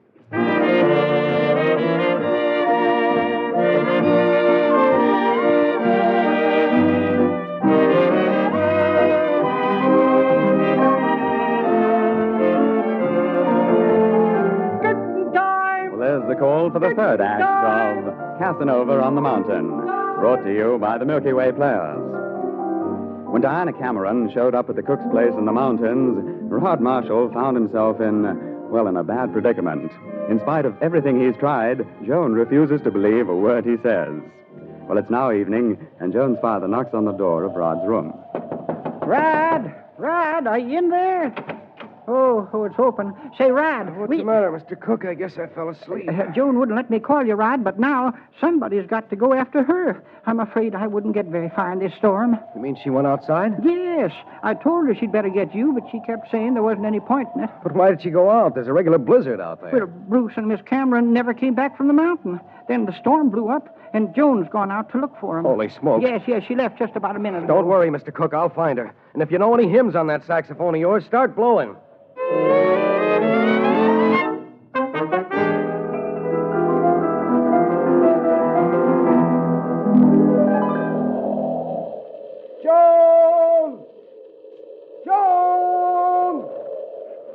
Beautiful, dumb little... Joan! Here I am. Where are you? Over here. Stay where you are. Oh, I can't see a thing. What do you want? Get back to the house. What? I said get back to the house. I can't. Bruce and Diana. I know. Now do as you're told. Don't you tell me what to do. I am telling you. Now do it. I won't. Oh, yes, you will. No, don't let go of me, you little rod. I'll let go when I'm ready to let go. Now, come on.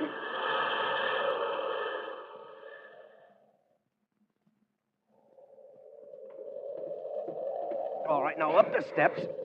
That's the girl. Let go of me. Now open the door. Joan, are you all right? I'm all right, but how about Bruce and Miss Cameron? This big old... What were you trying to do? Get yourself killed? Bruce and Miss Cameron are the ones that might get killed if somebody doesn't get up that mountain. I'll find them. Rod Marshall, this is no time for movie heroics. This is real. Anything might happen to them up there. And if you weren't such a selfish, irresponsible fool, you'd realize it. Now, Joan, Rod will do what he can. It's no job for a woman. It's a better job for a woman than it is for... Sorry to interrupt, but I've got to see a mountain about some friends of mine. So long. Rod! Oh, Rod! No.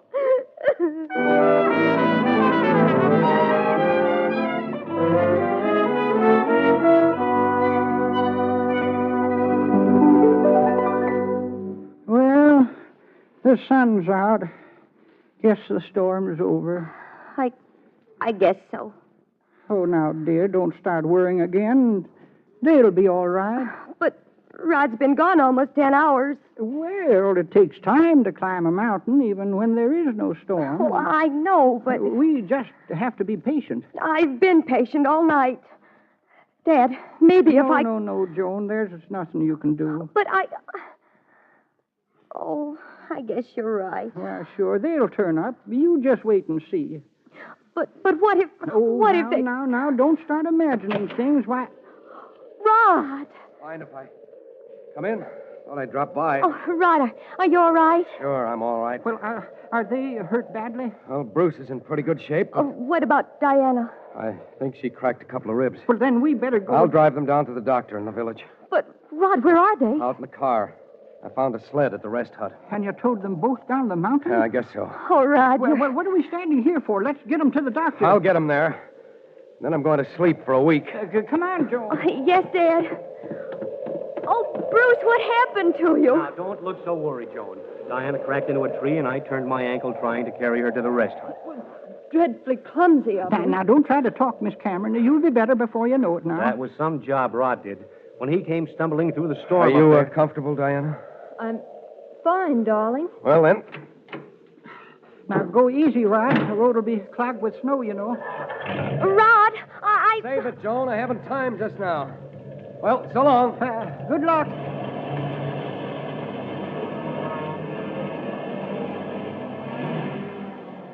Dad, did you see the way she looked at him? Huh? He wouldn't even talk to me. Well, now, Joan, he didn't have time to. I don't blame him. After all the things I said. But I'm in love with him. Well.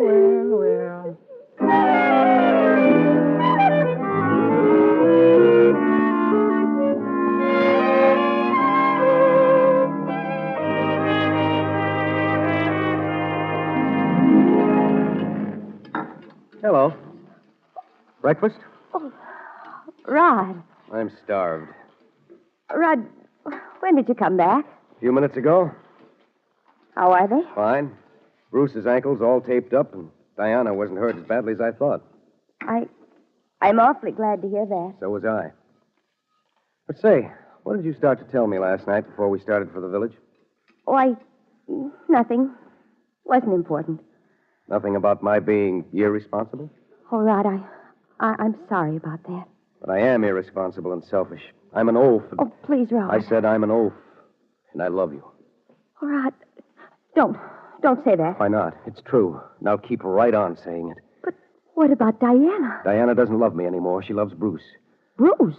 He and Diana apparently did more talking than skiing up there on the mountain. Oh, but I had no idea. Neither did I. But I guess Bruce finally convinced her that I was, well, irresponsible. Oh, Rod. Rod, darling. Oh, Joan, darling. Oh, Rod. Joan, will you marry me? If Dad says it's all right, I'll ask him now. I've already asked him. What'd he say? You'll know as soon as I open the door. But I don't understand. You understand now, darling?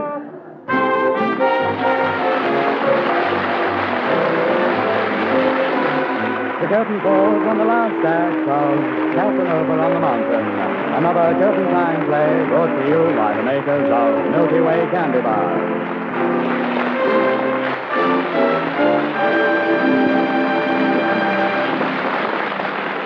Tonight, Curtain Time starred Harry Elders as Rod Marshall and Nanette Sargent as Joan Cook.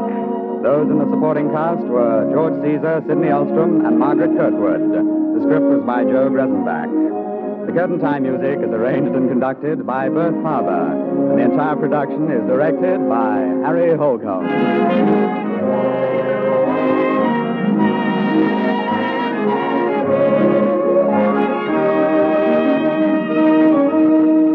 Now, here are the stars of Curtain Time with a word about next week's play. Well, next Saturday, Pat, Nanette Sargent is a salesgirl in a department store. And Harry Elders is a very rich young man who comes in to buy a negligee. He's also very fresh, I might add. But don't bother to, Nanette. The play, incidentally, is called The World Between. And it all sounds quite dramatic. Thanks and good night, Nanette Sargent and Harry Elders. Good night. Good night, Pat. Now I'll join this gay theater crowd as it leaves the merchandise mart. Many on their way to the glamorous after-theater spots here in Chicago. Until next week, then, this is Patrick Allen reminding you of your date every Saturday, same time, same station, when the makers of Milky Way Candy Bars present Good Time!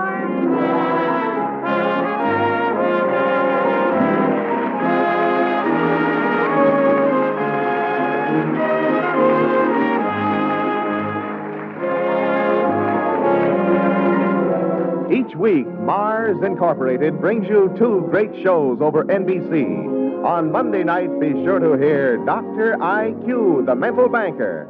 And next Saturday, be with us again for Curtain Time. Remember, when you crave good candy, eat a Milky Way.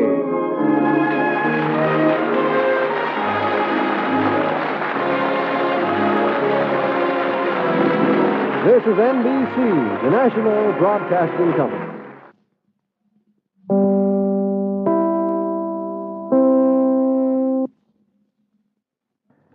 This is WMAQ, NBC in Chicago. Mars Incorporated, makers of America's most enjoyable candy bars, presents Curtain Time!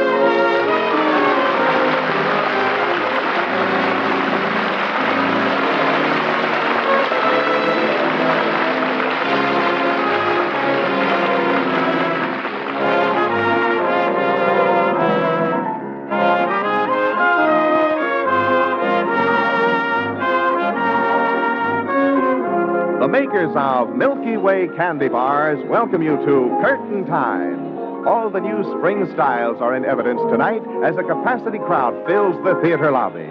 And here, in time for the first act, is the well-known man about town, your host, Patrick Allen. Good evening. Well, Mr. Allen, what's tonight's play like? It's a very engaging romance, John. But there's the overture, so we'd better hurry inside the theater for tonight's production of Curtain Time. Tickets, please.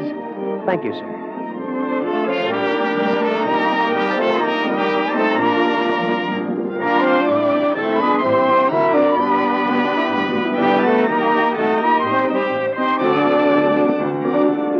Seventh row center. Seat 7 and 8. Thank you. Well, the audience is settled in their seats, and the play will begin in a moment. So let's look at our programs. Harry Elders and Nanette Sargent, supported by the Milky Way players, are starred tonight in The World Between. Mr. Elders is cast as Richard Blaine, and Miss Sargent as Norma Taylor. Curtain time! Well, there's the call for the first act of The World Between. The scene is one of the upper floors of a large department store. A good-looking, well-dressed young man has just stepped off the elevator and approaches the lingerie center.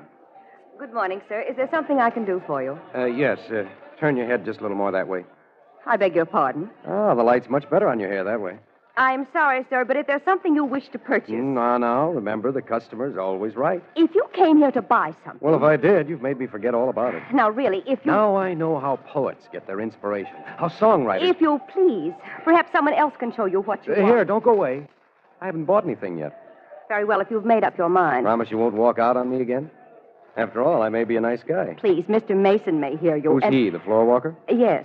I don't want to talk to him. I'd much rather talk to you. But he's a department manager, and he doesn't like... Oh, but I do. And when I like ladies, I like. Perhaps if I get one of the other girls. Okay, you win. I want to buy a negligee.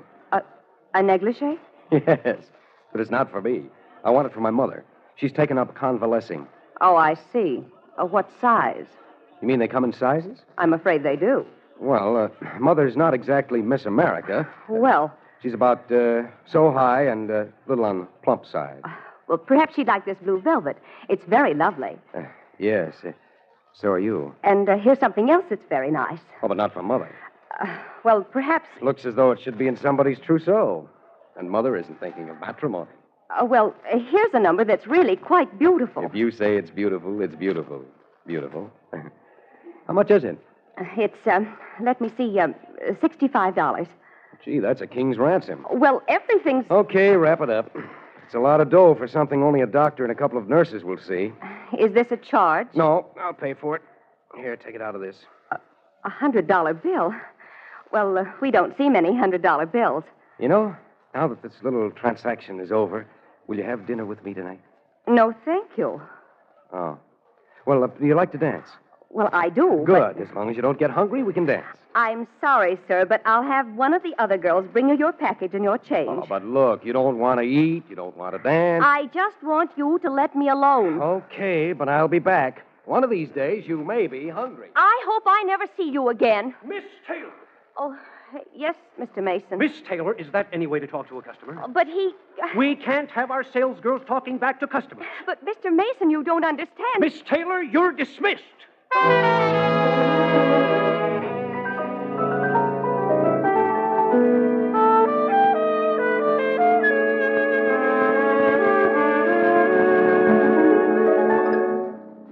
Mrs. Taylor, how long is it going to be before Norma's ready? She's just changing her dress, Andrew. She'll be right out. She knows I'm here, doesn't she? Oh, of course. I told her. Well, it's 7:30 now. I don't like to be late for the picture. Did you tell her to hurry? Yes. I told her you were waiting. Just like her old man, isn't she? He was always late. Oh, Andrew. I'm sorry, Mrs. Taylor. Ed was the best friend I had, but he was always putting things off. I know, Andrew. If it hadn't been for me, he'd never even kept his insurance paid up. Yes. And I've always been very grateful for the way you've helped us since poor Ed I passed told away. him I'd do it, and I've been glad to, Mrs. Taylor. On account of Norma, maybe. I don't know how we'll ever be able to pay you back, Andrew. Sometimes I worry about it so. Don't you give it a thought, Mrs. Taylor. Why, sometime, maybe I Hello, might even... Andrew. How are you? Fine, Norma. Are you ready to go? We're late now. Andrew, do you mind if I don't go to the movies tonight? Oh, but this is Tuesday, Norma, and you know every Tuesday we... Norma, Andrew wants you to go. I'm sorry, but I have an awful headache, really, and I thought I'd go to bed. But it's only 7:30. Why don't you go without me tonight? Maybe we'll just go for a walk then, huh? Please, Andrew, I'm tired. I don't feel like walking. Well, if you don't want to go for a walk either, guess I might as well go to the movies alone. I wish I felt more like it. Well, I'd better hurry along. Don't want to miss the start. Good night, Norma. Good night. Good night, Mrs. Taylor. Good night, Andrew. Norma, do you think it's nice to treat Andrew that way? You've hurt his feelings. I'm sorry, Mother, but somehow I don't feel like having Andrew around tonight. But, Norma, we owe so much to him. Seems to me the least you can do is I know you borrowed all that money from him, Mother, but I didn't think you'd put me up as security. Norma. Well, I'm sorry, Mother. Andrew's been awfully good to us. But a girl likes something else besides going to a movie or taking a walk. Honestly, it's awful to be under obligation to people. Mother. Yes, dear? I lost my job today. I got fired. Oh, Norma, you didn't. Yes, Mother. Oh, dear. What did you do? Well, a young man came into the store to buy a negligee for his mother. Yes? Well, he got fresh, and I lost my temper. My dear, you can't... Mr. Mason overheard me tell him off, and I was fired. That's all. Norma, why weren't you more careful? Oh, well, Mother, My dear, we need every penny, and goodness me, sometimes I just don't understand you. I don't understand you at all.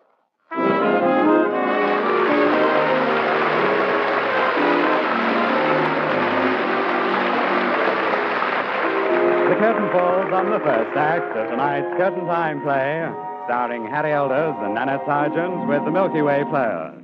And now, John Weigel. All of us know that there is truly delightful enjoyment to be found in the taste of fine candy, especially candy of the high quality for which Milky Way candy bars have long been known. For every bite of a Milky Way is a rare combination of the choicest candy ingredients. A thick milk chocolate coating, a golden layer of smooth, creamy caramel, and a soft chocolate nougat center, richly flavored with real malted milk. Together, the milk chocolate, creamy caramel, and soft nougat combine to make every bite of a Milky Way a thrilling treat, right down to the last delightful flavor that lingers in your mouth. When you crave good candy, eat a Milky Way.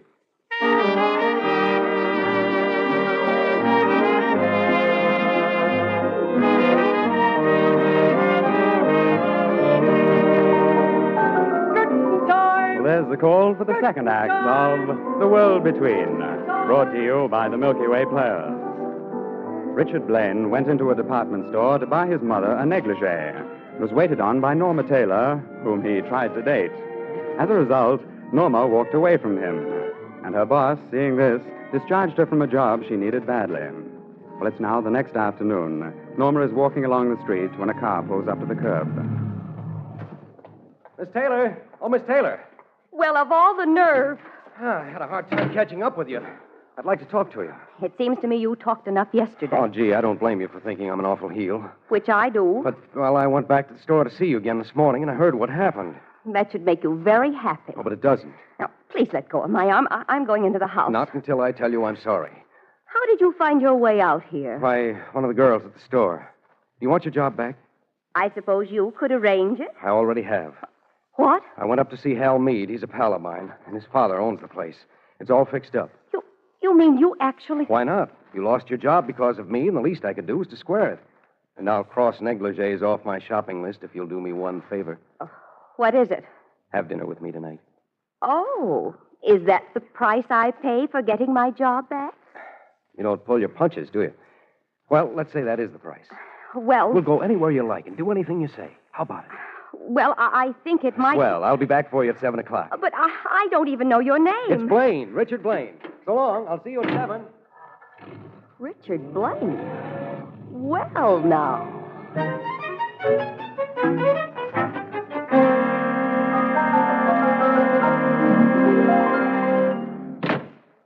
Is that you, Norma? Yes, Mother. Oh, Norma. The store called and it was all a mistake.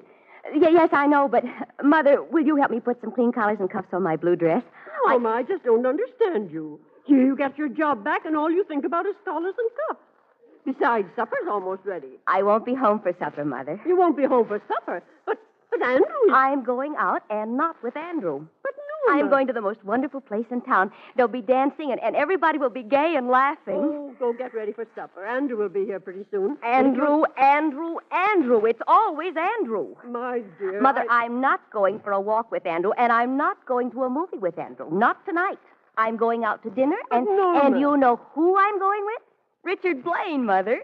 The Richard Blaine? Yes, and he's calling for me at 7. Oh, for once I'm going out with someone who doesn't look at 25 cents as though it were all the money in the world. But what will Andrew think? I don't care what he thinks or says or does. I'm going to have a good time tonight.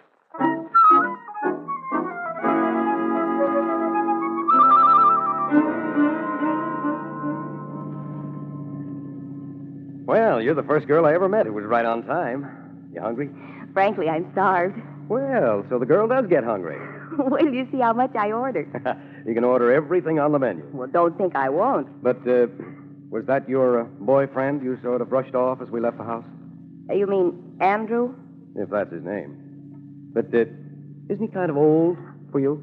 Well, you see, he was a friend of my father's. Oh. Well, he didn't seem to like the idea of getting brushed off. Where are we going, Mr. Blaine?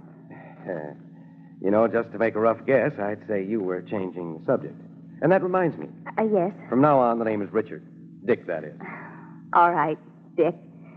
Now, where are we going? We're going someplace, Norma, where there are lots of people and where they can all see how beautiful you are.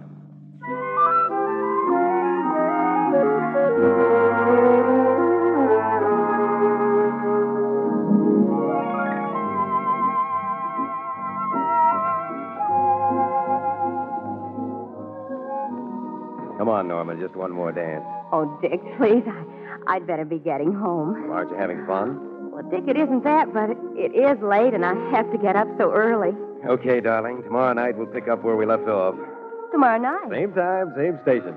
But it's been almost every night for the past 2 weeks. Well, are you getting tired of it? Oh, you know I didn't mean that, but... Well, you might get tired of me. Well, how could anybody get tired of anyone as lovely as you are? Then unless you want me to be a wreck, I've got to get some sleep. You forget I'm a working girl. Come on. Just one more dance before we go. All right. Just one more. I'd love to dance with you, Dick. And Dickie Blaine. Oh, hello, Corinne. Well, Dick Blaine, fancy meeting you here. Yes, just fancy it. I haven't seen you since the party at your house a couple of weeks ago. Corinne, this is Miss Taylor, Miss Warburton. How do you do? Oh, how do you do? But, Dick, how's Susie? I phoned a few times, but was told she was at Rest Haven. Yes, she's convalescing again. I suppose, though, she'll be giving another big party when she gets home. Well... Dickie, you know you haven't treated me very nice, don't you? You haven't called me. I thought you were away. Oh, I've been around. Yes, so I see. Dick. Corinne, Norma, and I... Oh, there's lots of time for dancing, Dickie. I merely wish to warn Miss Taylor that your trophy room is lined with broken hearts. Corinne, your table Yes, I see. I'm being waved at. Yeah. But, darling, call me soon. It was charming meeting you, Miss Taylor. Norma, I think I'd better go home now, if you don't mind.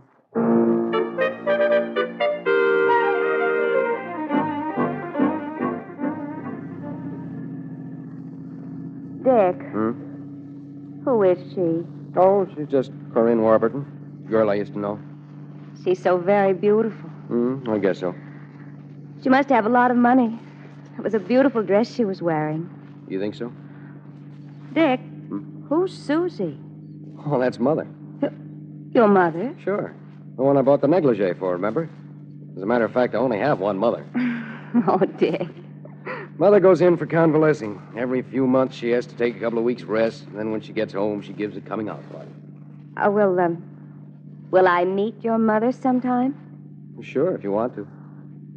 Dick, I was... Did you know her awfully well?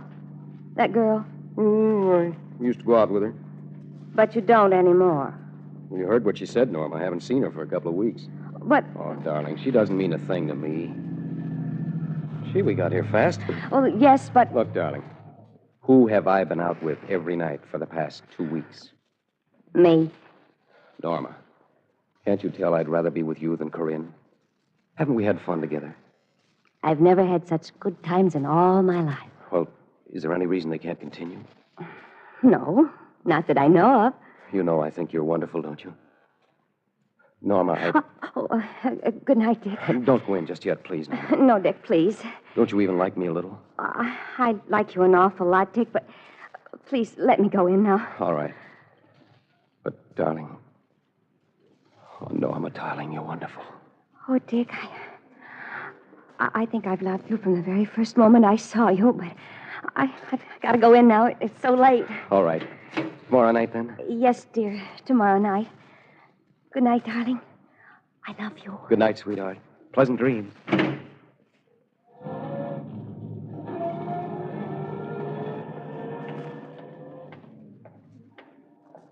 Pretty late for you to be getting home, isn't it, Norma? Andrew. I've been waiting for you, Norma. I want to talk to you. Well, it's late now, Andrew, and You had plenty of time to talk to him. I just said good night. Yes, I saw you. Now, see here, what right have you to spy on me? What right have you got letting that guy kiss you like that? Is it any business of yours if I happen to be in love with him? Is he in love with you? Did he ask you to marry him? Well, no, And but... he's not going to either. Look, Norma, guys like him are no good. Is that so? Yes, and what's more, Perhaps that will teach you to mind your own business. Norma, slapping my face won't change a darn thing. Andrew, I'm going in the house. All right, Norma. But you were being a little fool, and don't forget I told you so.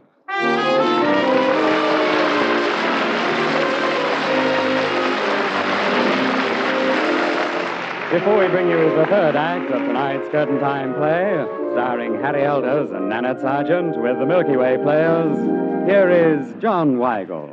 The next time you have a few free moments in the middle of a hard day's work, you can turn them into a really delightful occasion by treating yourself to the taste of a Milky Way candy bar. You enjoy every bite of a Milky Way, right from the moment you first open the crisp wrapper and notice that enticing scent of fine, pure milk chocolate. Then with each bite, your teeth sink through the thick milk chocolate coating, the golden layer of smooth, creamy caramel, and the soft chocolate nougat center, richly flavored with real malted milk. All melt together in each enjoyable mouthful to give you that rare taste blend found only in a Milky Way. When you crave good candy, eat a Milky Way.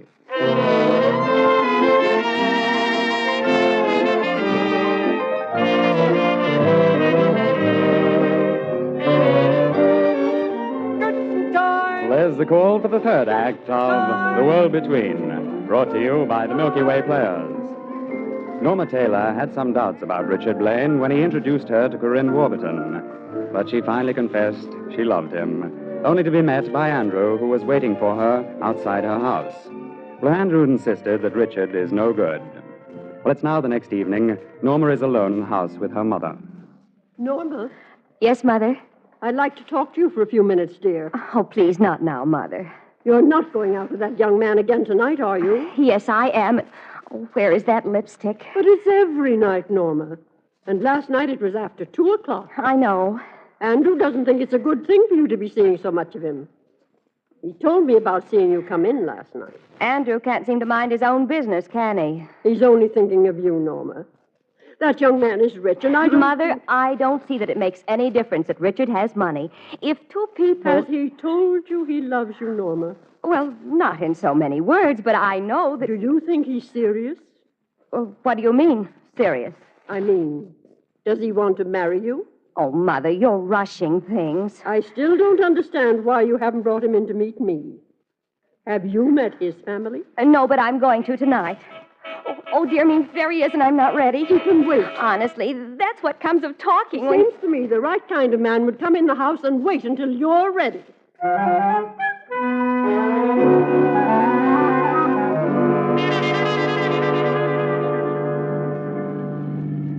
Oh, darling, I'm petrified. You are? Why? Oh, I don't know. Just meeting your mother, I guess. Don't let Susie throw you. Well, there's the ancestral shack. But all these cars, Dick, are all these people in your house? I guess there must be. Come on, honey. But when you asked me to dinner, I thought it was only going to be... Susie had an idea for a party, Norma, and Susie loves parties. Oh, but your mother shouldn't have. I mean, just because you're bringing me... Well, darling, here we are. Hi, everybody. Oh, Dickie, there you are. Mother, this is Norma. Oh, how do you do, Mrs. Blaine? Well, now, as usual, my son has good taste. Well, thank you, but... Look, will you girls excuse me a second? Huh? One of the boys wants to see me. Oh, Dick, come along, dear, and join the others. Oh, dear me, I'm afraid you'll have to tell me your name again. It's Norma. Norma Taylor. Oh, yes. Well, I suppose Dickie's friends will miss him. Miss him? What do you mean? Why, didn't you know? He's going away tomorrow. Going away? Of course. That's why I'm giving this party tonight. Oh, no. What is it, my dear? Are you ill?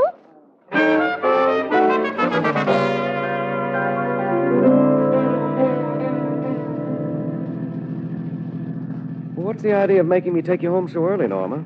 Party isn't half over. Well, I guess I don't feel very well. Dick, why didn't you tell me you were going away? But I was going to, and I took you home tonight. After all, I don't leave until tomorrow. Oh, where are you going? Oh, Susie's got the crazy idea I should learn to run the business Dad left. I've got to go out west and look over the mills. Oh, I see, but... Dick, why did you take me to the party tonight? Well, you'd been wanting to meet Mother, and... And you thought it would be the easiest thing if you put me in with a lot of other people where I wouldn't be noticed. Oh, of course not, darling. I just... Just what, Dick? Oh, Norma, why bother about it? It doesn't make any difference. It does to me, Dick. Makes a lot of difference. Well, thanks for everything, Dick. I don't suppose I'll see you again. Hey, wait a minute. You can't walk out like that. Come here, honey, and shut the door. No, Dick, that's all over. Oh, Norma, don't take things so seriously. Gee, we were getting along swell, and... That all depends on what you mean by swell. But I'm going away tomorrow. Aren't you even going to kiss me goodbye? It's funny, Dick. It's awfully funny. But what's so funny? You know I'm crazy about you, Norma, and... Dick, in your world, that seems to mean one thing, and my world another. There's a whole world in between. Why, Norma, I didn't realize that you... That's what's so funny, Richard. I thought you were in love with me. I thought you wanted to marry me. Isn't that funny?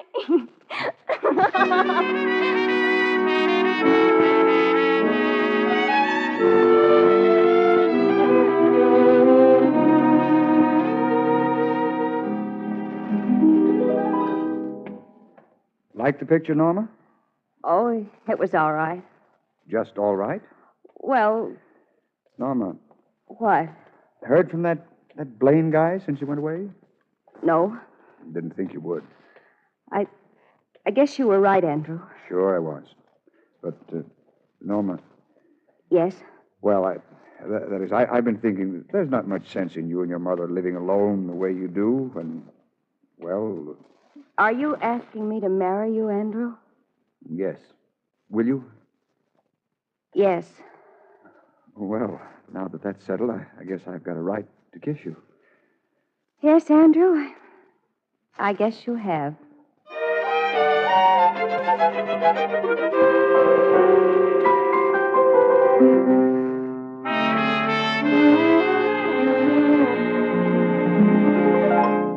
Hey there, anybody home? Dickie! Oh, Dickie, darling, I'm so glad to see you. Hello, Mother. Oh, it's been 2 whole months. And, darling, the minute I got your wire, I called all your friends and arranged a wonderful party for tonight. No, Susie, the party's out. Oh, but you love parties, and I've invited everybody. Sorry, Mother, but I've got some business to take care of. Business? You know, working out there in the mills for the last couple of months, Yes? Susie, we've been reading only one side of the social register. What do you mean? I mean, it's time we looked at the other side of the page. Well, goodness me, I always See you later, Susie. And tell everybody I'm sorry I can't be at the party.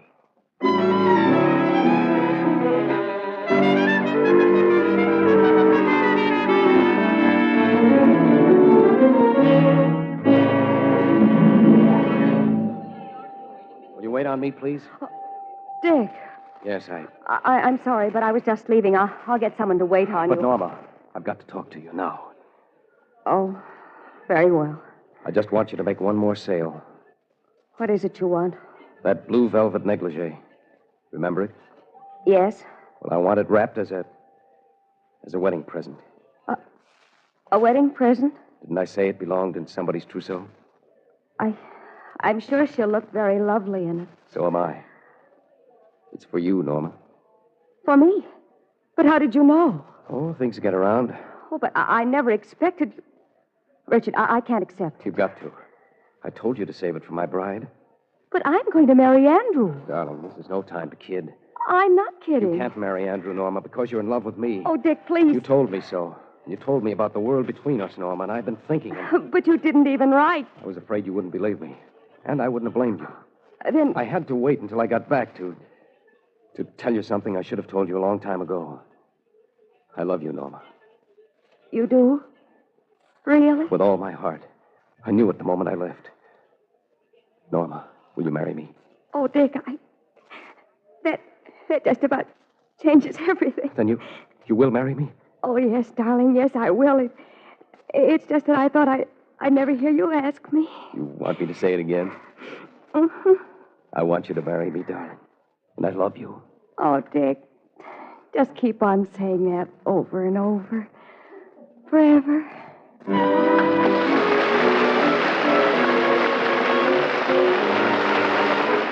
The curtain falls on the last act of The World Between, another Curtain Time play brought to you by the makers of Milky Way Candy Bars.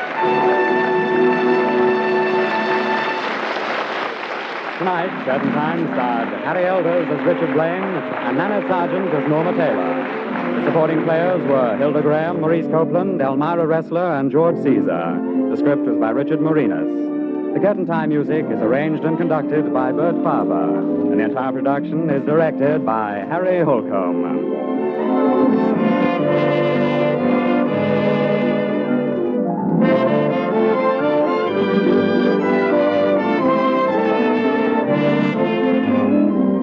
And now, here are the stars of Curtain Time with a word about next week's play. Yes, Pat.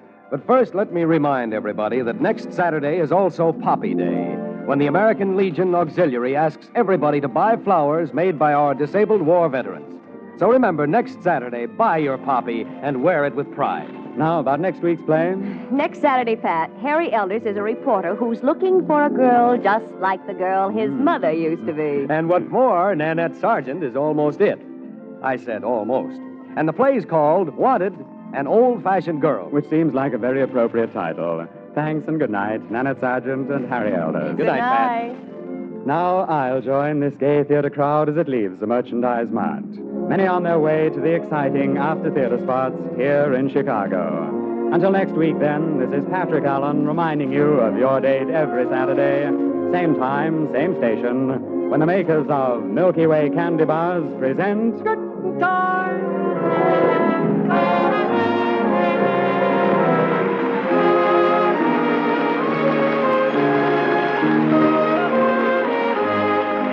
Each week, Mars Incorporated brings you two great shows over NBC. On Monday night, be sure to hear Dr. IQ, the Mental Banker. And next Saturday, be with us again for Curtain Time. Remember, when you crave good candy, eat a Milky Way. This is NBC, the National Broadcasting Company.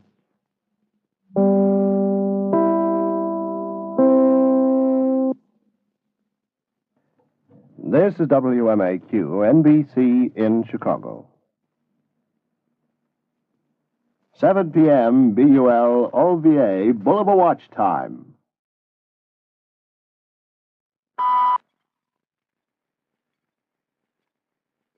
Mars Incorporated, makers of America's most enjoyable candy bars, presents Curtain Time!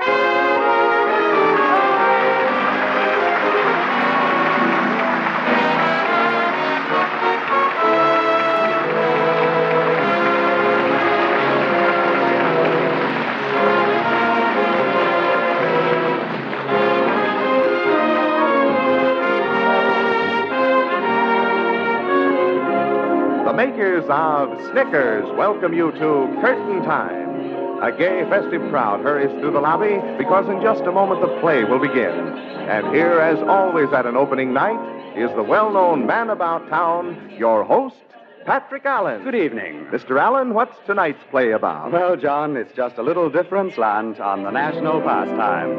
But there's the overture, so we'd better hurry inside the theater for tonight's production of Curtain Time. Tickets, please. Thank you, sir.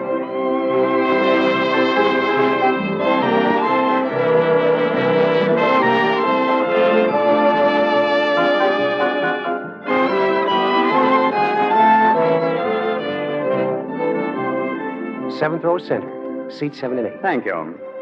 Well, in just a moment, the lights will be dimmed. So let's glance at the program. Harry Elders and Nanette Sargent are starred tonight in Wanted, an Old-Fashioned Girl.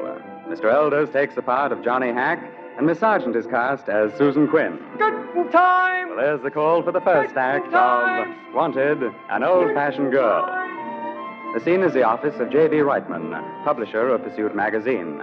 At the moment, Mr. Reitman listens while Johnny Hack, his star reporter, speaks his mind. Oh, showgirls, sob sisters, lady wrestlers, women taxi cab drivers. J.B., isn't there one girl in this whole world who's just a plain woman? Just an old-fashioned girl, the kind my mother used to be? Wait a second, Johnny.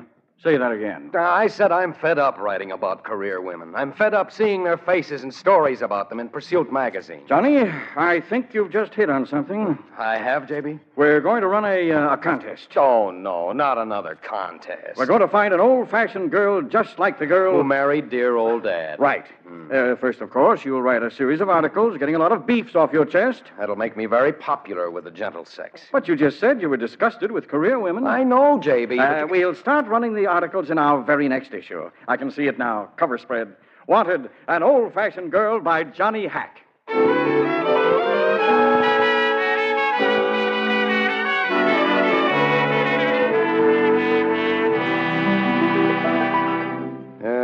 Wanted, an old-fashioned girl by Johnny Hack. It's sensational, Johnny. I'll say, J.B., every woman this side of Timbuktu hates my inside. Oh, but, Johnny, look at that mountain of mail on my desk. And every one of beef. You're wrong, Johnny. You'd be surprised at the number of men who agree with you. Why, our circulation among men has doubled. It's going to be very gratifying on long winter evenings. Yes, sir, Johnny. And now we come to the big moment.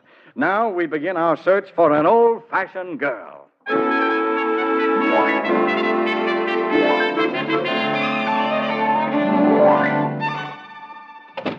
You want me, J.B.? Yes, Johnny. Any luck with those girls you interviewed? Well, one of them tried to thread a needle by putting the needle through the thread.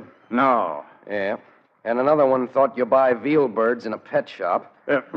Well, now... J.B., I don't believe there's an old-fashioned girl left in the whole darn world. Ah, but there is, Johnny. Where, in the Smithsonian Institution? No, in a place called Corn Bluffs. Where's Corn Bluffs? In Iowa, where'd you think? But how do you know she's old-fashioned? Why, from this letter somebody wrote about her. Here, read it. Oh, good. From our old friend Joe Anonymous. Well, go on, read it. Gentlemen, I've been reading your articles on the old-fashioned girl and agree with you wholeheartedly. But if you really want to find an old-fashioned girl... See? Get in touch with Susan Quinn, who lives on a farm outside of Corn Bluffs, Iowa. Yeah. To get there, you... Look, J.B., how do we know she didn't write this herself? Because there's a certain sincerity about that letter. Johnny, I want you to go out there and see her. All the way to Iowa? Yes. Have her take the test the other girls have in her natural surroundings. Oh, but J.B. Leave tomorrow morning and take Slats Gleason and his camera along. We want some pictures.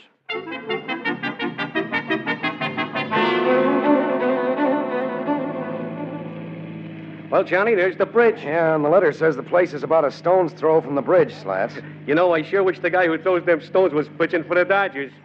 Slats, look, straight down the road. A farmhouse. Okay, son, step on it. Well, that's what I'm doing. But, Johnny, what do you figure this Quinn biscuit looks like? I don't know.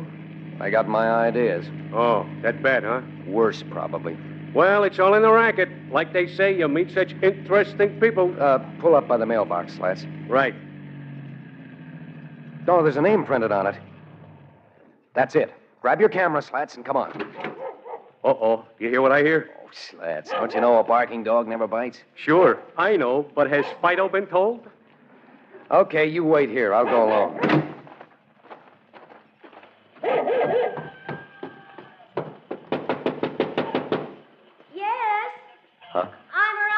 boy at the side of the house. Hello. Oh, hello. Is there something wrong? I should say not. But you're staring. I'm sorry. I was just looking at that pail in your hand. Oh, I just came from the barn. I've been milking the cows. Milking the cows? You? Of course. Did you think you'd just give the cow a pail and let her use her own judgment? Oh, no, I didn't mean that. I meant it's wonderful, a girl milking cows. Well, it's been going on for years. I'm afraid you don't understand. But you're Miss Susan Quinn, aren't you? Yes. Well, I'm Johnny Hack. How do you do? My pal out there in the car, he's Slats Gleason. We're from Pursuit magazine.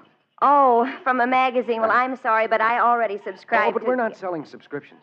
You aren't? No, we're running a contest. Oh, well, I'm afraid I don't believe in contests. You don't? No. You see, I once submitted a cake recipe to a contest, and... You mean you cook, too? Why, of course. Eureka. I beg your pardon? You're it, Miss Quinn. You're the girl we've been searching for. This is the end of the rainbow. Well, I'm afraid I'm a little confused. Hey, Slats! Yeah, Johnny? Bring your camera here. We're going to work. Okay. Now, Miss Quinn, if you'll kindly lead the way to the kitchen. The kitchen? Yes, ma'am. The gateway to fame and fortune. Oh, but I... Please, Miss Quinn, let's get going.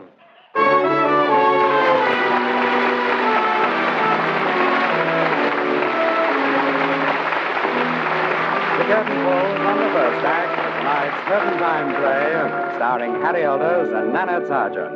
And now, John Weigel. For the past few months, I have been telling you about the delightful satisfaction you will find in the taste of a Milky Way candy bar.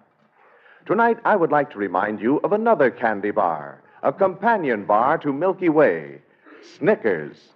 Snickers is not a new bar. For many, many years, it has been one of America's favorite candy treats.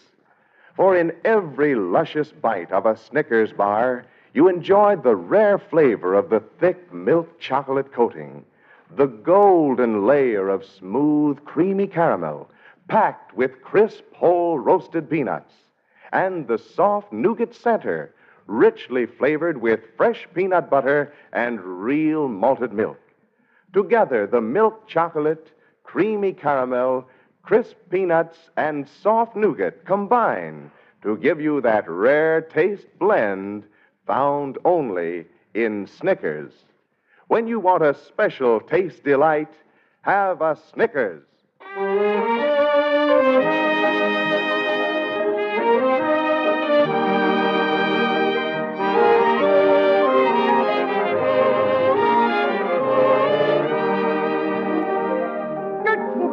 Well, there's the call for the second act of Wanted, an Old-Fashioned Girl, brought to you by the makers of Snickers.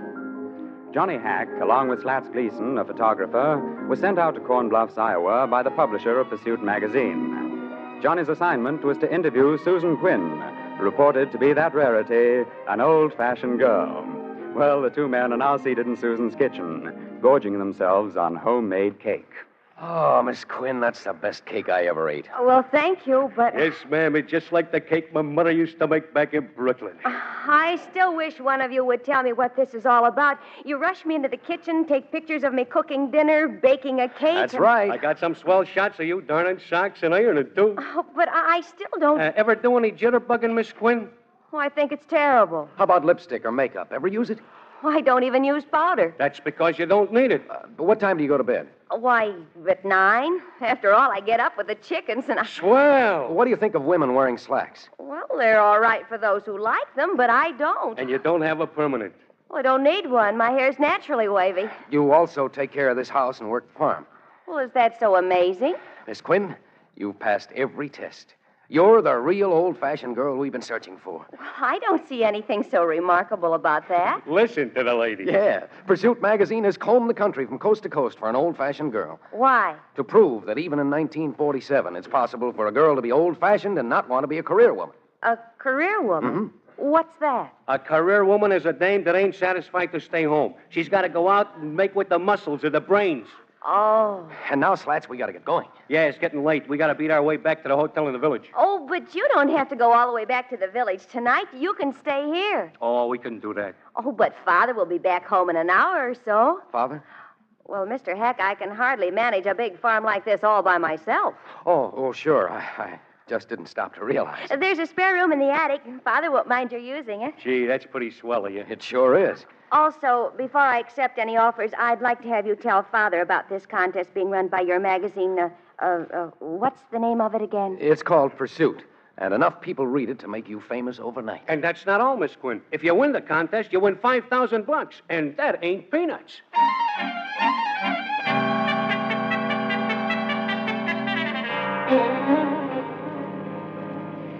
It was awfully nice of you to drive me to the village so I could do my shopping, Mr. Hack. Gee, it's the least I could do after that swell breakfast you whipped up this morning. It's the best breakfast I've had since you left home. Miss Quinn, those pancakes were even better than the ones Mother used to make. Oh, really? But, Mr. Hack... what do you say we make it Johnny and Susan, huh? Oh, well, all right. But what were we going to say? Why, I started to ask what your mother's like. Oh, she's wonderful, Susan. Lives on a little farm not far from Springfield. But wait, I've got a snapshot of Mother in my wallet. Would you like to see it? Oh, I'd love to. Well, then I'll pull over to the side of the road a moment. I think it's sweet of you to carry her picture with you. I never go any place without it. Now, just let me... there she is. Oh, Johnny. She's darling. She's just like you. That is, well, she loved taking care of the house and working around the farm and... Johnny, where does she fit into this contest? Oh, she's almost as important as you are. She is? Mm-hmm. How? Well, you've read about bathing beauty contests and how they always try to pick a girl who measures up to the Venus de Milo. Yes. Well, in this case, we're looking for a girl who measures up to Mother.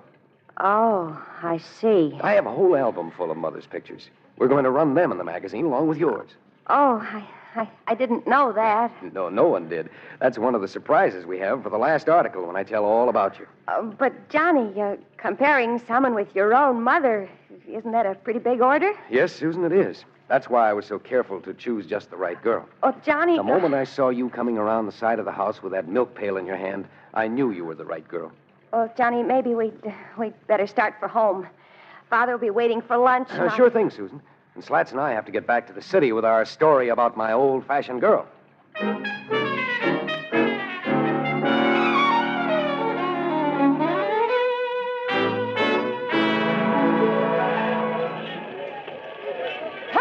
Susan! Look alive out there! That's the third straight face on balls you've handed out! Hold time a minute, will you? Run out to the pitcher's box and have a talk with Susie Q. Hey, Susie Q! What's eating you anyway? Oh, I don't know, Bertha. Oh, you haven't been able to find the plate all afternoon. What's the matter with you? This is a ball game you're in. Don't you feel all right? Oh, I feel fine, Bertha. I Look, don't know. Susie Q, did you fall for that guy from the magazine that came out to see you? Oh, Bertha, you don't understand. He thinks I'm a sweet old-fashioned girl and not the star pitcher on a girls' professional baseball team. But that's what we figured on when we wrote that letter to his magazine. But, Bertha, he compared me to his mother. A darling little old soul. When you read those articles of his, you didn't care if he even had a mother. Oh, I know, but... You were burned up about what he said about career women and girl athletes. But this is different. I'll say it is. You're falling for him. Oh, don't be silly. Don't you be silly. You were chosen out of all the players in this league to make him eat his words. Just because I could pass his test of what the old-fashioned girl was like. Yeah, and at the same time show him a modern girl could do all the things his mother did and a lot more. All of which means... Okay. Now let's see you throw something a girl can catch. Start breezing them by these old hens the way Susie Q can when she's right.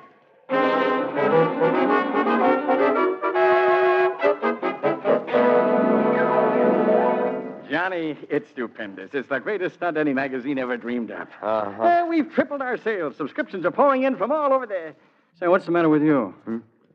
What's that, J.B.? You weren't even listening to me. Yes, I was, but... look at those pictures there, right next to those of your mother. Yes, sir, you sure picked a real old-fashioned girl, Johnny. Yeah, you're right about that. Yes, sir, you deserve a lot of credit. And a raise, too, my boy. Gee, a raise would come in handy right now. Oh? Well, is it anything I should know about? Yes, I guess so. In a way, you're responsible. I am? J.B., I'm hoping that Susan Quinn will soon be Susan Hack. Johnny, congratulations. When did all this happen? Well, it hasn't yet. I mean, it's still in the hoping stage. Well, I'm all for you, my boy. You see, when I was finishing up my articles, I I realized exactly how much Susan was like my mother, and... And so you want to marry her. Young man, that raises double. Gosh, J.B., Oh, tut. You deserve every penny of it. Yes, excuse me a minute. Yes?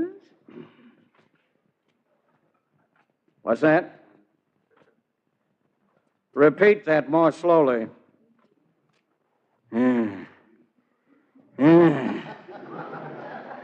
Well, I'll be. Hack, you're fired.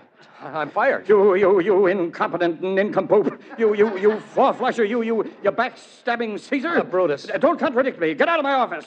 Operator, get my lawyer over here fast, immediately. Hack, I told you to get out. But, J.B., I don't get it. First you give me a raise, then you fire me. And you know why, you Benedict Arnold, you? What do you mean I know? Know what? All about that sweet little old-fashioned girl you found. Susan Quinn? Susan Quinn, my foot. Her name's Susie Q. Susie Q? Yeah, she's the star pitcher for the Harvey Bunnies. Harvey Bunnies? It's a girl's professional baseball team. What? That sweet, delicate little creature has a fastball with a hop like Bob Feller's. Oh, but J.B., when it comes to home runs, she's as good as Hank Greenberg. But this can't be true. That every newspaper in the country's gone nuts. The story's smeared across every front page from Maine to California. No. Pursuit magazine is the laughing stock of the whole country. We're ruined. But I said we're ruined. Now get out.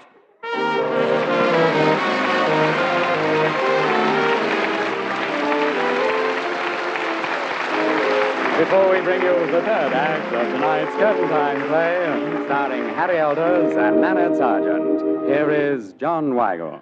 To all of us who enjoy the taste of fine candy, a Snickers candy bar has long been a special treat. For in every bite of a Snickers bar, you enjoy a rare combination of the finest candy ingredients. As you first bite into the thick milk chocolate coating of a Snickers bar, your teeth sink through the golden layer of smooth, creamy caramel, packed with crisp, whole roasted peanuts. Then, at almost the same moment, you taste the luscious nougat center, richly flavored with fresh peanut butter and real malted milk. All melt together, the milk chocolate, creamy caramel, crisp peanuts, and soft nougat, to make every bite of a Snickers bar luscious, right down to the last delightful flavor that lingers in your mouth. When you want a special taste delight, have a Snickers.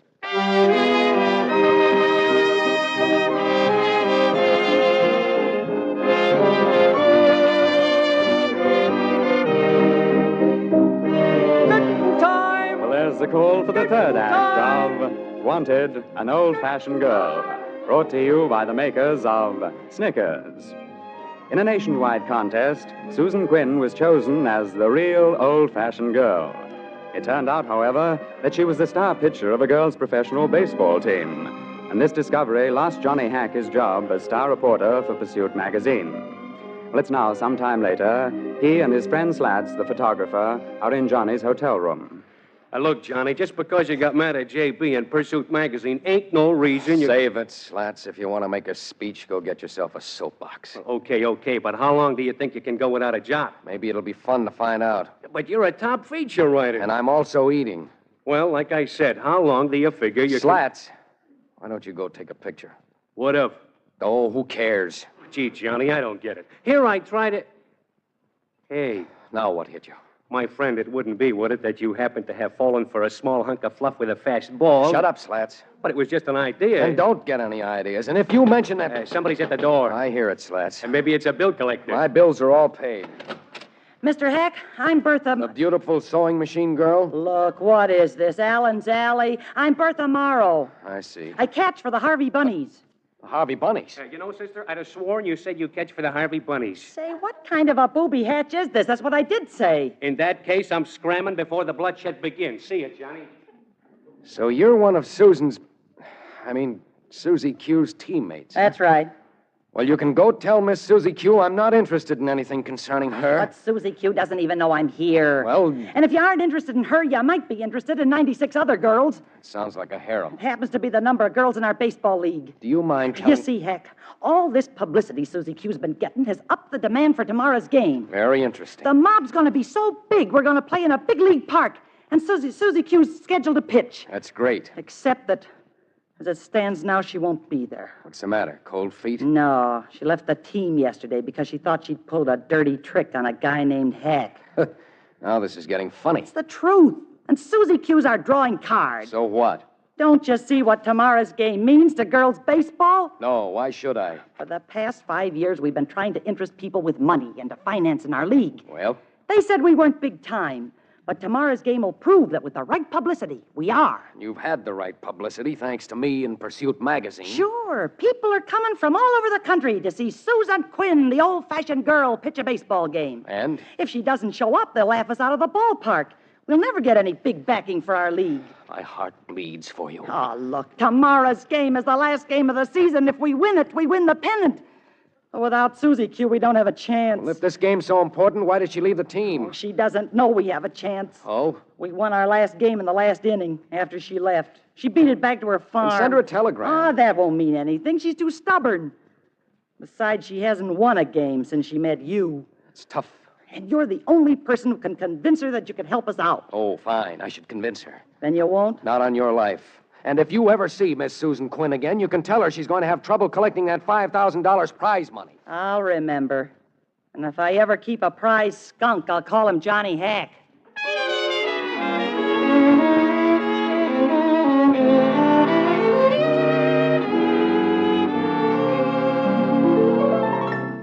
Hello? Yes? This Mrs. Hack, Johnny Hack's mother. Oh, dear, is something wrong with Johnny? Is he in trouble? No, ma'am, but the Harvey Bunnies are, and it's all his fault. The Harvey Bunny? That's right. We're a girls' baseball team. I'm Bertha Mara, the catcher.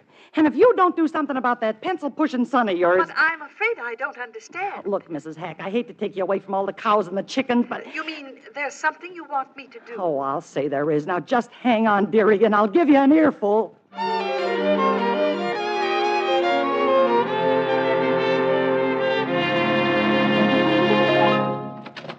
Hello. You're Susan Quinn, aren't you? And you're Mrs. Hack, Johnny's mother. Why, how did you know?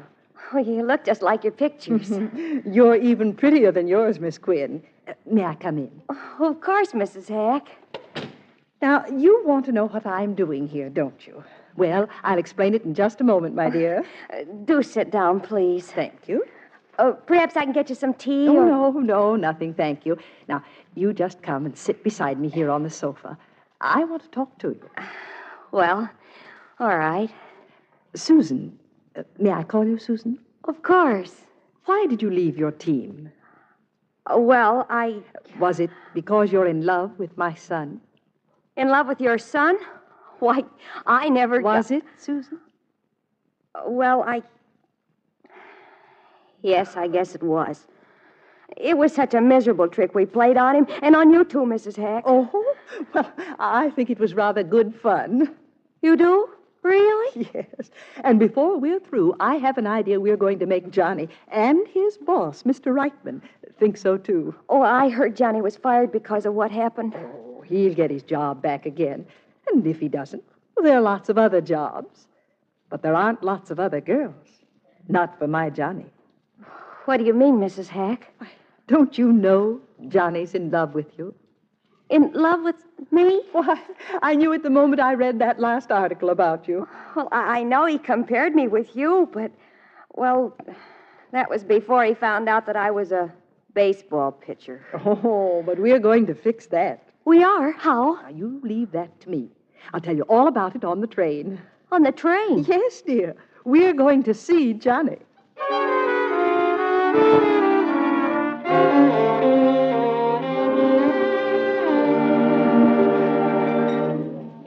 Hello, son. Mother, what on earth are you doing here at my hotel? Why, I came to see you. Oh, but I don't understand. You will. Well, I'll get the key to my room. We'll go upstairs. Oh, no, dear. Besides, there's someone waiting for us on the other side of these palms. On the other side? Well, who is it? Don't ask questions. You just come along with me. All right. Hello, Johnny. Susan. Goodbye. Johnny Hack, you come back here. Now, Mother, look. Now, Johnny, you feel that Susan's done you a great injustice, don't you? Mother, I wish you'd please stay out of this. Young man, this is the first and last time I'm ever going to meddle in your affairs. Now, you think Susan deceived you. You're darn right she did. I didn't, not really. Susan can cook. So keep house. Why, she can do everything I can do. You're just peeved because I didn't tell you I pitched for a girls' baseball team. Susan, I compared you with my mother, a real old-fashioned girl. Then that's the only thing you've got against her, isn't it? She pitches for a girls' baseball team. Well, yes, I guess so. But that's enough. Johnny, there's something I've never told you. Well? Before I married your father, I was known as Nellie Doyle. Nellie Doyle? Oh, no. Now, don't contradict your mother, son. Besides, I have pictures to prove it. But... Here's one of me at bat. And there she is pitching. Yes, indeed. Dear me, I used to stand those batters on their heads with my spitball. But I never saw any of these in the album. That's because I wanted you to think of me as your mother, not as somebody sliding into third base. Well, gee... Of course, circumstances sometimes alter cases. I'll say they do. This is terrific. But then You know what we'll do? We'll say we knew all along that Susan was a ball player, but that in spite of that fastball she throws, she's still an old-fashioned girl. That's the stuff, my boy. Come on, Susan, let's go. Go where? You've got an important game to pitch this afternoon. You think I want to marry the losing pitcher? Oh, but Johnny, you said you didn't want to marry a career woman. Look, are you going to argue with me? What was good enough for my father is good enough for me. The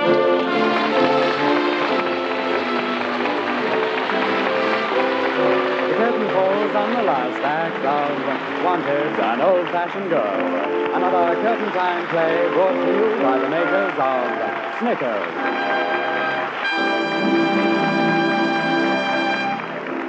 Tonight, Curtain Time starred Harry Elders as Johnny Hack and Nanette Sargent as Susan Quinn. The supporting players were Hope Summers, Sidney Elstrom, Viola Berwick, and George Caesar. The script was by Martin Ryerson. The Curtain Time music is arranged and conducted by Bert Barber, and the entire production is directed by Harry Holcomb.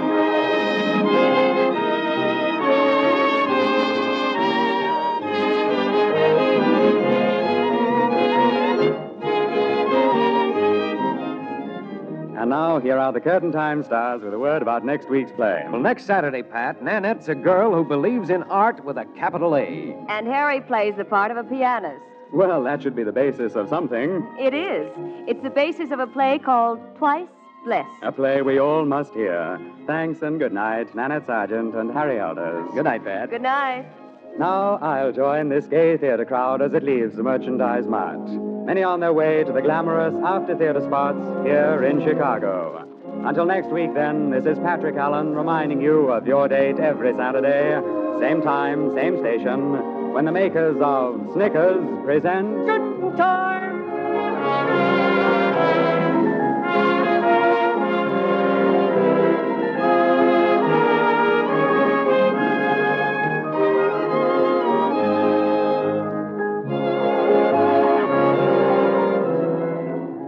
Each week, Mars Incorporated brings you two great shows over NBC. On Monday night, be sure to hear Dr. IQ, the mental banker.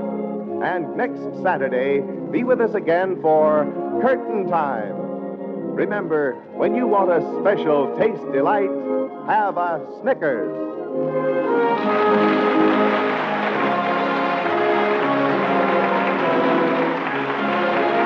This is NBC, the National Broadcasting Company.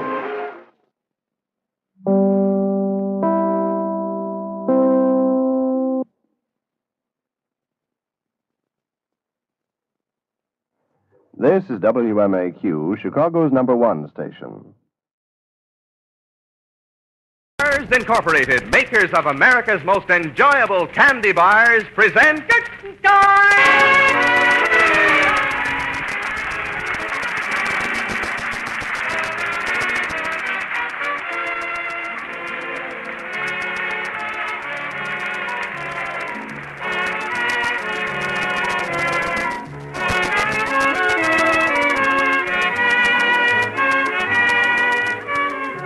The makers of Snickers welcome you to Curtain Time.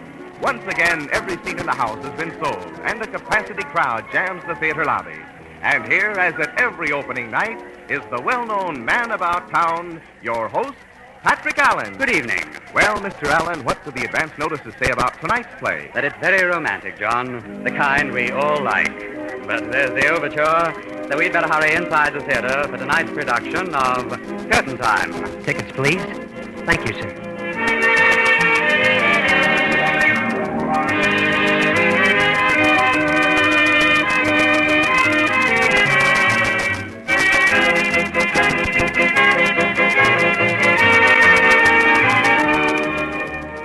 Seventh row center. Seat 7 and 8. Thank you. Well, it's almost time for the lights to be dimmed, so let's look at our program. Harry Elders and Nanette Sargent are starred tonight in Twice Blessed.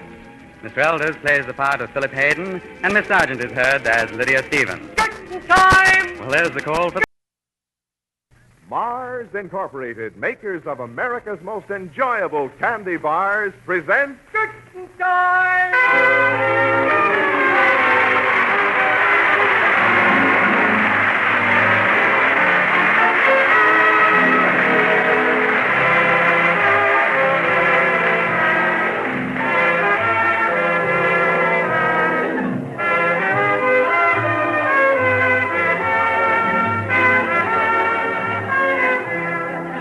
Of Snickers welcome you to Curtain Time. June, the month of rare days, is here, but in spite of the beautiful weather, the theater lobby is packed tonight. And here in time for the first act is the well-known man about town, your host, Patrick Allen. Good evening. Well, Mr. Allen, what's tonight's theatrical fare? A light and frothy romance, John. But there's the overture, so we'd better hurry inside the theater for tonight's production of Curtain Time. Tickets, please. Thank you, sir.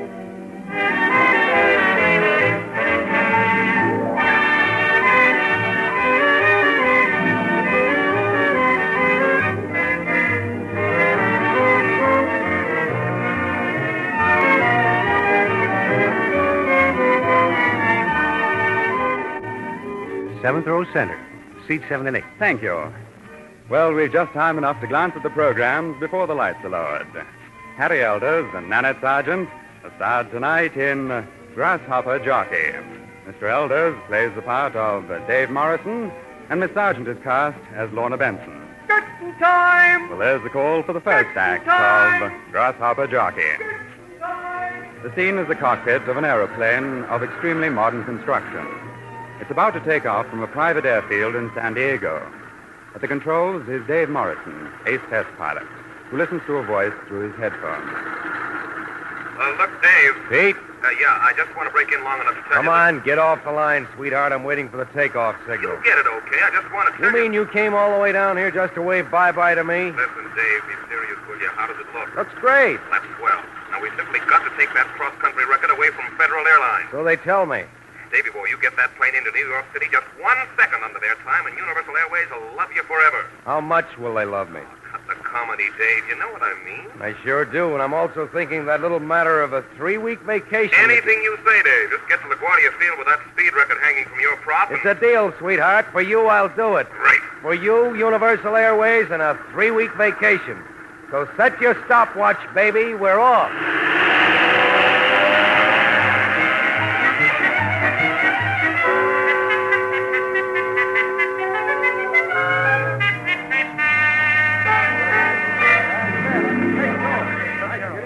Come in, gentlemen. Come on in. I always like to meet the press.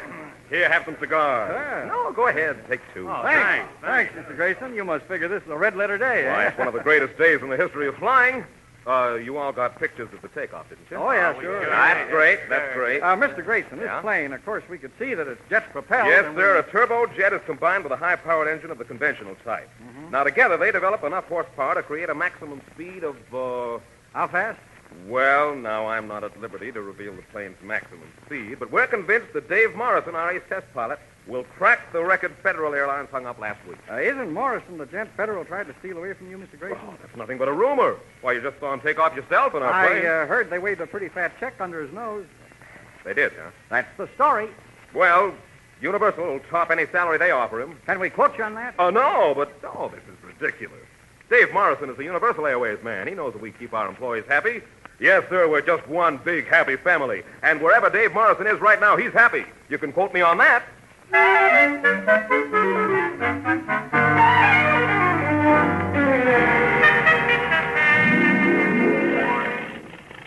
Oh, now.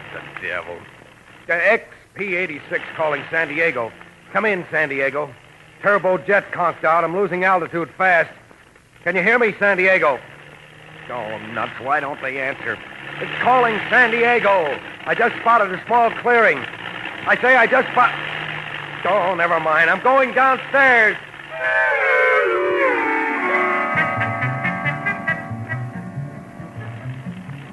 Dad, look, that ship. Why, jeepers, Lorna, it's in trouble. He looks as though he's going to land here. Boy, look at him go. He's going to overshoot the field. He's trying to stall her so he'll lose some speed. Well, if he doesn't, why, there'll be nothing left but a memory when he tries to come in. Oh, but wait, Dad. At the speed he's going, Lorna, he'll end up in the next county. But he'll make it. The way he's landing that plane, Oh, well, maybe so, but he's going to make a crash landing, Dad. He made it. He made it. He sat her down pretty heavy, though. Dad, the landing threw him clear of the plane. Well, then, come on. Oh, you must be pretty shaken up. Yeah. See if you can help him, Dad. Oh, sure thing. I'll go look at the plane. Where am I? Take it easy, son. Gee, I must have blacked out. Well, you're still in one piece. Now, here, let me... Ouch. Oh, sorry, fella, sorry. Oh, but you just seem to have a good bump on the head, that's all. Oh, sure. I remember now. San Diego wouldn't answer. I saw a clearing. Young man, I'll have you understand this is the Clearview Township Airport. Airport? Gee, from 5,000 feet up, it looked like a postage stamp. Well, it's an airport. My daughter Lorna and I built it ourselves. That's Lorna over there by your plane. And... Oh, my gosh. Hey, what's the matter? Come back here. The plane. I've got to see if the plane's all right. But look, you... Oh, all right. Hey, get out of that plane. What? I said beat it. But I was only... Look, sister, this is no place for curiosity seekers. Why, I know. You were just looking for a souvenir. Come on, get out of there. Okay, Mr. Wise Guy, but... Here, I'll help you. No, thanks. It just so happens that your fuel line was leaking, and I was closing the shutoff valve. The fuel line? Well, gee, We're pretty particular about fires breaking out on our landing strip.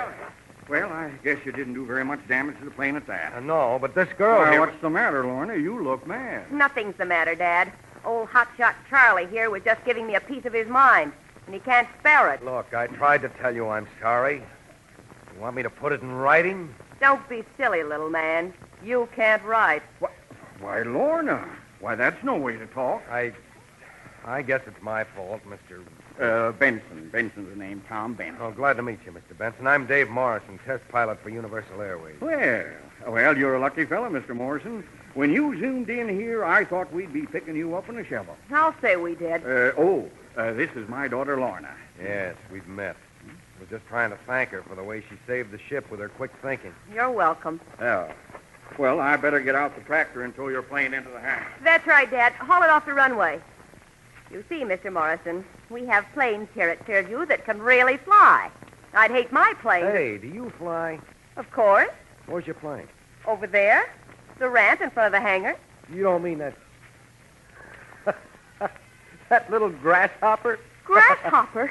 No, look, Mr. Hotshot. Morrison's the name. That grasshopper, as you call it, will fly, which is more than can be said for this oversized jet-propelled bathtub you just set down here so gracefully.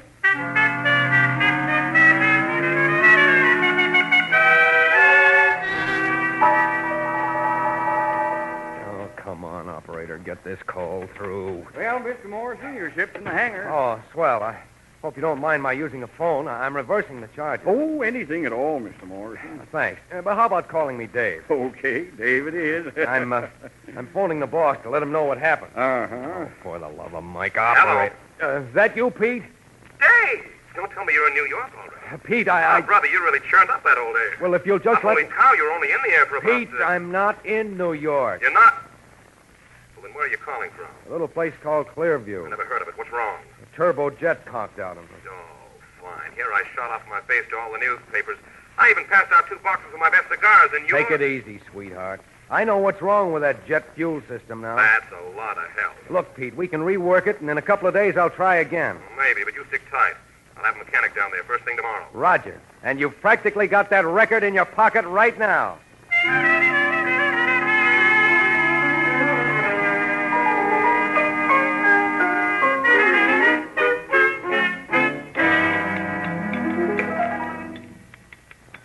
Oh, hello.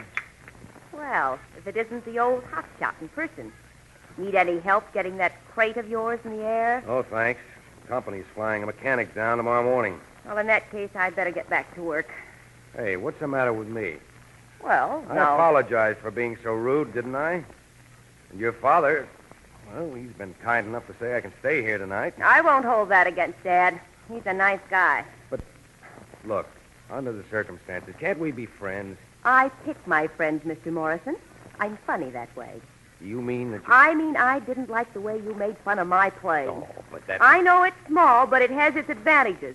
And it means just as much to me as that overgrown Buck Rogers model means to you. Okay, so that's what's eating it, hmm? Among other things, yes. Well, now let's have the rest. Okay, you asked for it. First, I don't like your high and mighty air. You're the kind of man who thinks a woman's place is in the kitchen. You turn green with envy when you see a woman pilot because you think that flying's only for men. All right, now you listen to me. I'll admit I like to see a pretty girl, completely feminine for a change. I've seen so darn many girls in slacks and coveralls. The sight of a skirt and a floppy hat gives me goose pimples. I suppose you just love this tan hand. Well, they're cleaner than the hands you're waving under my nose. Why, you...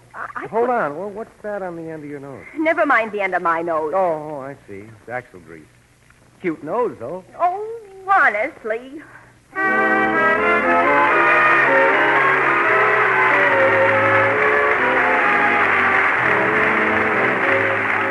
The curtain falls on the first act of tonight's Curtain Time play, starring Harry Elders and Nanette Sargent. And now, John Weigel. These are the days that school children often spend thinking of summer vacation. For all of us enjoy thinking about those things which give us pleasure. And one little treat that has long meant truly delightful enjoyment to candy lovers of all ages is the taste treat of a Snickers candy bar. In every bite of a Snickers bar, you taste the rare flavor combination of the thick milk chocolate coating, a golden layer of the smoothest creamy caramel, packed with whole roasted peanuts, and a luscious soft nougat center, richly flavored with fresh peanut butter and real malted milk.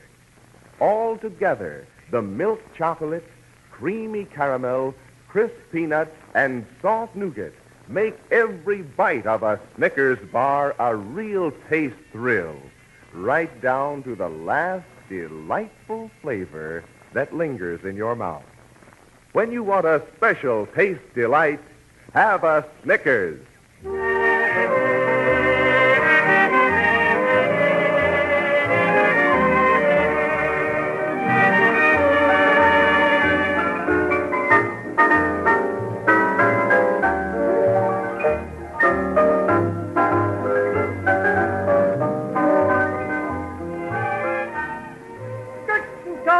There's the call for the second act of Grasshopper Jockey, brought to you by the makers of Snickers.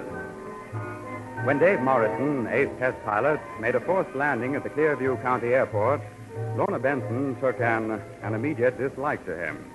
But he has to stay over until a mechanic arrives to repair his plane. It's now shortly after lunch the next day. Dave and Lorna are in the kitchen. Really, Mr. Morrison, you needn't bother to help with the dishes. Oh, but Miss Benson, I insist.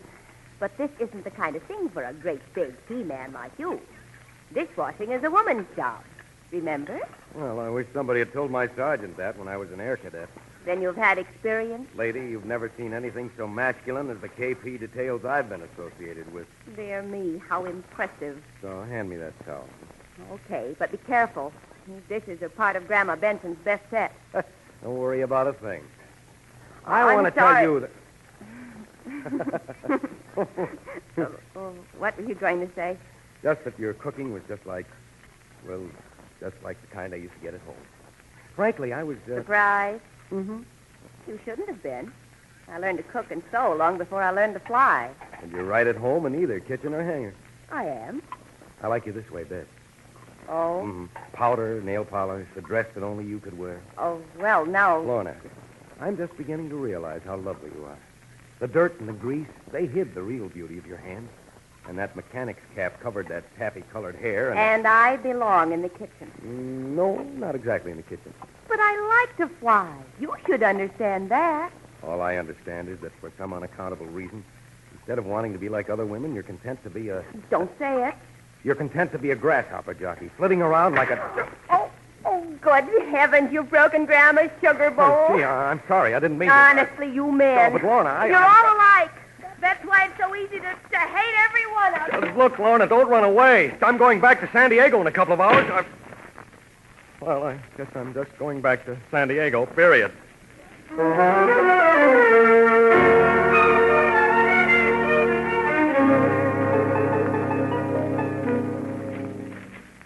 Well, nothing in the paper about it, Lorna. About what, Dad? Oh, I figured Dave would be making that cross-country hop today. Oh. He's been gone 2 days now, and maybe I can get some news on the radio. Dad, I wish you wouldn't. Huh? Oh, never mind. Here's another late bulletin, ladies and gentlemen. Maybe this is it. A new transcontinental speed record was established today. Dave Morrison, a test pilot, landed at LaGuardia Field at 4:53 this afternoon after crossing the country in exactly... That's enough of that. But, Lorna, I wanted to hear what his time was. I'm sorry, Dad, but... Well, it seems to me you'd want to hear, too. After all we know, Dave, we've seen that big ship of his. So honestly, Dave Morrison, big plane. Huh? Hey, what's got into you? I know you and Dave didn't see eye to eye as far as planes are concerned, but I thought you liked him a little. I like that conceited, egotistical... Dad, on top of everything, he deliberately smashed Grandma Benson's best sugar bowl. But, Lorna, for 2 days I've been trying to tell you what he told me about Dad, that. I'm not the least bit interested in anything concerning Mr. Dave Morrison.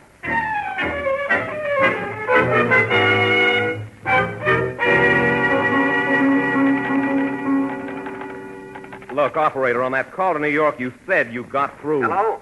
Pete, is that you? Dave, my boy, how are you? Great. Well, sweetheart, you got your record. Yes, sir, and Look, don't... baby, I'm ready to start that vacation. Dave, did you know that Federal Airways just clipped 20 seconds off the Los Angeles to Honolulu record? Oh, that's all? Well, Dave, what's happened to that old spirit of competition? Don't you want to do something about it? I sure do. Attaboy. 3 weeks from today. Oh, now, wait a minute, You Dave. promised me a vacation, and I'm hopping the first plane out of here. Oh, but Dave! I've got to deliver something important at a little town called Clearview. Clearview? Right. I never heard of it. Well, okay, I guess you've earned yourself a vacation. Now you're talking. But, Dave, why hang around there waiting for a regular passenger flight? I tell you what, why don't you drop by our New York office, and I'll arrange to have Ben Archer fly you wherever it is you're going, huh? Well, that's all right. Sure, you'll have the whole plane to yourself. Thanks a lot, Pete. I didn't know it was in you. Think nothing of it, fella. Well, I'll see you in 3 weeks. So long. So long, Dave. Have a good time. See me in 3 weeks, huh? My friend, you'll see me tomorrow. Miss Newton, get me our New York office and make it snappy.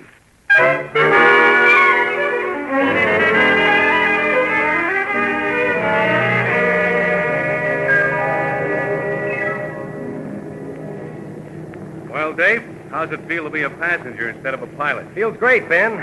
For the next 3 weeks, I'm not even going to climb a flight of stairs. Really being grounded, huh? Ah, you said it. But, Ben, do you know anything about light planes? How to think, Dave? Those little putt-putts aren't for me. Why? Oh, nothing. Only, well, I've been thinking about them lately. There must be something to them. You think so? A lot of people are flying them, Ben. Especially women. Ah, women. Which are you interested in, Dave? The planes or the dames? Well, Say, I've been meaning to ask you about that package you've been holding on to for dear life ever since we took off. Oh, that? Yeah. Does it have any connection with your sudden interest in grasshoppers? Well, Ben, this package is a long story. But, aren't we getting pretty close? Are you kidding? We've got at least another hour yet. Yeah, but we've passed Las Vegas. Uh-huh. Why don't you drop down for a look, Ben? The Clearview Airport's pretty small. Sorry, Dave. San Diego's our first stop. San Diego? Oh, but Pete promised me Those are Pete's orders. I'm to have you in his office tonight. Oh, but that's kidnapping. Sorry, old man, but it seems Pete wants you to make like a bird for Honolulu. Oh, why, that dirty, low-down double-cross. Dave, what are you doing? Come back here. See you again sometime, Ben. This is where I get off. Don't jump, you crazy fool. Thanks for the shoot, Ben. I'll return it the next time I see you. See you in 3 weeks, sweetheart. So long.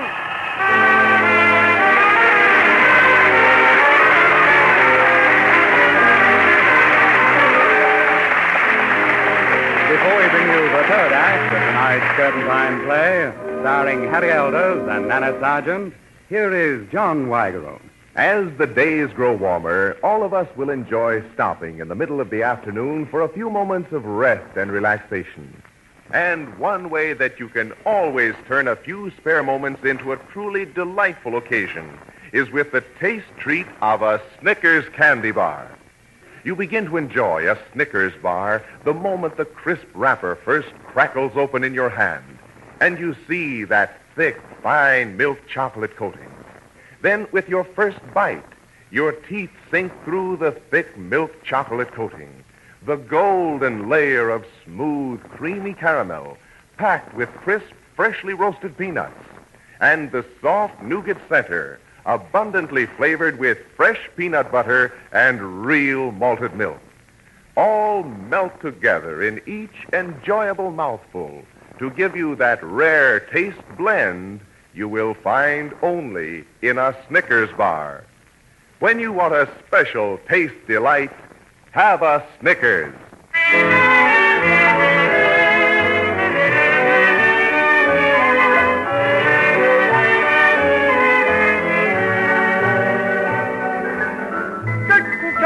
Well, there's the call for the third act of Grasshopper Jockey, brought to you by the makers of Snickers. A misunderstanding existed between Dave Morrison and Lorna Benson when Dave returned to San Diego before his record-breaking cross-country hop. And although he was promised a vacation, Dave's boss, Pete Grayson, tried to Shanghai him and get him back to San Diego. But Dave parachuted out of the plane when he thought it was over Clearview, Lorna's hometown. Well, it's now the next day. Ben Archer and Pete Grayson are in the latter's office. I don't like it, Ben. 10 hours and not a trace of him. You sure he jumped? He hit the silk like a born paratrooper. He's had time to reach a phone by now. Oh, that's true. Nuts, it's all my fault. I shouldn't have tried to Shanghai him like that. Yeah, he felt the same way. He was pretty sore. Oh, look, Ben, I just wanted for him to make that one flight before his vacation. Uh-huh. Now all I want is to hear he's okay. If anything's happened to that boy, I'll... Oh, you don't think he's hurt, do you, Ben? Well, it was pretty rugged terrain where he unloaded. Of course. I've got it. Hello. Is this Mr. Peter Grayson? Yeah, talking. Oh, well, Mr. Grayson, I'm just calling to find out whether you've had any news about your missing pilot. Dave Morrison? Yes. Well, say, who is this anyway? Why, I'm Lorna Benson. Benson? Yes, of Clearview Airport. Never heard of it.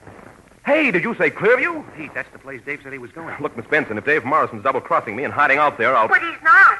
I heard he was missing. Oh, fine. We know that. Now, if you could just tell us where he is. But I know where he is. What? I think I know where he is. Oh, now you think you know. Mr. Grayson, I belong to the Civil Air Patrol. There's a forest about 50 miles northeast of here, and there's more than a chance that he's in it somewhere. Well, then what are you waiting for? I've got to have some information from you What first. is it? What is it? Well, our entire squadron is going to scout the area. Yes. And we have to know the exact position of the plane when he jumped. We need it for a base point for the search. Well, why didn't you say so? Here, Ben, talk to the lady. Okay. And lady, for the love of Mike, please find him.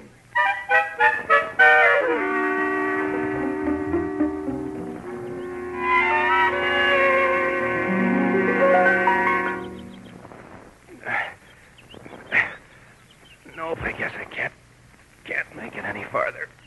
Oh, darn leg. If I only hadn't... Oh, what's the use of talking about it? If those planes had only spotted me last night, I might have... Bet Pete's really blown his top by now. What am I laughing at? Morrison, the old hotshot, thought he could jump out of a speeding plane and parachute right into the lady's backyard. Oh, darn that leg. If I could only... Hey, that's...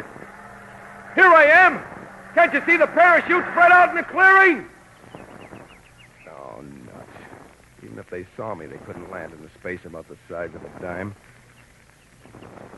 Oh, gee, I'm tired. Here I am in a spot where even one of those little grasshoppers couldn't get in. Too small. Too small.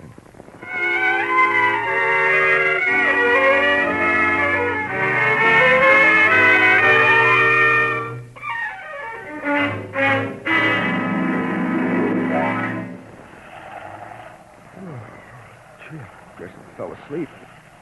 Holy smokes, the plane, and it... Oh, the crazy fool, he's trying to land. He'll never set that baby down without... Watch those trees! That's it! Side flipper! Well, I'll be...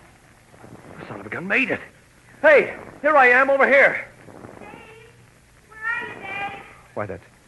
Lorna, I'm here. Oh, Dave. Thank heaven you're all right. Lorna, what the dickens ever made you take such a chance, you crazy, adorable little fool? Well, darling, I just had to. I kept thinking of you lying out here somewhere, dying, maybe. Oh, but I'm not. Oh, no, you're all right. A dozen planes are combing the state for you, and here you are. With you and a bum leg. Oh, you poor thing. Give me your hand, darling. Help me get up so that... Oh, now, easy now, Dave. Ooh. There, I made it. Now, lean on me, dear. If you can make it to the plane, we can get you to a doctor right away. And Wait, what's the matter? that package there on the ground. What? Oh, this? Yes, I got it this far. You mean you had it when you bailed out? Uh-huh. But I'm all set now. Oh, all right, now go as lightly as you can on your bad leg. I am. Oh, Dave, darling, when I realized I might never see you again, I knew how foolish I'd been. I've been thinking, too. Honestly, quarreling about things that don't make a speck of difference. Laura, I know now, lying here alone in the woods, not knowing whether anyone would ever find me. Darling, everything you said about me is true. Oh, no, Dave. I was pig-headed, always right, too busy trying to have my own way to know I was in love with you. Oh, I was the same way. I would admit I loved you. Things will be different now. If I can never climb into the plane. Now, here, I'll help you. If I can just... Now, hold on tight with your hands and I made it. Well, I'll twist the prop. Okay. Switch off. Switch off. Switch on. Switch on. I'm going to catch you to the edge of the clearing and then swing her around. Okay. Sorry, I can't help you in. Well, I'll make it. Well, there. Dave, what do you think? I think everything will be all right. Well, I think I'm going to be scared. There's no time to be scared. Your best bet is to rev her up full throttle and then release the brakes. Okay. By the time we cross the clearing, we should have enough flying speed to put her into a steep climb when we reach the edge of the woods. Roger? Roger. Remember, darling, this little grasshopper can do it. And I love you.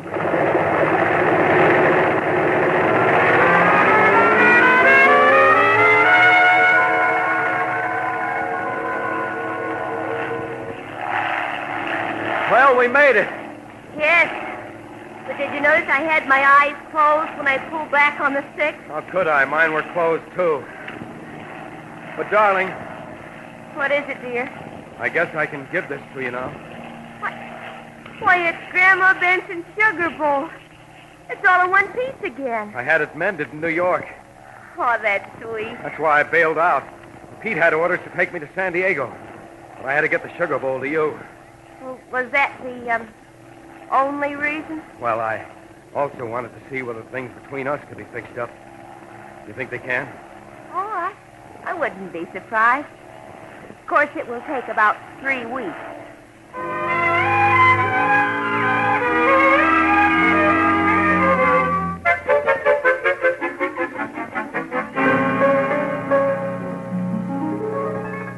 Hello, Pete. Dave! Look, Pete, the doc says my knee will be okay in no time. I'll be set for that Honolulu jump in about... I know, in 3 weeks. That's it, Pete. But hey, is that a two-place job I'll be flying? Yeah, I was figuring on Ben making the hop with you. Well, don't bother. I've got my own co-pilot. What? Somebody a darn sight prettier than Ben. Say, who are you talking about? Why, my wife. Right, darling? Roger.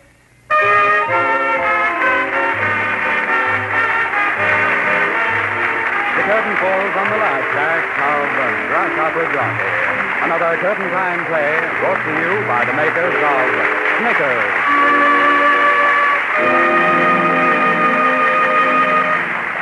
Tonight, Curtain Time starred Harry Elders as Dave Morrison and Nana Sargent as Lorna Benson. The supporting players were Myron Wallace, Sidney Elstrom, and George Caesar. The script was by Robert Lucas. The Curtain Time music is arranged and conducted by Bert Faber, and the entire production is directed by Harry Holcomb. And now, our stars with a word about next week's show. Well, Pat, next Saturday, Nanette and I engage in a battle royal. We certainly do. I'm a very successful playwright, and Harry is a, critic. Well, that sounds great. But what's this play called? It's Reluctant Bride, Pat. And we're sure you'll like it. So am I. Thanks and good night, Nanette Sargent and Harry Elders. Good night, Pat. Good night. Now I'll join this gay theater crowd as it leaves the Merchandise Mart. Many on their way to the glamorous after-theater spot here in Chicago. Until next week, then, this is Patrick Allen reminding you of your date every Saturday, same time, same station, when the makers of Snickers present Curtain Time! Each week, Mars Incorporated brings you two great shows over NBC. On Monday night, be sure to hear Dr. IQ, the mental banker. And next Saturday, be with us again for Curtain Time. Remember, when you want a special taste delight, have a Snickers. This is NBC, the National Broadcasting Company.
Mars Incorporated, makers of America's most enjoyable candy bars, presents Curtain Time!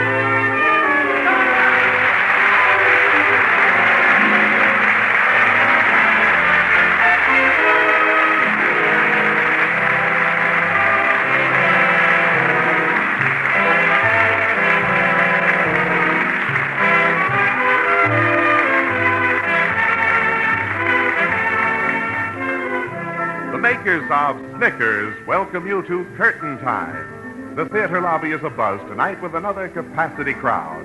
And here, as at every opening night, is the well-known man about town, your host, Patrick Allen. Good evening. Well, Mr. Allen, have you any word of tonight's play? Yes, John. It's a scintillating comedy romance. But there's the overture, so we'd better hurry inside the theater for tonight's production of Curtain Time. Tickets, please. Thank you, sir.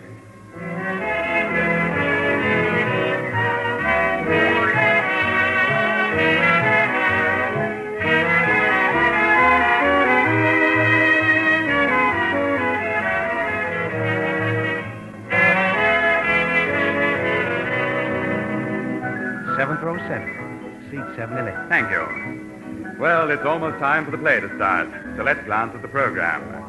Harry Elders and Nanette Sargent, supported by the Curtain Time players, are starred tonight in Reluctant Bride. Mr. Elders takes the role of Scott Kirby, and Miss Sargent is cast as Patricia King. Curtain Time! Well, there's the call for the first act of Reluctant Bride. The scene is the apartment in which Patricia King, the attractive young playwright, lives with her Aunt Penny. It's 7 o'clock on the morning following the opening of Patricia's latest play. The young dramatist eagerly reads the newspaper reviews. And listen to this, Aunt Penny. Walter Kittrick's in the banner. Patricia King's new play, Happy Ending, is bold, unusual theater. Magnificent and first rate. Oh, I'm so happy for you, Pat. Not a single bad review in the whole batch. Oh, no? Where's the Chronicle? The Chronicle? Well, Well, what do you know? I must have forgotten to buy the Chronicle. Aunt Penny? Now, Pat, you know you don't want to read Scott Kirby's review. I certainly do. But you know how he always affects you, and it's such a lovely day. Come on, Aunt Penny. Oh, well, all right. Here. I was hiding it under the table. Now, let's see. Oh, yes, here it is. Orchids and Brickbats by Scott Kirby. Oh, dear. Last night I witnessed the opening performance of Patricia King's new play. There are only 3 things wrong with it. The first act, the second act, and the third act. Why, that... Count to 10, darling. That semi-literate yahoo. Now, Pat, don't do anything rash. Aunt Penny, I'd like to horsewhip him in public. Oh, dear. But I can't, because I'm a lady. Instead, I'll punch him in the jaw.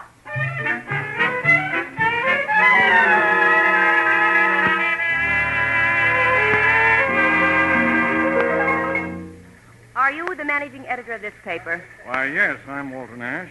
How did you get in here? I'm looking for Scott Kirby. Oh, I suppose you're Patricia King. I am? Well, I'm expecting Scott any moment. Would you, well, here he is now. Hello, Walter. Say, why the big grin? This ought to be good. Are you Scott Kirby? Why, yes, I'm Scott. Mr. Kirby, I've got something for you. You have what? Hey, right smack on the button. Oh, my hand. Oh, my hand. Oh, I'm sorry. Did I hurt you with my clumsy old chin? Mr. Kirby? Scott, this is Patricia King. Patricia King? Yes, and... I think I'll take a powder.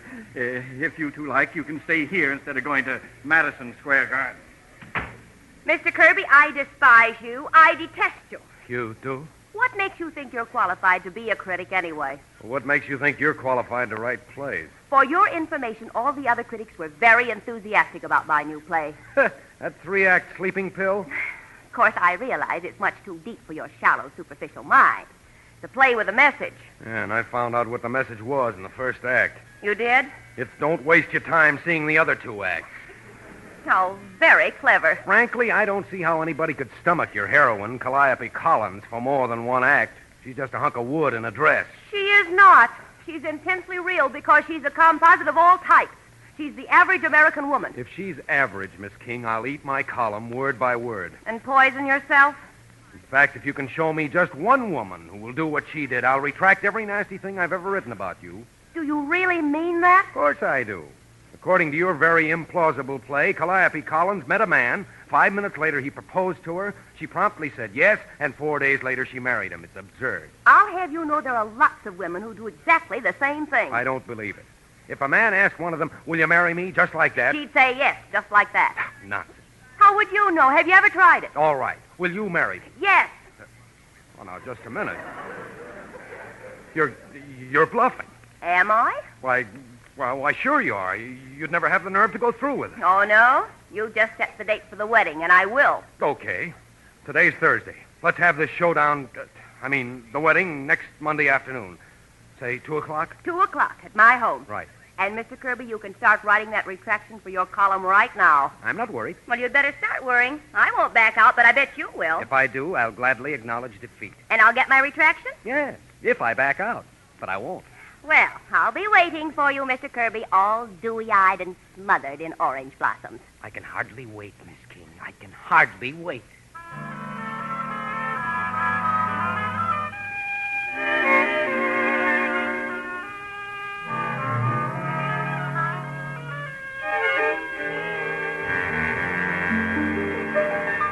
Why, Pat, back already? Did you sock him in the jaw? Yes, Aunt Penny. Well, tell me, what happened? I'm engaged to marry him. Oh, how... What? Pat, was it love at first sight? I hate him. Oh, I see. You just wanted a sparring partner. I'll explain everything later, Aunt Penny. If I can. The whole thing was so silly and childish and ridiculous, and it all happened so fast, and... Well, I can't back out now. Oh, you mean you'll break his heart if you do? Heart? He hasn't got a heart. And he doesn't want to marry me any more than I want to marry him. You know, darling, you aren't making very much sense. Of course, I won't really marry him. I won't have to because he's bluffing, and I'm going to call his bluff.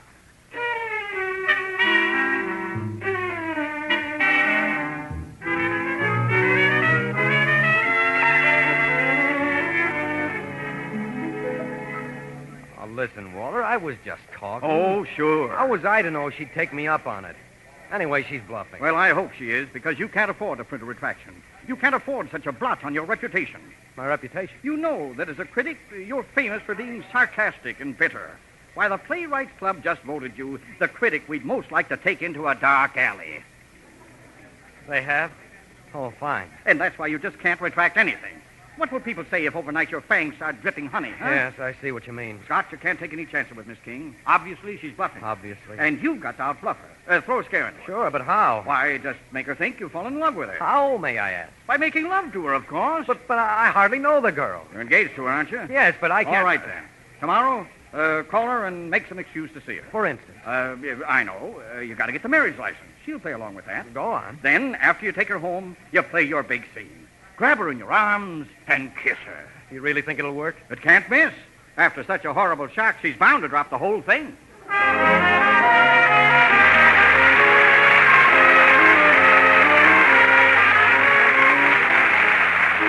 curtain falls on the first act of tonight's Curtain Time play, starring Harry Elders and Nanette Sargent. And now, John Weigel. For many, many years now, candy lovers have considered a Snickers candy bar a special treat. For every bite of a Snickers bar makes you crave another, right from the moment you first taste that thick milk chocolate coating. The golden layer of smooth, creamy caramel, crisp with whole, freshly roasted peanuts, and the soft nougat center that is richly flavored with fresh peanut butter and real malted milk. Together, all combine to make a Snickers bar a truly thrilling treat, right down to the last delightful flavor that lingers in your mouth. When you want a special taste delight, have a Snickers.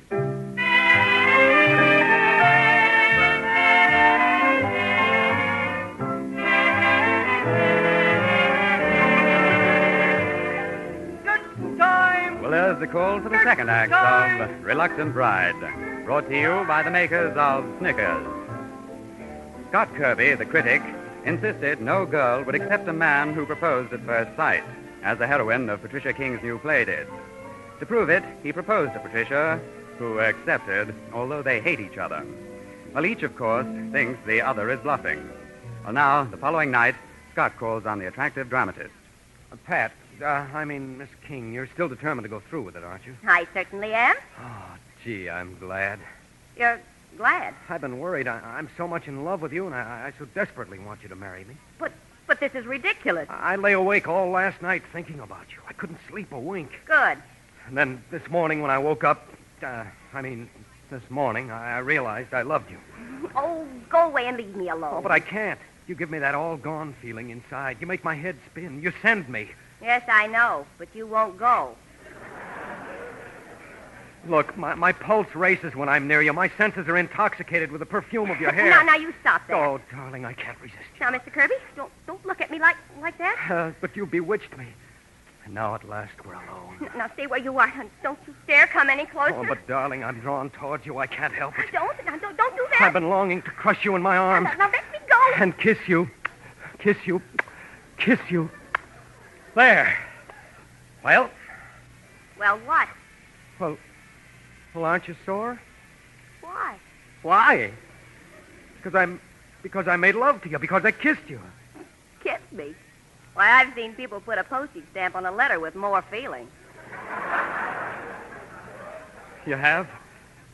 Come here, lover man. Let Patricia show you how. But now, look, I... What's the matter, darling? Why are you backing away? Now, wait a minute, and don't look at me like that. Don't come any... Well? It's getting late, Miss King. Oh, now, don't be so formal. Call me darling. I think I'd better be going. Oh, not yet. We've so much to talk about, so many plans to make. Oh, darling, I can hardly wait until we're married. But we're incompatible. Oh, don't worry about that. All our differences will be wiped out when you print that apology in your collar. Look, that is... Where's my hat?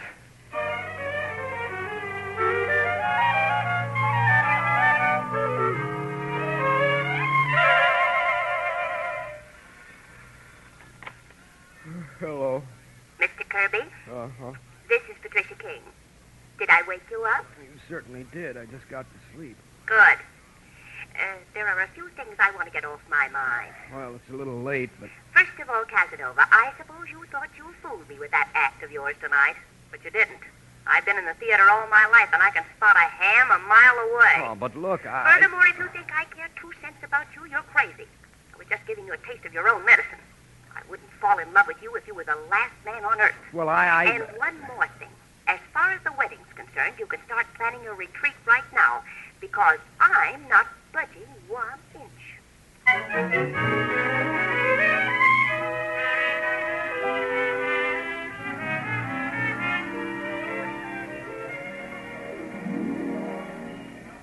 And that's what happened, Walter. First, I chased her around the furniture, and then she chased me around the furniture. You don't suppose she's really in love with you, do you? Oh, no. She's too intelligent for that. I don't know about that, but after I got home, she called me up and told me what she really thought of me. She did? Yeah. Well, you don't have to be so happy about it. Besides, Walter, there's something I've got to tell you. Huh? What? I've really fallen in love with her. Oh, jumping Jupiter. What'd you do that for? I couldn't help it, Walter. You know, it's kind of funny. Well, not to me, it isn't. Well, it happened just the way I told her, only it happened last night, not the night before. How interesting. After she called me, I just lay awake the rest of the night thinking about her. Very, very touching. I want to tell her I love her, but after last night, she'd never believe me. Well, I hope not. Guess the only way I can prove to her I want to marry her is by marrying her. Now, wait a minute. Walter, I'm going through with it. No, Scott, you can't do it. You simply can't. You can't. What's so funny? Why, she'll never marry you. She won't. Just wait till she sees you standing there with the love light shining in your eyes, eagerly waiting to rule I do. Boy, she'll take off then and fast. But suppose I trick her. Huh? How? Well, I think I've got an idea. And say, maybe you can help. Nothing doing. Okay, Walter, I'll see you later. From now on, brother, you're on your own. Copy, boy. Copy, boy. Yes, Mr. Kirby, what can I do for you? Wilfred, would you like to make $25? Would I like to? How? By selling some valuable and reliable information to one Patricia King. Well, gosh, I don't know. All right, I'll make it 50. Oh, $50? Sure, I can afford to be generous. It's her money.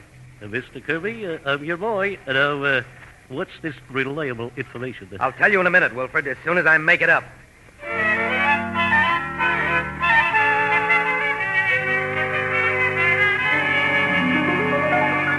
Very well. How much do you want for this information? The price is $75. All right, start talking. Well, Miss King, this afternoon I overheard Scott Kirby and Walter Nash in Mr. Nash's office. Yes. They were both pretty worried. Good. They were afraid you might find out about Mr. Kirby. Find out what? Oh, that he's married and has 3 children. What? Are you sure? I checked on it myself. His wife's name is Helen, and the kids are Richard, Susan, and Willoughby. Oh, that's wonderful. And Penny! And Penny! Yes, Pat? Now, what's the matter now? Oh, guess what, Aunt Penny? Scott Kirby's married.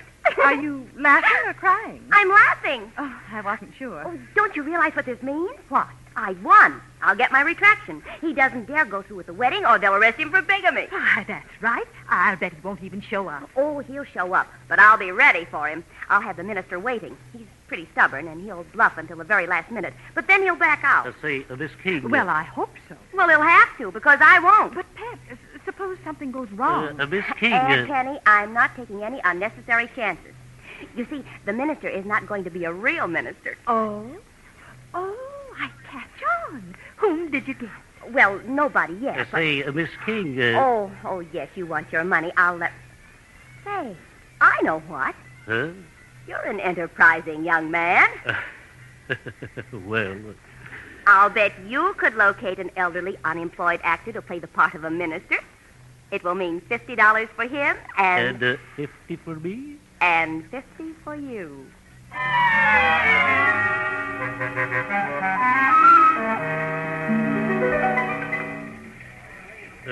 Mr. Kirby, she fell for it. Swell.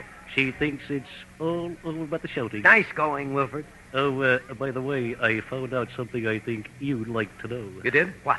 Well, it'll cost you $100. Now, look here, Wilfred. $100, Mr. Kirby. Why, you double-crossing little thief. Calling me names won't get you any place. Okay, you win. Let's have it.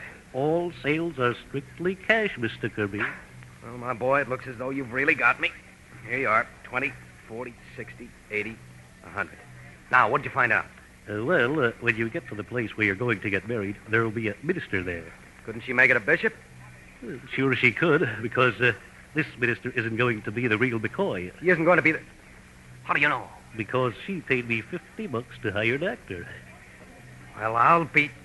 Look, have you hired anybody yet? No, I haven't had time. Great, you can just forget about it. But I can't do that, Mr. Kirby. I promised her... Wilfred, do you see this $50 bill? $50? Well, what do you know? Amnesia. Oh, by the way, we wouldn't want Miss King to worry, so you'd better call her up. Just tell her everything's all set, hmm? Sure. Have you got a nickel? You get out of here!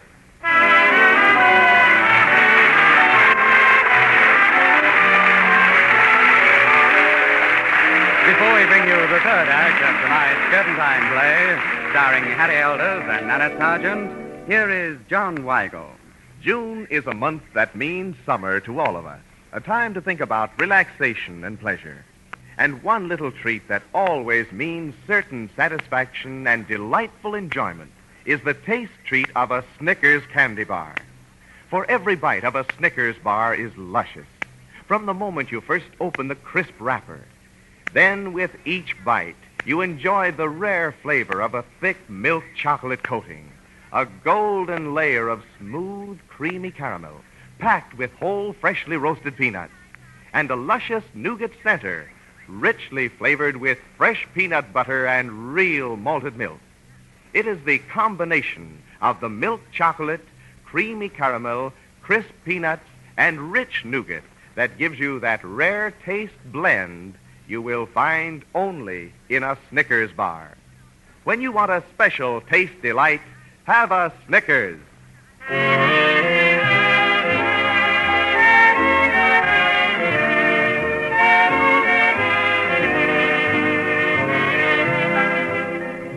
Well, there's the call for the third act of Reluctant Bride, brought to you by the makers of Snickers. In an effort to make Patricia King back out of their proposed marriage, Scott Kirby sent Wilfred, the copy boy, to tell her he was already married. And Patricia, seeing a chance to embarrass Scott, gave Wilfred money to hire an actor to play the part of a minister, a fact which Wilfred passed on to Scott for consideration. Well, now, at Pat's home, it's just a few minutes before the wedding. The bride and groom are engaged in conversation. All right. I'll just bet you $100 on the side you won't go through with it. I'll take that bet. And I'll bet you 100 more that you're the one who backs out. You wouldn't want to make that 200. Why not? I know you're going to lose. You don't dare win. Oh, Pat, Mr. Kirby, the minister's here. Do you suppose you could stop fighting long enough to get married? Shall we go, dearest? By all means, darling. And try to smile, sourpuss. This is the happiest day of your life.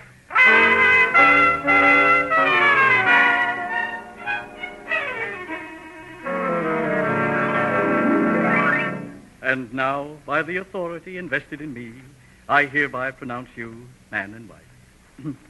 Well, it's over. You may kiss the bride. Hmm? Oh, yes, of course. You do and I'll scream. Oh, my goodness.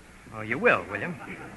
Well, we'll see about that. You let go of me, you big lug. Now, children, please. Stop struggling, will you? Don't you get...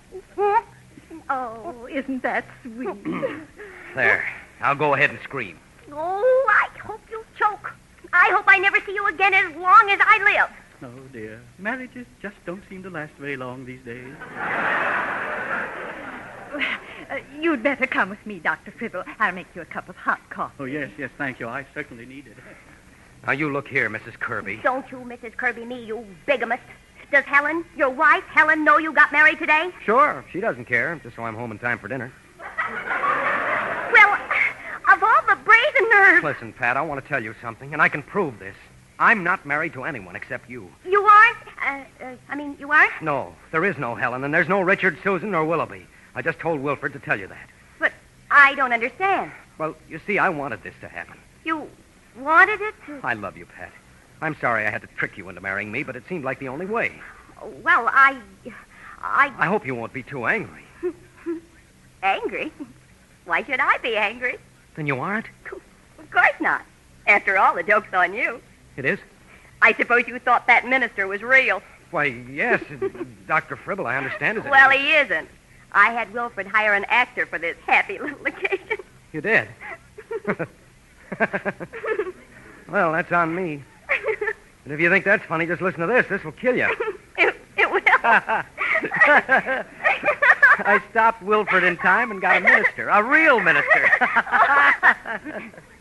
What? That's right. A real, live, authentic minister.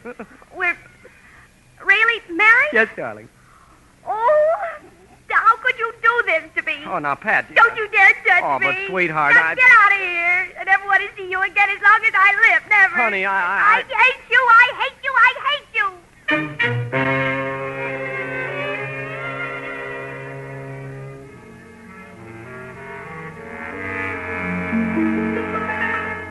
Pat, the phone's going to ring in a few minutes. Please answer it this time, won't you, darling? I will not. But poor Mr. Kirby's been calling you every hour for the past 3 days. Let him call. Well, I wouldn't say anything, Pat, except that the phone keeps me awake all night. Aunt Penny, I'm not going to talk to him, and that's that. You know very well, Pat, that you'll be miserable if he stops calling. Oh, don't be ridiculous. Oh, by the way, I saved this morning's Chronicle for you. Why did you do that? Because Mr. Kirby's retraction's in it. Remember the retraction you wanted so badly? I don't want to see it. Oh, very well, then. I'll just throw it away. Aunt Penny, you'll give that to me. Here it is, darling. Right there. Orchids and Brickbats by Scott Kirby. I've written a lot of unflattering things about Patricia King. Well, I was wrong. She's the most... Go on, read it. She's the most wonderful, beautiful, gorgeous, exciting playwright in the whole wide world. And what's more, she's my wife, and I'm madly in love with her. Oh, Pat, why don't you break down and tell him? No. But, my dear... Darn him anyway. I'll teach him to go around tricking girls into marrying him. Girls? I thought you were the only one. Well, all right, I am his wife, but if he wants me, he's going to have to win me first. My dear, why do you think he's been wearing out the telephone? Well, the phone doesn't count. He'll have to win me in person. But he came here yesterday, and you slammed the door in his face. If he really loves me, he should have broken down the door. Well, Pat, are you going to answer the phone? No. I'm just going to sit here and make faces at it. Oh, there's the doorbell, too. I'll go see who it is. And don't come back with an armful of brushes. What?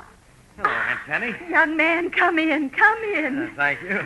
Pat's in there, and I'll just leave you two alone. Well, if it isn't Mrs. Scott Kirby. How did you get in here? And who's that on the phone? Oh, I'll stop that. You... Hello, Wilfred. Wilfred? You can stop now. Goodbye. What? Was that Wilfred? Sure, I didn't want to waste my valuable time, so I hired Wilfred to telephone you every hour. Why, you... I knew you'd be too stubborn to answer. And you have the nerve to say you love me. Oh, I do. Well, what about you, darling? Do you love me? I should say not. Well, I want you to be happy, Pat. Would you like to have our marriage annulled? The sooner the better. I thought so. Well, I've got good news for you. What do you mean? My lawyer and I have taken care of everything.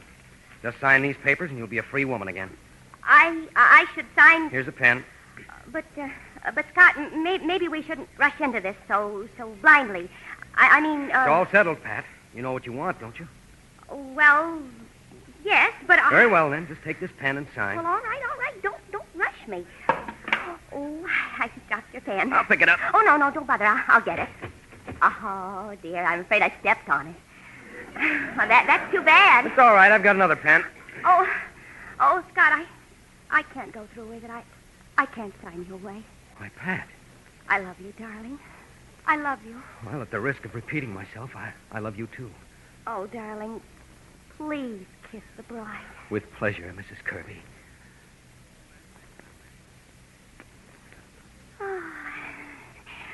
Just promise me one thing, Scott. What? No more tricks, please. It's a promise, Pat. I've just played my last trick on you. You've just... Let me see those papers. Well, you insist. Scott, these aren't annulment papers. No, darling, they're... To enter our great contest, just finish the following sentence in 25 words or less. I prefer Casanova canned kippers because... You see, Pat, I First prize is a round trip to Glacamora. No, sweetheart. In this contest, the first prize is you. Oh, Scott, God, darling. The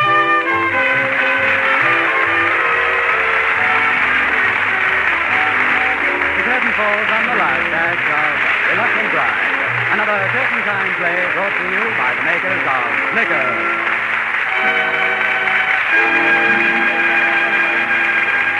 Tonight, Curtain Time starred Harry Elders as Scott Kirby and Nanette Sargent as Patricia King.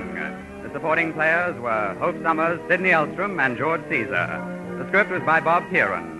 The Curtain Time music is arranged and conducted by Bert Father, and the entire production is directed by Harry Holcomb. Next Saturday, Curtain Time will present a romantic play entitled Hook, Line, and Sinker. Now, I'll join this gay theater crowd as it leaves the Merchandise Mart. Many on their way to the exciting after-theater spots here in Chicago. Until next week, then, this is Patrick Allen reminding you of your date every Saturday, same time, same station, when the makers of Snickers present Curtain Time!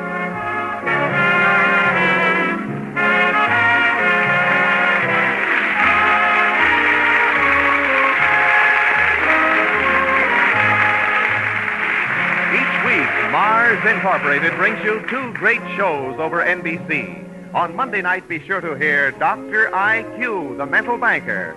And next Saturday, be with us again for Curtain Time. Remember, when you want a special taste delight, have a Snickers. NBC, the National Broadcasting Company.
Mars Incorporated, makers of America's most enjoyable candy bars, present Curtain Time!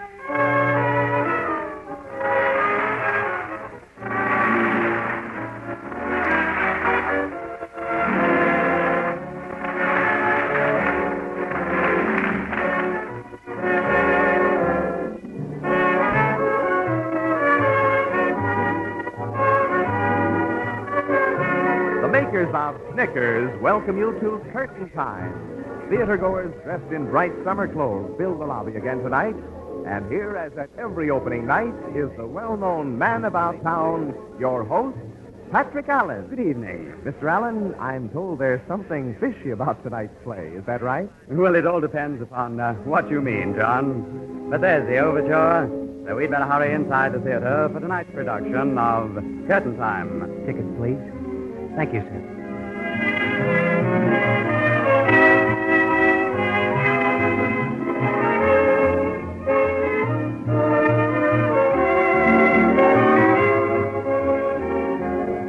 seventh row center. Seat 7 and 8. Thank you. And it's almost time for the play, so let's look at our program. Harry Elders and Annette Sargent, supported by the Curtain Time players, are starred tonight in Hook, Line, and Sinker. Mr. Elders plays the part of Ted Brannigan, and Miss Sargent is Peggy Fraser. Curtain time! There's the call for the first act of Hook, Line, and Sinker. The scene is the office of Hal Ward, president of Ward Public Relations Incorporated. Mr. Ward has just started an earnest conversation with Ted Brannigan, a young publicity man in his employ. Ted, this is the biggest account that's ever hit this office. Well, that's wonderful, Mr. Ward. Fraser Fisheries wants us to put their lobsters into every home in the United States, and you're the man to do it. Well, thanks, Mr. Ward. I'm glad you have faith in me. I have. But I hate lobsters. You do? Have you ever eaten lobster? Once, and I was sick as a dog. Oh, so you're allergic to them, eh? Mr. Ward, any kind of seafood and I are like DDT and mosquitoes. Well, that doesn't matter. Your job is to go up to Fraser Fisheries in Cozy Harbor, Maine, and get things rolling. Yes, sir. You'll meet Obadiah Fraser, president of Fraser Fisheries, up there, and, well, Ted. Yeah? Don't laugh when you meet him. He's been around fish so long, he even looks like one. Okay, I can keep a straight face. He'll give you all the dope about lobsters. You know, how they catch them, ways of cooking and eating them. Oh, please, Mr. Ward, don't mention eating them. Oh? Look, maybe I could tackle another job. You're my best man, Ted. Now, let's not get squeamish about this. Well, If we make a success of Fraser's lobsters, we can get the account for all their seafoods. Smelts, codfish, herring, haddock. Oh, Why, there's no please. end to where this can take us. Yeah, that's what I'm afraid of. Here are your tickets for Cozy Harbor, my boy. Okay, Mr. Ward. But I can hear a little voice saying, Ted Brannigan, you shouldn't do this.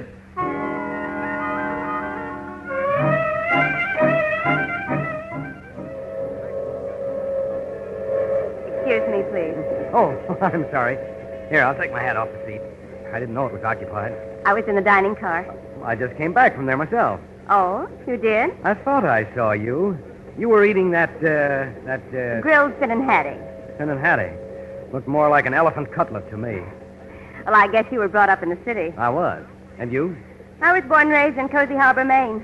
Hey, that's where I'm going. Oh, what do you do up there? Oh, I'm just a fisherman's daughter. Well, you certainly don't look like a fisherman's daughter. And how am I supposed to interpret that remark? Well, you'd win first prize in my beauty contest any day. Oh, really? Mm-hmm. Lovely sea green eyes, hair the color of a golden sunset. Oh, dear me. And that outfit you're wearing, it's strictly Fifth Avenue, not Cozy Harbor. But what should I be wearing? A sou'wester and rubber boots? No, but... say, tell me, what do people who eat fish see in the darn stuff? Well, what's wrong with fish? Nothing, as long as they stay in their nice little ocean and stop popping into people's frying pans. Well, I like that. Do you know that fish help win the war? Oh, what'd we do, use them as submarine carrier pigeons? I'll also have you know that fish is one of the most nutritious foods there is. Well, being a fisherman's daughter, you'd naturally stick up for the finny little fellas. You bet I will. And what's more, it's people like you who are ruining our livelihood. I beg your pardon? If people only understood how good fish is for them, they'd eat more of it. And we fisher folk up here in Maine would make a better living. Oh, well, if that's it, your cares are over. Really? I'm going up to your town to put the denizens of the deep in every home from coast to coast. I'm starting out with the ugliest of all creatures, the queen of the crustaceans, the lowly lobster. Just who are you? The name's Ted Brannigan, Public Relations. Oh, I see. Mm-hmm. And when I get through in Cozy Harbor, lobster will be as welcome on every table in this great country as meat and potatoes. Oh, brother, do you like you? What was that? Oh, I was just thinking. With you at the helm, it's going to be a sorry season for the lobster. You don't think I can do it, huh? But, well, what would a fisherman's daughter, even one as beautiful as you are, know about the power of public relations? Well, if you're through with your left-handed compliments... Oh, now, don't get sore. Well, I will. You know, I might run into you in Cozy Harbor, and I'll be working for Fraser Fisheries. Oh? Ever hear of the outfit? Yes. And that reminds me. My boss says that the old guy who runs the place even looks like a fish. You don't say. Yeah. Well, Mr. Brannigan, Cozy Harbor's a small place, and we'll very likely meet again. Swell. And, what were you going to say? Just that fish is a brain food. But if you ate nothing but fish for the next 50 years, you'd still be on a level with a sponge. Why the sponge? The sponge, Mr. Brannigan, has no brain.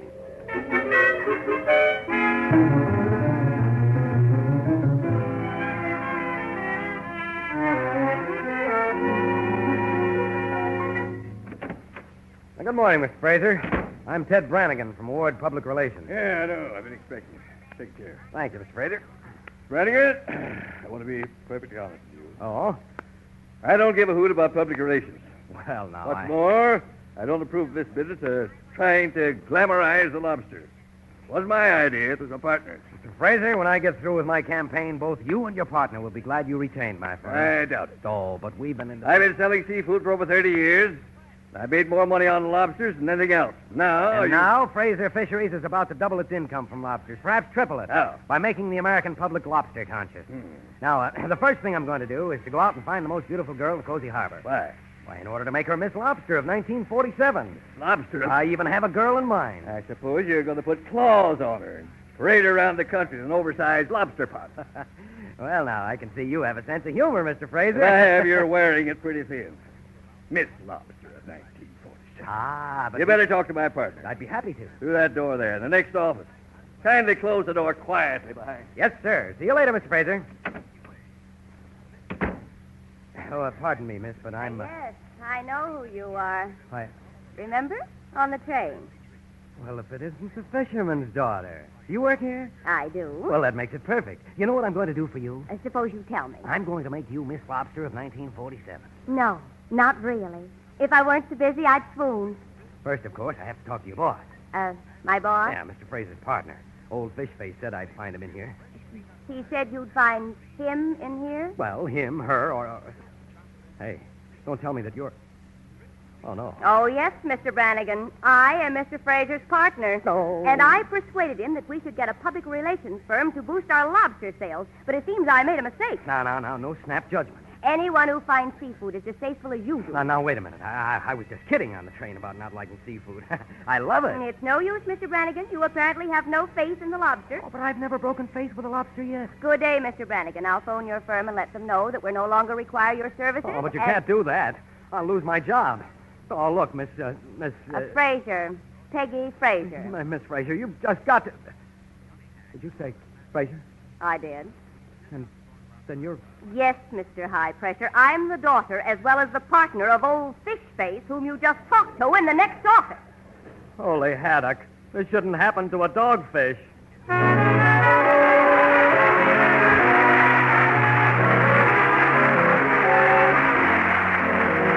The curtain falls on the first act of tonight's Curtain Time play, starring Harry Elders and Nanette Sargent. And now, John Weigel. Today is officially the first day of summer, and all of us are thinking in terms of summer sports and relaxation. But one little treat that always means delightful relaxation and enjoyment, winter or summer, is the taste treat of a Snickers candy bar. The moment you take your first bite of a Snickers bar, you know that this is truly fine candy. For with each bite, you enjoy the rare combination of a thick milk chocolate coating, a golden layer of smooth, creamy caramel, packed with crisp, freshly roasted peanuts, and a luscious nougat center, richly flavored with fresh peanut butter and real malted milk. All melt together in each enjoyable mouthful to give you that rare taste blend you can find only in a Snickers. When you want a special taste delight, have a Snickers.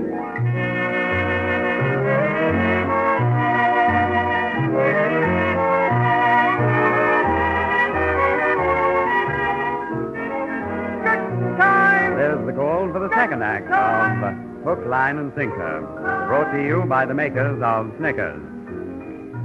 Ted Brannigan, a young publicity man, has been given the assignment of glamorizing lobsters. But he hates seafood and unwittingly said so to Peggy Fraser, the daughter of his client, who is also her father's business partner. Well, as a result, Peggy is about to take action, while Ted stands by helplessly. Mr. Brannigan, it's no use trying to persuade me. Miss Fraser, if you'll just... I'm calling your office right now and telling them to cancel our account. Look, if you'll just give me another chance... Operator, please get me the Ward Public Relations Office in New York City. Oh. Call me back when you get them.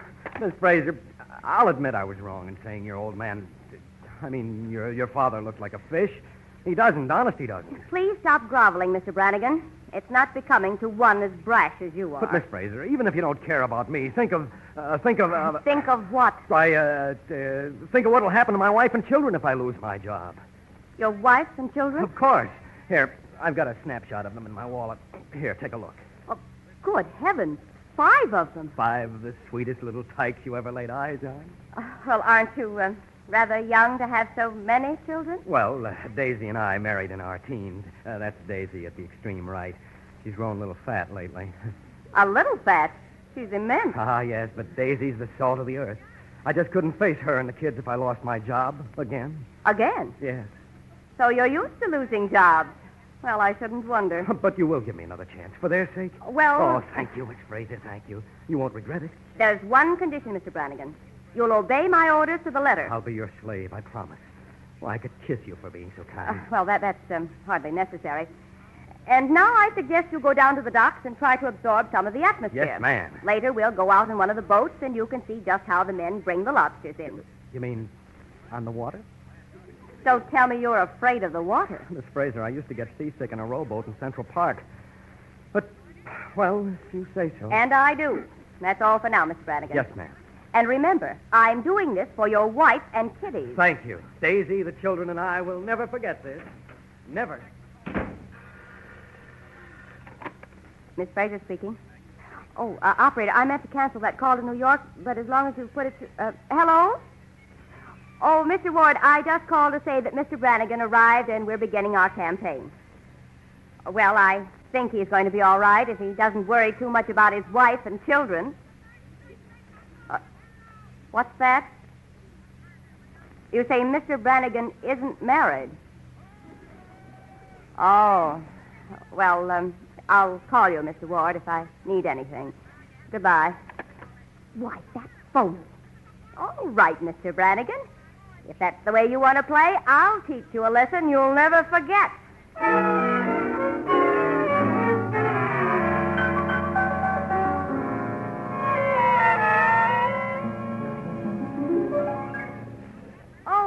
There you are, Mr. Brannigan. Oh, hello, Miss Fraser.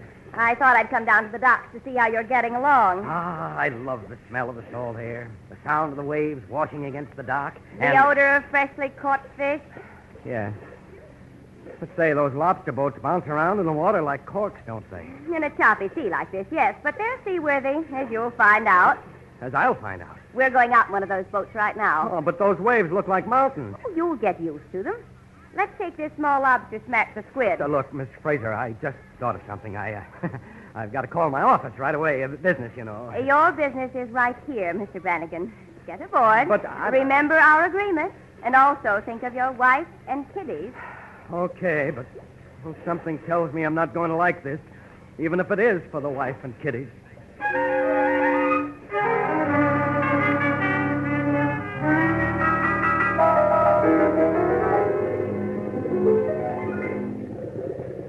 Miss Fraser, can't we turn back? Hardly. Well, I've got to get off this seagoing seesaw. I want to put my feet on dry land. You're just a little seasick, Mr. Brannigan. A little. I'm dying by inches. Here, take this. What is it? It's the best remedy known for seasickness. A nice, big, fat, juicy dill pickle. Oh, no. Take it away. Okay. I'll eat it. I love them even though I never get seasick. Ooh, good. Nice and saucy. Oh, good heavens. I'm dying, and she eats dill pickles. Here, you better take a bite. If you push that pickle under my nose, I'll jump overboard. Okay. But you don't mind if I have another, do you? Why, oh, why did I ever get into this? For the wife and kiddies. Remember? Look, where's the drinking water? I've got to have a drink. We haven't any aboard. You'll have to wait till we get back to shore. Sailing, sailing over the bounding main. Stop it, please. I hate that song. I hate the sea. All I want is to see land again. Oh, speaking of land, look over there to starboard. Can't raise my head. What is it, the Flying Dutchman? It's a small island. It is? It is. It's land. Oh, now I know how Columbus felt. Hey, what's wrong with the motor? It's missing. Missing? My foot. It's dead. Dead? Well, maybe I better take a look at the gas tank. Is it empty? Bone dry. Oh, boy. Miss Fraser, I've run out of gas in lots of places, but never in the middle of the ocean. What do we do now? Summer ride back? Is that a joke? I didn't mean it to be. Well, it's a good thing we're near this island. We can drift ashore. And then what?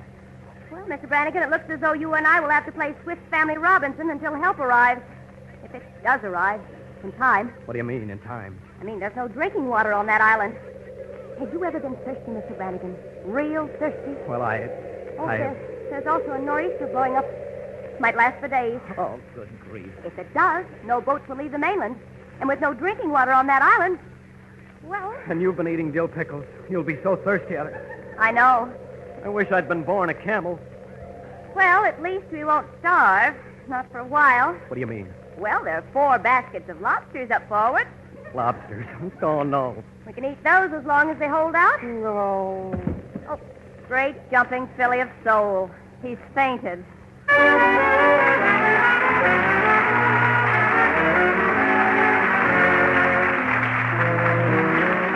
Before we bring you the third act of tonight's curtain time play, starring Harry Elders and Nanette Sargent, here is John Weigel. If you have never tasted a Snickers candy bar, you have a real taste thrill in store for you. For every bite of a Snickers bar is rich with the rare flavor of the choicest candy ingredients. The thick milk chocolate coating is no ordinary chocolate, but the finest pure milk chocolate. The golden layer of caramel is unusually smooth and creamy and packed with generous quantities of crisp, whole, freshly roasted peanuts. And the luscious nougat center is delicately soft and abundantly flavored with fresh peanut butter and real malted milk. All together, the milk chocolate, creamy caramel, crisp peanuts, and soft nougat make every bite of a Snickers bar a truly thrilling treat, right down to the last delightful flavor that lingers in your mouth. When you want a special taste delight, have a Snickers.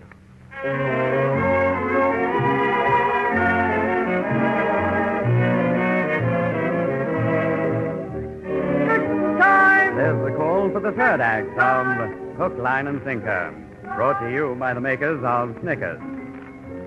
Ted Brannigan managed to keep his public relations job of glorifying the lobster by agreeing to do anything Peggy Fraser ordered. Right afterwards, he and Peggy went to sea in a lobster smack, and Ted got very seasick. Then they ran out of gasoline, and with a gale coming up, Ted fainted. Well, now, a few minutes later, he comes to. Where am I? You're still aboard the Squid. So what happened? You just passed out. Then we drifted into shore, and I moored the boat to this old dock. Oh, How do you feel now? a little better. But are you beginning to get thirsty? I'm afraid so. See, I'd do anything if I could help you. You would? Peggy, Yes, Ted. If we come throug't this alive. Have you thought about what will become of your wife and 5 children if we don't? My wife and children? Ted, I've got to do something for them. Oh, but... I know. I'm going ashore and around to the other side of the island. Maybe I can signal to a passing ship. Then I'm going with you. Oh, no, Ted. You stay here. You can watch for any ships that pass on this side. All right. But, Peggy... Yes. I've got a confession to make.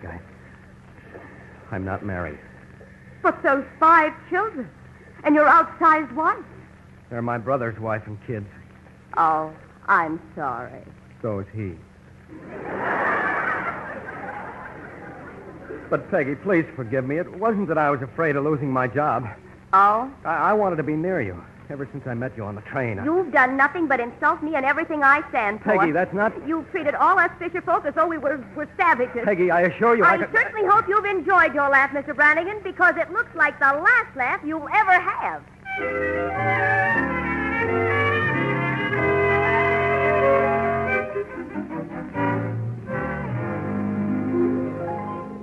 Howdy, stranger. Oh, Name's Zeb Brewer. Saw you sitting there in the boat staring out to sea. Figured you might be in trouble. I sure am. Uh-huh. How long have you been here on this island? Oh, about 30 years. 30 years? Yeah. Got a shack over on the other side of the island. Lobster fisherman. But, say, how do you get fresh water here? From a well. Mighty good water, too. Oh, it is it? That's what I said. Look, Peggy Fraser wouldn't happen to know all about this island, would she? Ought to. She and her pa's been out here many a time to pick up my lobsters. I see. Especially since I sold my power boat. Say, that looks like one of Fraser's smacks you're aboard. It is, but something's wrong with the engine. I wonder, maybe you could find the trouble. Well, I'll come aboard and take a look. Oh, that's swell. Yep. Well, it can't hurt to give her a try, I always say. Now, let me see. Hey, it worked. Yep, fits the fiddle. How about the gas tank? Well, let's take a look in her. How about it? Over half full. Plenty of gas, huh? Uh-huh. Zip, it's getting dark, and I'm afraid I might lose my bearings. I'll give you $20 to take me back to the mainland right now. Did you say 20? I did. It's the deal, mister. Of course, I won't be able to get back here till tomorrow morning when the lobster smacks come out this way, but... Anyone else live on this island, Zip? No, I'm a bachelor, and I like plenty of solitude. Well, I know one person who's going to be fed up to her sea green eyes with solitude. Okay, Zeb, heave ho. Let's sail the briny deep.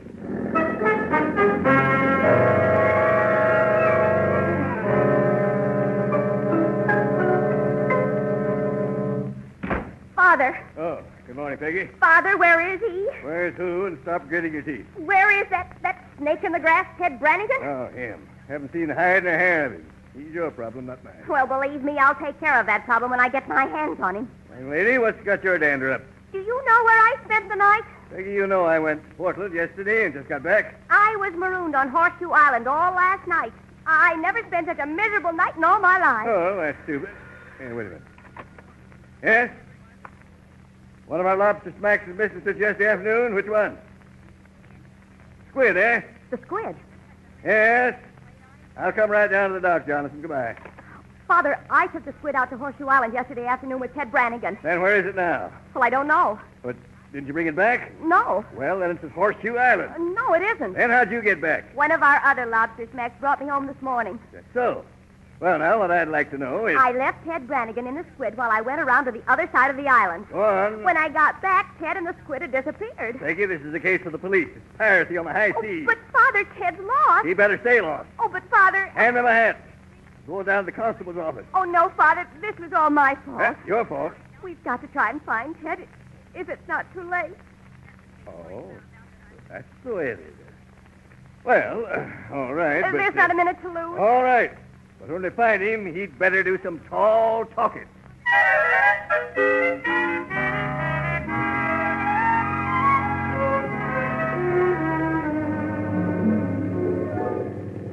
Well, I guess we better give up the search, Peggy. It's dark. Oh, but Father... Well, if this squid is out here, we wouldn't be able to see her now anyway.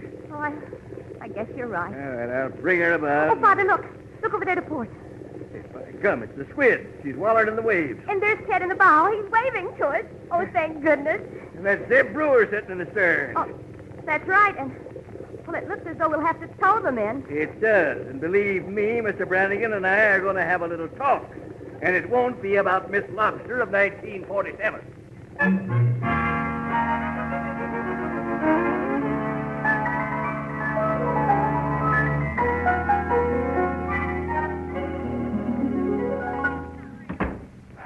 Oh, boy, was that a session with your dad, Peggy. Oh, it certainly was. Am I glad to get out of his office? Do you think we convinced him, Ted? I sure hope so. Oh, Ted, I'm sorry I tried to make you believe that we ran out of gas. Well, that's what finally happened to Zeb and me after we got lost in the fog. I'm terribly sorry. If it weren't for you, Peggy, I'd probably still be out there. Well, I know, Ted, but Peggy, you were swell to do what you did after that wife and 5 kids yarn I handed you. But what, Ted? Well, if I did have a wife and 5 kids, I wouldn't kiss you like this. Oh, Ted. Am I glad you don't have a wife and 5 kids? Oh, darling. I just want to say... Oh, excuse me. Well, that's all right, Zeb. Come in. Peggy and I just decided we're going to be Mr. and Mrs. Brannigan. Well, that's fine, but... well, I was just going back to my island, and I figured that... Oh, yes, Zeb. Yes, I'll see you to the outside door. Uh-huh. Excuse me for a moment, darling. I just want to say goodbye to Zeb. Don't be long, sweetheart. I won't, honey. Zeb, I want to thank you. Here's the 20 I owe you, and here's an extra 20. An extra 20? What for? For not telling anybody we emptied the gas tank into the ocean last night. Well, it sure worked. Like a charm. I figured that if Peggy gave a darn for me, she'd worry when I didn't show up and would come looking for me. Darn how she took to that bait. Hook, line, and sinker. Yes, sir. Well, after you two been hitched, I want you and the missus to come to see me over in Horseshoe Island. Zeb, that's a great idea. Yes, sir. I'll fix you the doggone best lobster dinner you ever had. Lobster? Oh. Hey, young fellas. Well, I'll be. Miss Peggy. Oh, Miss Peggy. Hey, What's the matter? Oh, good heavens. What's Ted doing on the floor? Well, darned if I know. All I did was mention lobster dinner, and he passed out colder than a dead mackerel.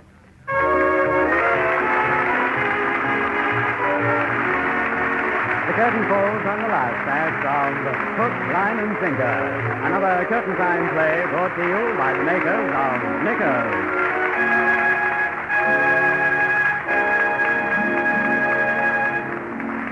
Tonight, Curtain Time starred Harry Elders as Ted Brannigan and Nanette Sargent as Peggy Fraser.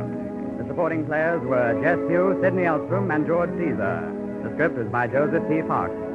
The Curtain Time music is arranged and conducted by Bert Faber, and the entire production is directed by Harry Holcomb. And now, here are the stars of Curtain Time with a word about next week's play. Well, first, Pat, I'd like to remind our listeners that June is Remember Disabled Veterans Month. To help veterans help themselves, send your contribution to the Disabled American Veterans, 41 East 42nd Street, New York, 17, New York. How about next Saturday's play, Harry? Well, Nanette plays the part of a school teacher, Pat. And Harry is a Hollywood publicity man. Well, there's quite a contrast there. There is, Pat, but... No fair, Harry Elders. We're not saying another word, except that the play's entitled Belle of the Barbary Coast. And that's definitely that. Thanks and good night, Nanette Sargent and Harry Elders. Good night. Good night. Now I'll join this gay theater crowd as it leaves the Merchandise Mart. Many on their way to the glamorous after-theater spot here in Chicago. Until next week, then, this is Patrick Allen reminding you of your date every Saturday, same time, same station, when the makers of Snickers present Curtain Time!